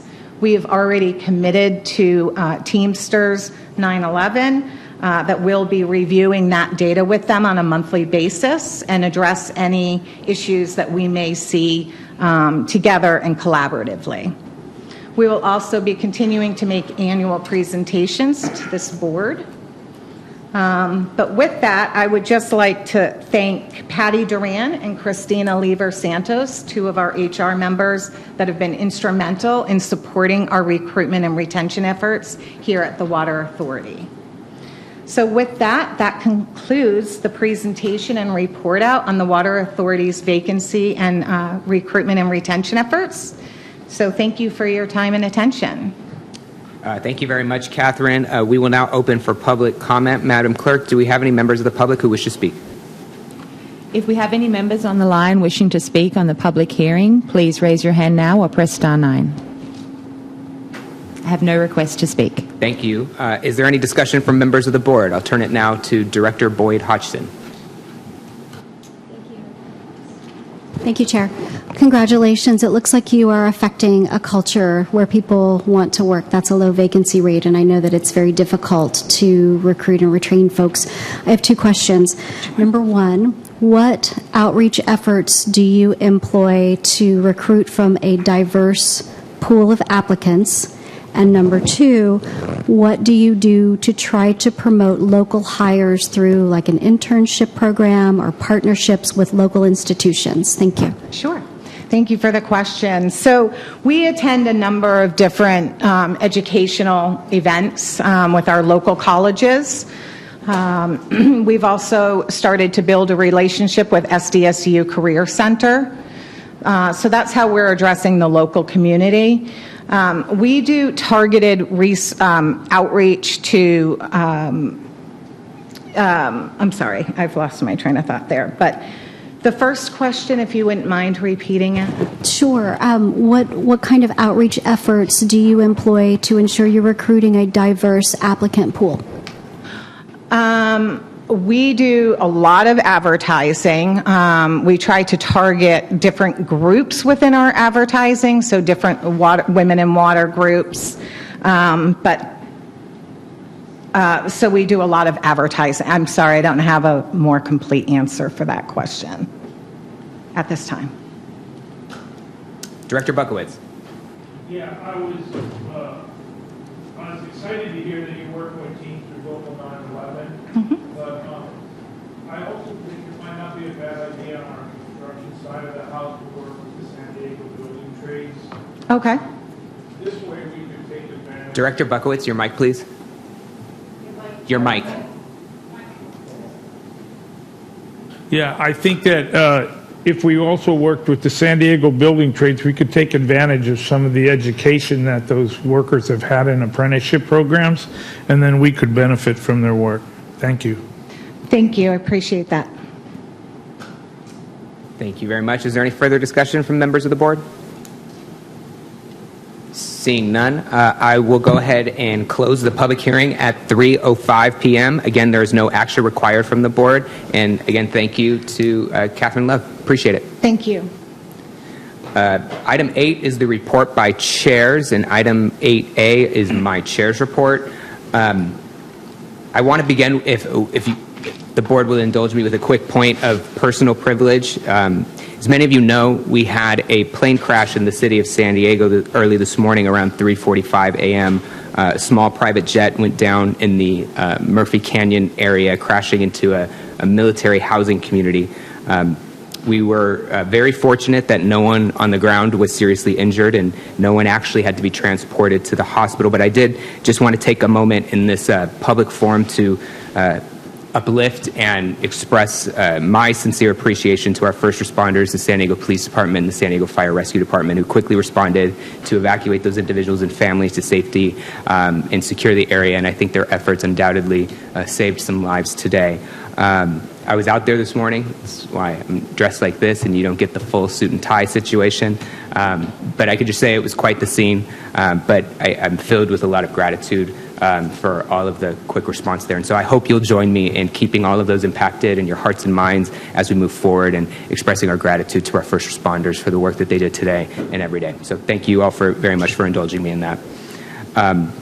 2 weeks ago, I had the opportunity to join LPO Chair Macedo, General Manager Denham, Assistant General Manager Bradford, and our government relations team in Sacramento to support our legislative agenda. The new advocacy team, Resolute, was successful in securing key meetings with members of our delegation and committee staff.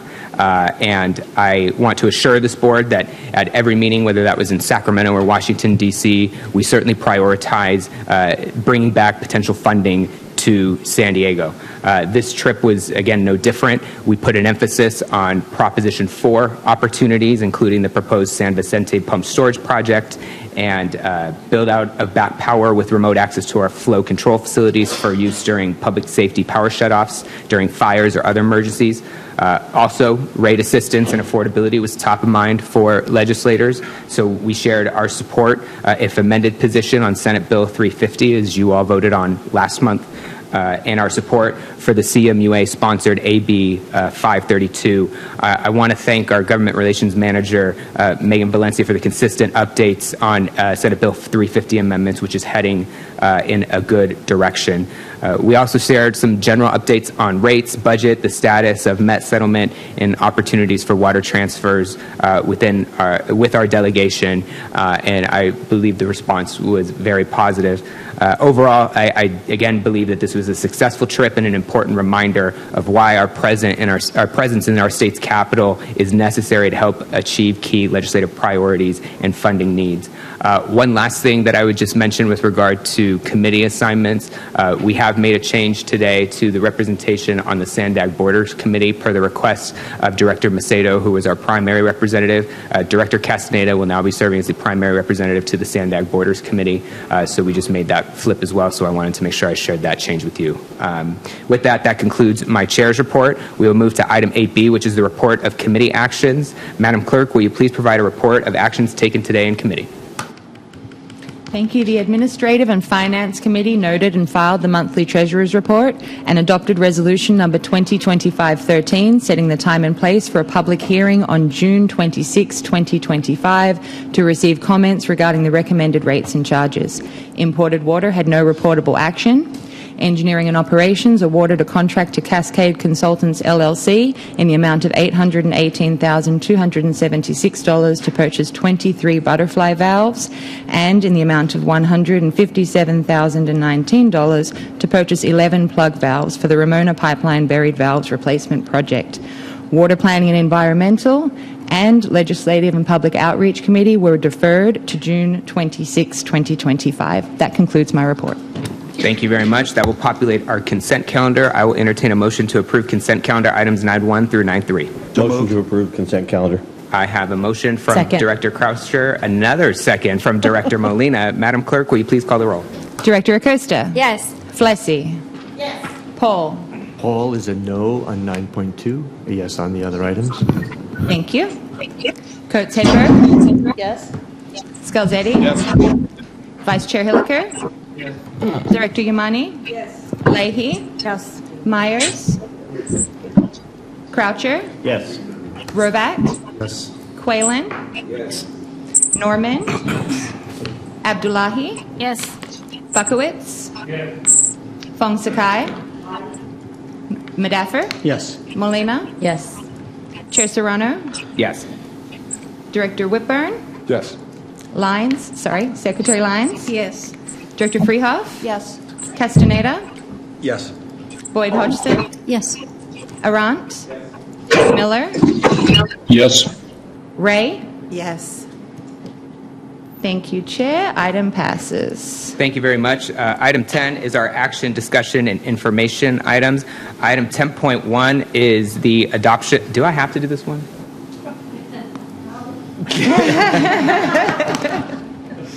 Item 10.1 is something I don't want to preside over. It is the retirement resolution for Director Fern Steiner.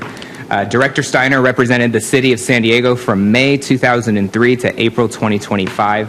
During her 22 years of service on this board, she served as chair of the board and as an MWD delegate. She also served on every committee of this board as either the chair, vice chair, or a member. I would submit to you that her impact on this agency and the world of water has been anything but small. She has brought her wealth of wisdom and been a steady hand, always thoughtful, always deliberate, and always focused on what's best for this agency and the people we serve. But if I can, what's always stood out to me is how personally kind and supportive Fern has been to me and probably many of you in this room as well, even when she didn't have to be. I remember being someone new to water coming on in May of 2021, the new kid on the block, and she never once hesitated to offer insight, encouragement, or her perspective, which I felt always added, certainly for me, tremendous value to our conversations and considerations in this boardroom. Her voice is grounded in experience, it's never performative, and it's been one that I've come to deeply trust and respect. And while I know that her service in water is not finished, she will continue her work on the California Water Commission. I'm sad to see her time here at the San Diego County Water Authority come to an end. But one thing is for sure is that I am incredibly grateful to have had the opportunity to serve with her on this board. So Fern, thank you so much for your leadership, for your service to the city of San Diego and San Diego County, for the grace and wisdom that you brought to this board. We are undoubtedly better because of your service here, and I know that all of us wish you nothing but the best as you embark on this next chapter. Congratulations, Fern. You deserve it.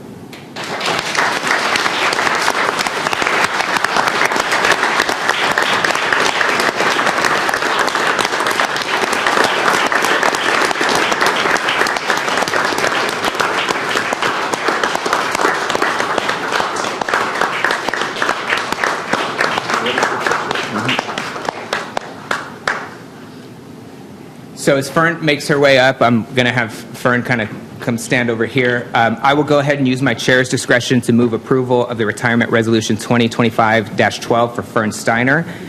And with that, I have a second from Vice Chair Hilliker. And with that, are there any board members who would like to provide any comments at this time? Director Fong Sakai. Thank you, Mr. Chairman.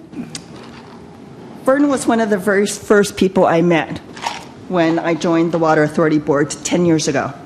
Fortunately for me, we were assigned seats next to each other. And at the time, Fern was one of our Met delegates, and she impressed me with her depth and understanding of all things Met and Water Authority. She's been patient and kind, and gracious enough to take me and anybody else under her wing to tutor us. We've been greatly honored to have Fern as part of this organization. Fern, you have been an inspiration to me, to all of us, and I hope to be like you when I grow up. Please do enjoy this next chapter in your life. I hope that you'll be taking lots of walks with your sweet puppy, Lily. Thank you, Fern, for your years and decades of service. But most of all, thank you for your kindness, your generosity, and your friendship. We will miss you here. Thank you, Director Fong Sakai. Director Molina. Hi, Fern. As the new kid on the block, I just want to just say thank you. And I had no idea what I was getting into, and you let me know. So I really appreciate taking the time before actually I was voted in to just have a nice lunch and to give me hints, background, all of the institutional knowledge that you've provided for me. So thank you very much. Thank you, Director Croucher. Fern, I want to say personally thank you. I came on this board a little before you, and then I disappeared for a little bit and came back. You were always there as far as insight, your experience, your passion, and your knowledge is second to none when it comes to water. You know how to work with people, but I also saw the other side of you from your intensity and your willingness to go to the floor when it came time for sticking up for this water authority and for the region. I spent time at your house, meeting your dogs and having some meals that with other board members when we met to discuss some serious regional problems. And you always took a leadership role when it came to those, regardless of your position here on committee, your chairmanship, or wherever you sat, you were willing to take a leadership role, and a lot of others looked to you for that. And because of that, this region is better off because of your participation. So just from the bottom of my heart, thank you for your guidance, and thank you for all you've done for the Water Authority, the city, but the region as a whole. Thank you. Thank you, Director Croucher. Director Arant. First of all, Fern, I want to thank you for leaving because I think I'm now second or third in seniority now on the board. But truly, I've appreciated your wisdom and your guidance and the contributions you've made to this water authority from your time at Metropolitan, your time here as chair, and working on some very critical issues a few years ago that made the water authority, I think, a much better place. And you will be missed, and I wish you the best. Thanks. Thank you, Director Arant. Director Medaffer. Well, I first met Fern Steiner in my roles at the City of San Diego, whether as a chief of staff or a council member. And as a council member, I had the honor to vote to confirm Fern's appointment back in 2003, and it's amazing it's been that many years. And when it came time for me to join the board, Fern was one of the first people who I spoke with to see what I was really getting into. And Fern just joins a legacy of other incredible leaders at the Water Authority like Francie Crowell, Chris Fromm, and others who have led this organization with class. And Fern, congratulations on your retirement. You'll be missed. Thank you, Director Medaffer. Vice Chair Hilker. Thank you, Chair. So when I got here 18 years ago, Fern was chair of the Water Authority, and I think it came when she was in the middle of her chairmanship, and then when she came to sit back down on a dais with everybody, she sat right next to me, and let me tell you, she mentored me for years until and you're one of the best mentors in water I ever had, and it was always nice. If I didn't understand something, I could lean over, whisper to Fern, and she'd say, no, Frank, you got it wrong. This is how it really is. I said, okay. So I just appreciate all the help that you've given me through the years. Thank you very much. God bless. Thank you. Director Buckowitz. I want to say thank you, Fern, for taking me under your wings when I went on Metropolitan. I had no idea. And you don't know where you're going if you don't know how you got there, and you always had the knowledge of how we got to where we were, so it made it a lot easier to understand where we were going and where we wanted to go. I want to thank you for hosting meetings at your house, opening up your house to where we could have meetings at your place, not something everybody else does. I want to thank you for your service on the State Water Board, but most of all, I just want to thank you for your friendship, Fern. Thank you, Director Buckowitz. Director Whipper. Thank you, Chair. Well, Fern has been a point of pride for our region, not just in the water world, but in many different capacities in which you serve, and we are grateful for that. As somebody who is still very much learning the water world myself, one of the most valuable people are those who are unafraid to share with you their unvarnished opinion, and the ability to do that in such a kind way as you have always done is a really remarkable and admirable talent. So just want to thank you for all your years of service to our entire region, and congratulations on your retirement. Director Abdullahi. Fern, thank you so much for your service. I definitely echo what everyone has said, and you will absolutely be missed here. I will say, when I first came on as well, you were one of the individuals who I definitely could ask questions to, but also one of the individuals who made sure to pronounce my name correctly. So, just saying. I did it too. Director Leahy. Thank you. Fern probably doesn't remember this, but I first met her when I was an assistant engineer on the Colorado River Aqueduct tour, and her and I took a walk one morning as a lowly little engineer. So you've been a great mentor over the years. I appreciate it. I was very honored to find out when I was sitting here that I was across from you, and whoever comes and fills this seat at this end of the table has some big shoes to fill, and they have to be fun too. So thank you so much for all the fun times and the conversation. You've been a great mentor, and we all have had a privilege of knowing you and working with you. Thank you. All right, thank you all very much. There is a motion on the floor by me, a second by Vice Chair Hilliker, to approve Retirement Resolution 2025-12 honoring Fern Steiner. Madam Clerk, will you please call the roll? Director Acosta? Yes. Plessy? Yes. Paul? Yes, approved. Coates Hedberg? No, absolutely not. I totally, no. Yes, of course. And yes, Fern, thank you so much. Galzetti? Yes. Vice Chair Hilliker? Yes. Director Yamani? Yes. Leahy? Yes. Myers? Croucher? Yes. Roback? Quaylen? Yes. Norman? Yes. Abdullahi? Yes. Buckowitz? Fong Sakai? Lee, aye. Madaffer? Yes. Molina? Yes. Chair Serrano? Yes.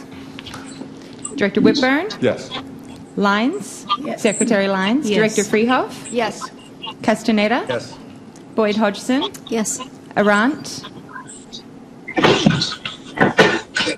Director Miller? Yes. And Ray? Yes. Thank you. The motion passes. Thank you very much. It is now my distinct pleasure to turn the floor over one more time to Director Steiner.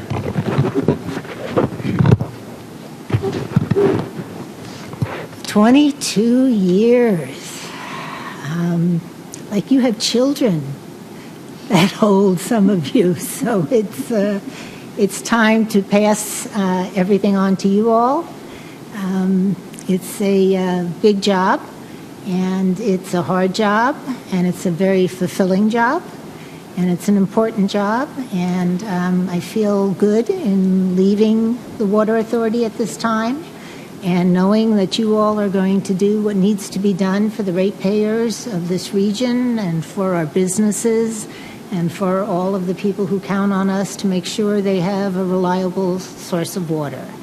I've enjoyed working with most of you. And I worked with all of you, but regardless. So thank you for this enjoyable session of All About Me. And I wish you all good luck. And we'll see you around the water world at some other point in time. Come up and visit the commission and watch us spend money, which is like really weird. I just want you to know it's just weird to be on an organization that's actually handing out money. So we have this legislation, though, that doesn't let us do it very fast. So thank you all, and good luck to you. And I know that you'll do great, and keep up the good work. And remember everything I told you.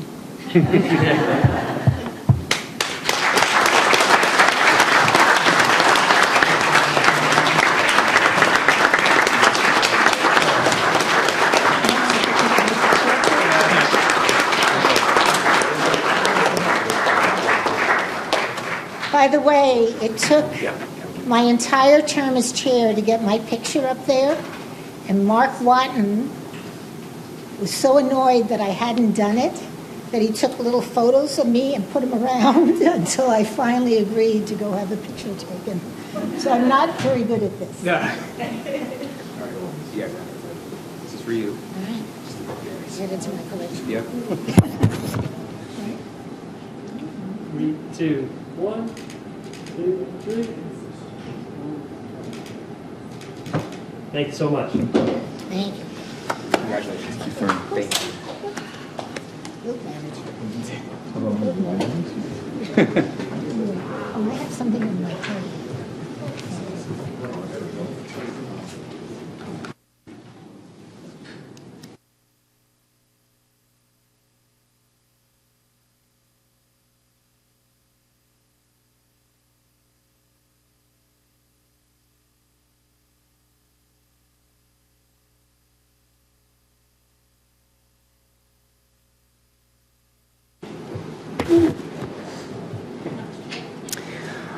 All right. Our next item, item 11, is our special report. Item 11A is the general manager's report.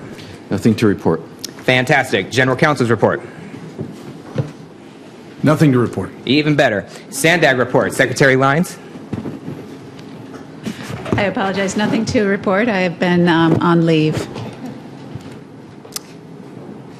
Moving to Sandag Subcommittees, Borders Committee, Director Macedo is absent. Director Castaneda, anything to add? Thank you. Yes, attended a meeting last month, and basically there was updates on Sandag's tribal coordination, report from Western Riverside on their county general planning efforts, and then also a presentation by the director of the San Ysidro Port of Entry, Maritza Marin, on the efforts to basically, do her job and improve security and efficiency at the border. Thank you.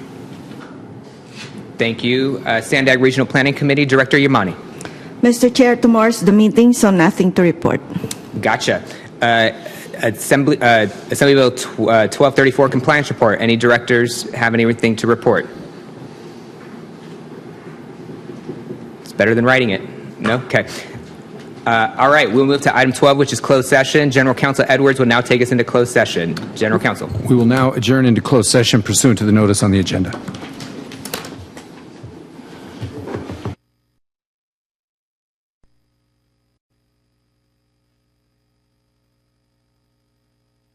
We have adjourned out of closed session with nothing to report. Thank you very much. There being no further business, this concludes our broadcast day. The Board of Directors meeting is now adjourned at 3:47.